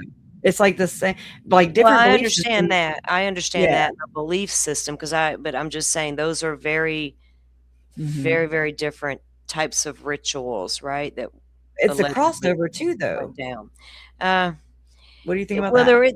there is the religion part's different, right? Yeah. FDL. That what happened in Delphi? They So don't the know nothing about that media, FDL. They don't know nothing about all that stuff. That's not what their jams were, and nothing to hmm, do with that. All right, they're like, what is that? mhm. No, that was very different. Um, so I, it, but as far as Yeah. media goes, I don't know. I just know Yeah. that these people who con and keep on using this family in a way to raise funds to promote this, to promote that, when where's the when can the victims rest? No, yeah, right. Yeah, fucking right. You can't. Because they're the ones names being used year after year after year to celebrate some weird guys. And for Yeah. the record, I did shut that portal all the way down and sealed it with a kiss and a long time ago, right after Brandon's trial was done and over with. When she wobbled her way back, she knew she was done. You're welcome. I always tease. Now, if we want to get down that tinfoil hat road, I'll keep saying it, and I can't shout it loud enough.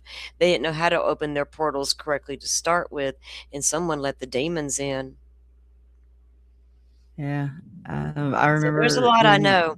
So there's a lot, but just what they're doing out here on these streets in the name of victims. I'm going to go live and speak up for victims. Okay. yeah, So thank you that you're, for doing that.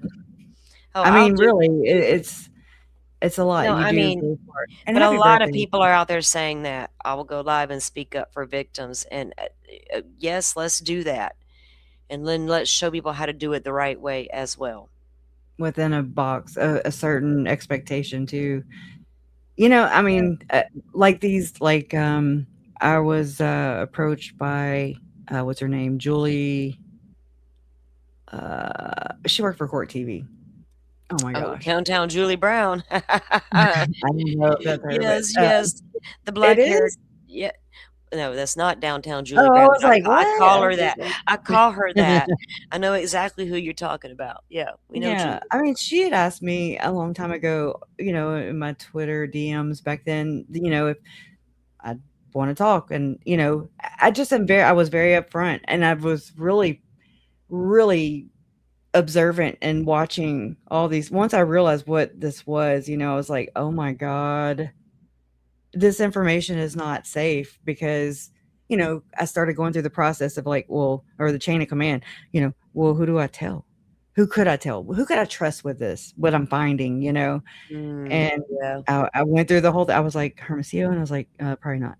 And then, I went to the next thing. And I'm like, FBI. Yeah, no, no, no, no. And then I went up, like the president, and I was like, oh fuck no. Like there ain't no you ain't safe, girl. Basically.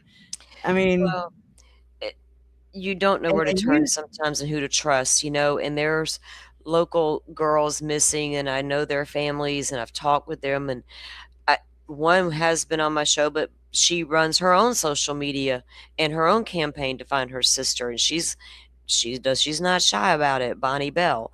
But I have my other families I yeah. don't platform, right? And that I haven't. I don't need to. I don't need to. I don't know that I would be exploiting. If she wanted to be platformed and come on, fine. But there's no need otherwise to try to encourage that just to get to get it done, right? Like, oh, look what Yeah. I got. I got the family member here tonight. No, Mhm. no. If they reach out and Not say, "Hey, I celebrities, wanna come do man, this. Can you either. help me?" Then I'm gonna say, "Hell yeah, I'll help you. What do you need?" But for me to harass a family and try to talk them into or encourage Yeah, them, that's crazy. it's gross. That's not It my really is so gross. that that's not I need to go and get off the internet if that's what I'm doing out here, Exactly. in my opinion. Me too. If I ever get there, or if, you know, we gotta check ourselves along the Right, way. please call me out on my own bullshit. I'm not scared of the mirror. But I Mirror. mean, like me and Trisha and me and Megan and me and Lauren, we're not here for the same reasons. No. We're this I'm here for a whole different reason. That's what brought me here. Lauren's here for a business. It's obvious from the beginning. She was a news lady. They figured out this social media stuff was gonna be a thing. They got in the Mhm, game early, made bank off the mhm, back of families is what I call it. When a channel builds themselves on the back of a family or a crime, what do they gross. do afterward, right? And that sets the groundwork. If that's all they do is that one Mhm. thing for you, how long are we gonna do this? 2, 3, 4, 5 years? Then what? Right?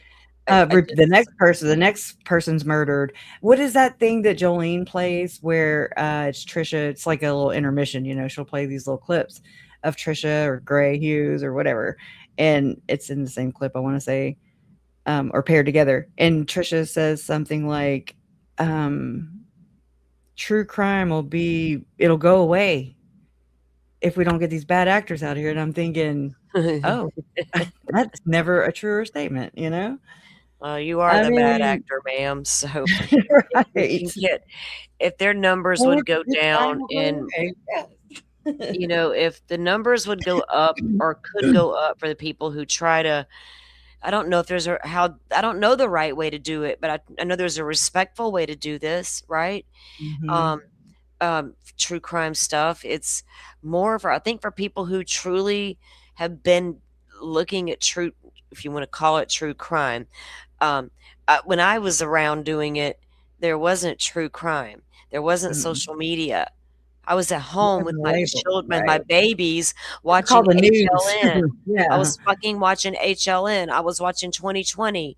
I was watching the Datelines, I was watching Nightline, the Barbara Walters specials, whatever. That's where I was getting my true crime. And then we had HLN, got the forensic files. We were all educated at that point. That was Mhm. very interesting work to me. How they Yeah. solve the crimes, how they get there, the forensics, the data. Those are the things I love to unpack on my channel. We love to read the court documents. Sometimes it's heavy to read what other humans are willing to do to other humans. But if it can red flag for somebody else, right? Yeah. Wow. My Right. guy. That's why a lot of women, I mean, I've looked at the stats on this. That's why a lot of women are, you know, um, attracted to this this whole what became a genre. Mhm. To try and just protect yourself, to know what to look for, the dangers, right? Right. I mean, it makes a lot of sense. But It does. have you noticed at least? I mean, I don't know if you've been paying attention to CrimeCon at all over these years, but or if you've been able From to look back afar. at it. Okay. Like from your standpoint or your perspective, what, if anything, or have you noticed that CrimeCon has even abandoned its own earlier model, I guess. Oh yeah, it's obvious. It's a commercialized event. That's all it is anymore. It's a meet and greet. Come get some photos and have fun. And I thought everybody knew that last year. I thought that was understood a Mhm. year ago. But I guess that I know. slipped people's minds. I'm not quite sure what happened. Previously, it was already in Orlando one year. A couple years ago, it was in Orlando. Friend of mine, we had a very lengthy conversation about the commercialization of CrimeCon. So I've known for a hot minute what it's all about down there, and I'm not. I don't approve. Yeah. So I didn't need to have the light shine for me because I already knew, right? I'm just like, oh, I thought. And this year, I'm like going, damn, I thought y'all knew. Didn't we learn Mm. that last time? Picture taking And and all. yeah, Weird the events were hard, going down inside bars and yeah, picture taking, stalking, the crime of CrimeCon 2 yeah. years in a row. True crime is true, man. Hashtag. Yeah, right. It's like, damn, adults, we start adulting today, or what are we doing now? We're running around CrimeCon acting like fools. Shit. Not Christina and them, I mean, the people that were doing stuff to them, right? And Lauren Yeah. taking advantage of it and using it for her own personal I belong in the room situation. She found a room she could go into, but now she could boss somebody around named Lewis or whatever his name was. Louise. No, but Dude, yeah. I don't know what this woman who she thinks she is, I because don't that know. wasn't right either to They're do like that. mob bosses, don't you know? That's what they acting like. Well, it wasn't. I would have liked to have seen Thank you, his Solomon. interaction with Lauren. Since he claimed that he had spoke with Lauren too, right? I guess it just so happened Christina caught her interaction on camera, where I guess Mm, Lauren didn't, right? man. So Right? we didn't The get to receipt. see um, that part, but Yeah, and that that, brings up something that I found whenever my Uncle Charles's stuff, my mom and them, after he was murdered, they had to go and get his stuff, right? From uh-huh. Houston. And in one of these boxes that were, that I found outside in the garage, and I mean, it was open, and I was like, what is that? And it was like it was a sketchbook, okay, like a sketch pad, and it ended up being Tylee's and her friend Visaya, and Mm, it was like, just little, like, I mean, I did this, I still do it, just kind of doodle or like little whatever. doodles. Yeah, and so it was her and Visaya, and it was like the summer of 2016, and there was they had like games in there, like, and so they had like a, and this is crazy to even say it out loud or just the realization of everything. I know that Tylee did not know this, um, what was heading straight for her, but it was a 2016 bucket list, and on and so one of the rules that was written in the sketchpad was pictures or it didn't happen. And I was like, I apply that to like the shit Go that Lauren, Tylee, right? like receipts or that shit didn't happen. And then I'm checking your receipts because you done said that, you accused Janice of fabricating these things. And I mean, anybody can with a Canva app. Jeez, it's not fucking hard. And we Yeah. know they're desperate and they ain't got receipts. So they don't produce them Well, either. these women, I don't know. It's like, what are they? I don't know about these kind of people. They're not the kind of people I'd They don't play right. It's chill like, with, oh, right? you know Yeah. what it is. This is what it reminded me of. Okay, you know how they say don't bring a gun to a fist fight. Yeah. They're the ones that bring the guns. And Every then all time. the other people, yeah, they lie And in when it wait. and then in the way for them to try to make themselves feel better and in chat like jump on their little bandwagon is to try to make you look like a crazy batshit crazy woman, right? Mhm. Not Yeah, you, it's a just you. problem. Even I with got a me, frontal lobe, yeah. right. Even we don't agree with them, so we're the ones with the issue. We're the ones that need to go to the doctor and get ourselves looked at. Yeah, Like no, we're just can't be conned. It's as simple as that. yep, And I talk back, so. right. We ask questions, we poke holes, we look through it with a critical lens, Yeah, and, she don't get to go out there and make videos about how we're all ridiculous for thinking right. that she was wrong for telling you and your mom not to speak, and then don't think we're gonna not speak on that. I mean, I Lady, hope nobody I would never tell Megan that. You know No, what I mean? I Like, don't. that's not I don't feel like it's my place or my business or my right or I never my told her to sit down Lori Vallow's cousin, not one time right? until she started her shit. And then it was like, wait a minute, Lori Vallow's cousin, are you talking to me? Yeah, Really? You just made a video calling a bunch of ladies losers and idiots because we didn't conform to basically. your way of thinking. Man, Mhm. good Lord, bless your heart. Hold my Yeah. coffee. I remember seeing a comment recently shared with me, from Colby's. Um, it was the same chick that harasses me, the the whatever lady, Valahaka, haka, haka, haka. What? Anyways, Bala. um, I mean, I'm just anyways, and it was something along the lines of, you know, all you had to do was just basically not go against Lauren. Like, all you had to do, Colby, What? and I'm putting this in my own terms here. All Yeah. you had to do, Colby, was just shut the fuck up and not call attention to what Lauren has done, like calling Tylee a bitch. And I'm saying that it sucks to say that. Like, that is just gross. Yeah. But I mean, it needs to shock the system. It's shocking Yes. and it's disgusting. And fuck you, Lauren. You know what I mean? Fuck you all the Oh, way. yeah. I mean, well, we see it's weird how people will stand up for things like that It's and separate. don't It's make like Meatloaf. sense. I'll do anything for love, but I won't do that. No, I won't do that. Oh Or that. God, stop right there. I gotta No, know right no. now. Do you love me? For real. I hate Will that you song love me too. forever? Don't get me Some started people on the like it. meatloaf. I'm kidding. God, oh my God, that was Meatloaf, an my epic album, man. my Crush it. dad, Oh my man, I real was just dad, playing yeah. some of it the other night. Like no shit. Oh my lord. Oh man.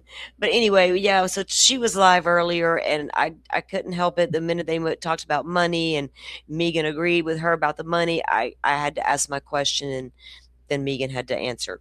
But I took the screenshots before they deleted my comments and then they timed me out and even though I was being polite. I'd have been Even like, it's a burrito and taco conversation, Megan, uh, nachos. even when Megan came at me, I was still, I tried to ignore her, but Yeah. I was still nice, like whatever. Look, I see you, you fly on the Right. wall, heifer. She's still trying to be relevant, apparently. I I'm mean, not going to make you relevant, lady. Sit down and be quiet. Zip your lip, Megan. Wasn't talking to you. yeah. I'm talking to web sleuths, And I right? mean, why don't she sharpen that? Why don't she do that and just stay the fuck away from us? And like, don't comment, like just leave us the fuck alone and don't tell us what we can and can't do and whatever. We're not the ones trying to control. I'm just saying. I no, and as I say that, I'm like, yeah, but you're sitting here like wanting Trisha to stop talking about your family. You Hmm. know, again, if it was respectful, if it was honoring the victims, I ain't got no qualms. Please share them, shout them from the rooftops. I love sharing Right. them. And but the way that they are celebrating their demise and then twisting that and inverting that basically and turning that into, oh no, we're just advocating. Um, it's gross. It's That's gross. not the way to advocate. It's a somber I don't give a shit about the thing. money. It don't that I'm just like, ugh. You, But I, it's I understand. That's the whole point. Their motive is for money. It's not. Let's pretend there was no money involved here. Let's would oh, Trisha do money's absolutely. Let me ask you this, Crusher. So in the past with these damn parties, and she has held one before, right? Am I right? And for JJ's school, or apparently, or allegedly, is there any receipts of that?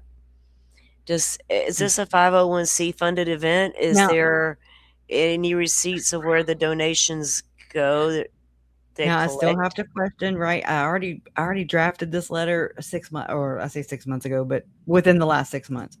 So I'll go and sharpen it and then send it to the school to ask, just so to let them know, fill them in on the situation, and because I don't think they're like that. I don't think they're like. I don't think they would agree with this at all. And that's Well, she lucky can for literally Web donate 3. the money to wherever she wants, right? She can. Well, what I remember is that okay, Trisha like shared, her regular links and stuff like that, but Mhm. the school, I shared this, the interaction between them and, uh, her name was, Margaret Trevelyan. She was the top person at Life Academy, and so she shared, this Miss Trevelyan, she shared the school's link, and so people could donate directly to that link for the school that she gave on air. I have it recorded and documented, and it's out there. But I just need to get us, just see what their take is of this. And, um, you know, I've also seen where Trisha does this on her website where she will be quote unquote advocating for, high profile case just on these strike while the iron's hot type of, the trial first day. Oh my God. Or the jurors just returned with a verdict, da da da. And then she'll put her links above anything else, like donate here. Don't comment here though about donations. She's always directing traffic of her donations, it seems. Well, that's because she's a con artist and she can't go without the money. Kind of like it's just like it is what it is with her. She's a con Yeah. artist. That's her job. That's her bank. Just It like is what it Lauren. is. Yeah, Right. that's their money. That without it, Trisha couldn't sleep on that couch. No slot machines. No. Slot machine. There wouldn't even be a damn couch. I don't know. Oh wait. Is there a whole Slots, house slots, attached to slots, that slots, room? slots, slots. Instead of shots, that song. Anyways. Yeah. Like, I don't know if there's a whole house attached to that room she sits in or if that's a room she rents and we're all just being duped. What's happening? She gets up and shuts that door all the time. I don't know. I don't know what's Mhm. going on with her. But she needs the money. Obviously, it's been her grift, her way Her of life estate. for Yeah. years, Well, right? I was It's a thinking of con. She's yeah. running a con over there. Allegedly appears to me, in my opinion. Same thing with Connor. Um, and the minute that don't work, they'll come up with something new. I don't know, but they can stop it. And she needs to show proof to people who are going to donate to her little event exactly where that money's going to go. And don't think Mhm. now, Trisha, you better hope there's a money trail. The OLOP says it perfectly right here. I bet she dropped, because this is what I was trying to say. People say it so much better. I bet she dropped their link and felt that was good enough and pocketed anything given directly to her via, her links or whatever. Well, yeah, I agree Mhm. a lot because I was That's thinking the what it same felt thing. like. So, Yeah. yeah, because you said that she had the direct link to them, but then also had dropped her own link. So I was thinking, Right. okay, so And again, because Margaret, I gotta figure where'd out the which money day, go, if she right? came Yeah. on the first day or, the first half or the second half. And I wanna say the second half because I was in the second half. Yeah. See, I don't know anything about her little parties. I've never hell, I didn't even know they existed. I don't ever pay that lady no attention. Like, I didn't Mm. I don't want to, but I mean, she, became part of the story. well, yeah, she's done that several times. During the Sebastian Rogers case, Mhm. she had a panel or two that I needed to review for reasons. And oh boy, I thought, man, people really watch this lady and they tune in for it on Hey, I purpose. mean, she can On be funny. Like, purpose. if I can remove my emotions, I'm just like, "Oh my god, she's so freaking just ridiculous." Like, just silly, she's silly. She can be silly. But Yeah. I also have reviewed the footage of her, with the John Ramsey where she's saying like, she documented this for us. I mean, plain as day, it was not hard for me to pull together and send to CrimeCon. Thanks, CrimeCon. Um, but to see it for myself, and like I said, when you're reviewing these things and you're looking at it through you're editing, trying to get to the point, um, going in, getting a snapshot, basically. But so reviewing it, and whenever she came back from CrimeCon, she said, "It was an accident. It was an accident." And then she just went right back to what she got, the content, the wrongly attained, um, audio recording. Just pretend it's not even John Ramsey. Anybody. She had that shit typed out. I'm sure she didn't do it. But just the way she was like, just it's like two different people, when she was like, it was an accident. Because it's like trying to get out of a speeding ticket and being like a damsel in distress or something, Yeah, like, it works. She "Oh, I'm it well, it sorry. works for her. She think well, I guess it's worked for Up her. and down." That's Mhm. part of her Boop, boop, con, de-doop. part of her act. Yes. I feel like it's part of it's partly that's who that woman is, and part of Mhm. it is part of her act that she puts on. Like, don't mind me, I'm just like the And fumbling. it is a scary it's alarming to me. I was just like, Well, "Whoa." I also feel like a couple of times I've spotted what I think, and I know because I've got a couple of grandparents who've suffered with full blown Alzheimer's, and I've seen early signs of dementia a couple of times Yeah, when I she heard you puts. say that, and I started paying Mhm. attention. Did you Yeah, see whenever she was, pissed off at Dreamfeed Media basically for posting I wouldn't even call it an obituary because it's not, like, in, newspapers.com or anything. It was just on a website, and it again, props, mad props to Dreamfeed Media for all of the things that she has brought forth. I mean, from the approximate, money that HTC could be pulling in, millions of dollars per year, to, honoring a woman who is being exploited in her death after death. And who knows since Trisha, was relocated to Texas, and it just is, for somebody anyway, so a woman that we don't even know, and Trisha got really pissed off in that video, live stream or whatever that her and Stacey did, and there was this one part where Trisha did she said, "Never," and it's like I saw the brain, it's like it did I don't know. I'd have to find that exact clip to show you what I'm talking about. But she was saying never, like, she's never been disrespected like that or something, and the way she said it, it's like she was so pissed off. It's like yeah, her brain malfunctioned or something, and I was just like, "Ooh." I mean, I've kinda experienced that with the trauma brain, Like, I remember when you're trying to get the words out and it's like a traffic jam or something. yeah. I don't know. Well, you can see it when she'll start stumbling, and it's just like she'll go, "Oh, I don't know, I don't know, I don't know," you know. Yeah. Um, and I've just I can see it happen here occasionally, right? And I've just Mhm. noticed it, but that's no excuse for all this BS she does, right? No. Um, but with that She is happening, getting it's older. just yeah, it's just a matter of time before it continues. And I don't know if her producer over there, the know-it-all lady, yeah, You maybe she'll just do pick. your research, okay? If these people we're just here for victims. I'm like, "Oh my god. Oh my Don't. god." And it's these Oh victims. God. Okay. Well, look, And I I used to need to. like Stacey for real. I did, and now I'm For like, real? "Oh my For real? god." Oh, okay. Oh. She was always the one who reached out instead of Trisha. Like, Oh, she would well, on she's the these important producer. dates, That's why she was oh, yeah, okay. Just that part. I'm like, she was the producer, Crusher. That was her job. redefining things from executive producer to stalker, okay? What is a killer to them? I wanna Web know, and sleuths I'm didn't have asking. time for you. That was her producer's job. Damn it.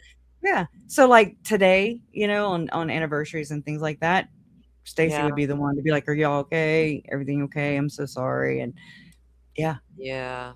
I actually need to look at my phone, like, conversation with Stacey and Trisha, actually. Not I done that. know. Well, Here we I'm are. sorry that all this time later, your family still has to sit with this, and these dates come up, and I know about dates that come up. I got one myself in 1 month from today.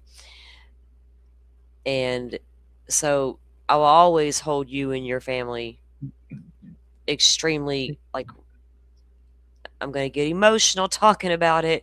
And those who know me, it's just like I carry those victims of the Idaho 4 case right here. You and your family are right here next to them, Thank because I you. don't like when families get taken apart. There's no Yeah. fucking sense in it.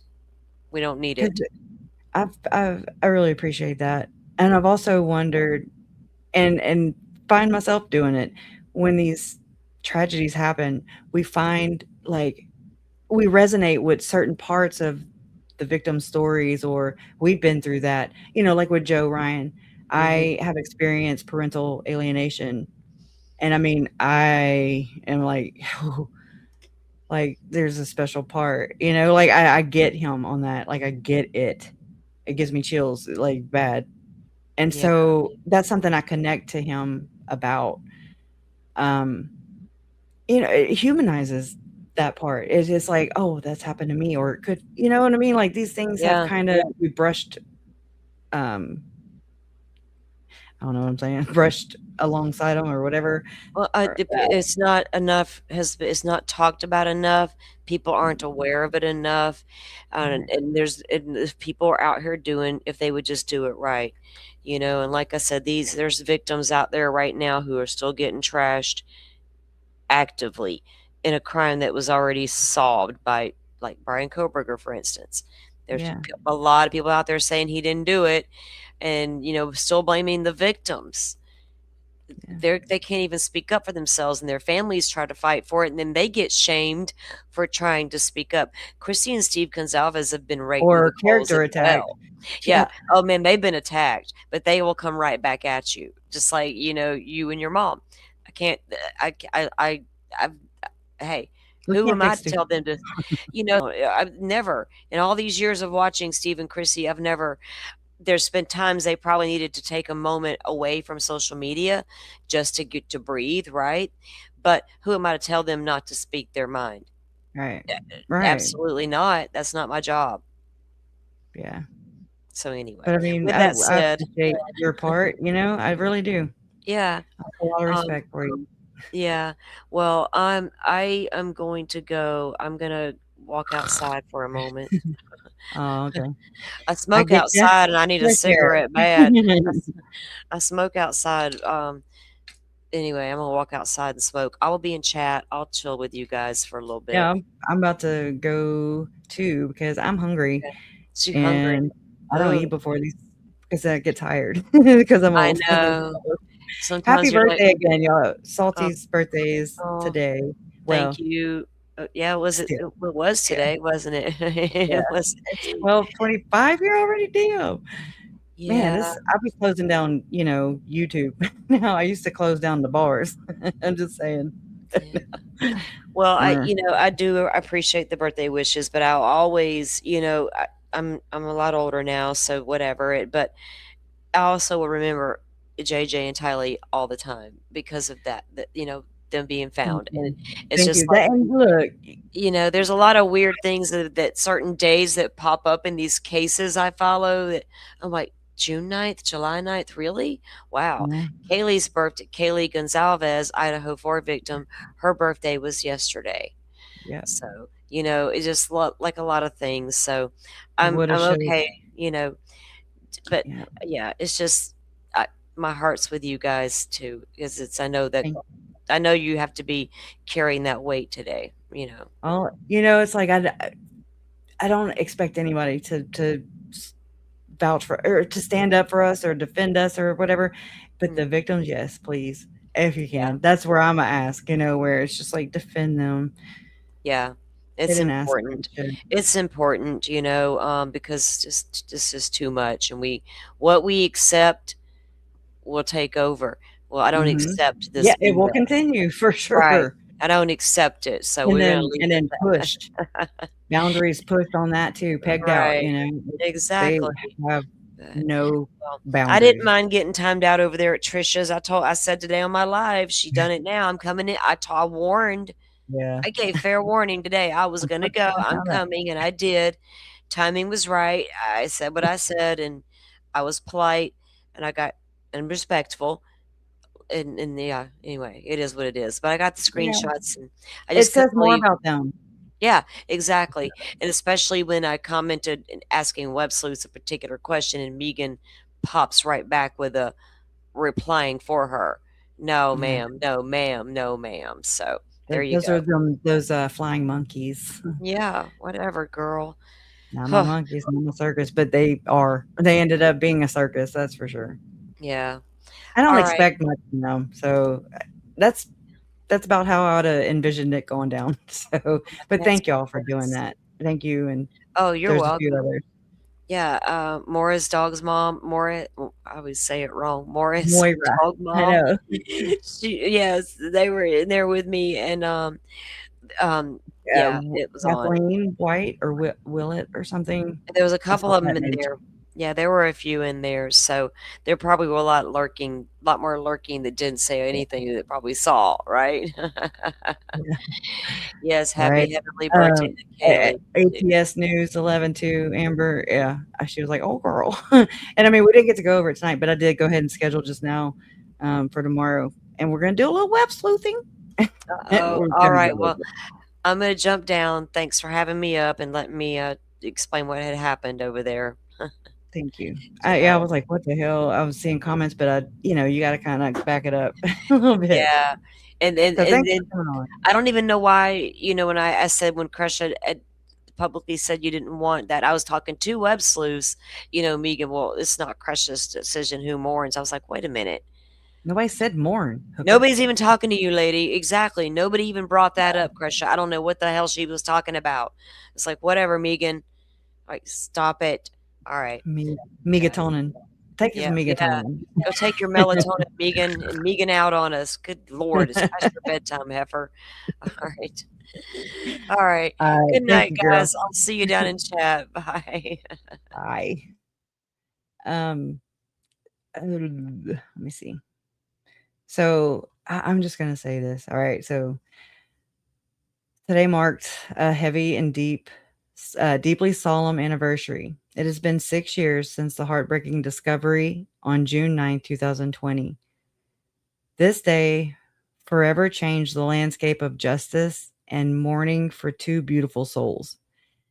I was thinking about what Salty has said before, that and I mean, I've heard this before, there's no perfect victim, but when you consider children, uh, pretty close, right, to perfection. Like they're just innocent and pure, and I can't imagine I can't imagine these kind of crimes. But this day forever changed the landscape of justice and mourning for those two beautiful souls.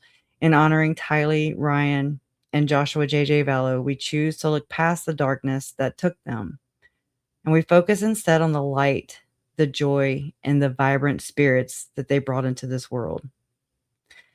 Tylee was a fierce and loving protector. She was witty, independent, and deeply devoted big sister. And at just 16 years old, she carried a sharp sense of humor and a very protective heart. She adored her little baby brother and stood as a constant anchor of love in his life. Her brightness, her strength, and her voice are remembered with profound respect. Her beautiful spirit remains completely untouched by the shadows of this world. And then there's Joshua J.J. Vallow. He was a beam of pure energy and joy. JJ was a burst of laughter, sweet empathy, and uncontained energy. And at just 7 years old, his infectious smile and big heart left a mark on everyone he met. He found wonder in the simplest things and shared a deep bond with the sister he adored. His life was a gift of pure light to our family, his grandparents, and the world. He is remembered not for how this story ended or his story ended, but for the immense love that he gave. We focus on the love and the joy they brought into our lives in their short time with us. They are safe, at peace, and side by side forever with Charles, with Tammy, and with Joe. That's how I always look at it. But we hold space today. At the beginning of this live stream, we held space for 5 minutes, and that was 1 minute for each of the victim in silence, where we just played the footage, right? And I appreciate you guys doing that with me, even though you're probably like, what's going on? I can't hear. But the truth was brought into the open, and their names are etched in a legacy of love. And you guys are part of that. And I thank you. May Tylee and JJ continue to rest peacefully together, wrapped in eternal light. And so we will end on that. And I'm going to eat some gumbo that I made and curl up next to my man and just get a good night's sleep. It's, my body will tell me these things, but I'm like, I don't know why. I just kind of don't know what I'm doing, or I have no direction. I just kind of feel like off kilter, like I don't know, aimlessly. It's a weird feeling or emotion, or time period. It's crazy. But I should know better. I should know better because I'm like, oh yeah, birthday. Oh yeah, anniversary. Oh shit. Yeah. And it's like our bodies tell us, I just am very good at ignoring mine. I don't know about you, but I want to work on that. And that's, I think, what we're here for. And anyways, thank y'all for being here with me. And we will be doing some web sleuthing tomorrow. Same time, same place. Justice for Tylee, Charles, Tammy, JJ, and Joe. Love always wins, Trisha and Megan and Lauren and all you other alleged exploiters out there. I'm not trying to get sued. They dirty. Allegedly. Justice, and I hate that. Justice for Tylee, Charles, Tammy, JJ, and Joe. Love always wins. You guys are proof. Thank y'all. Keep doing you.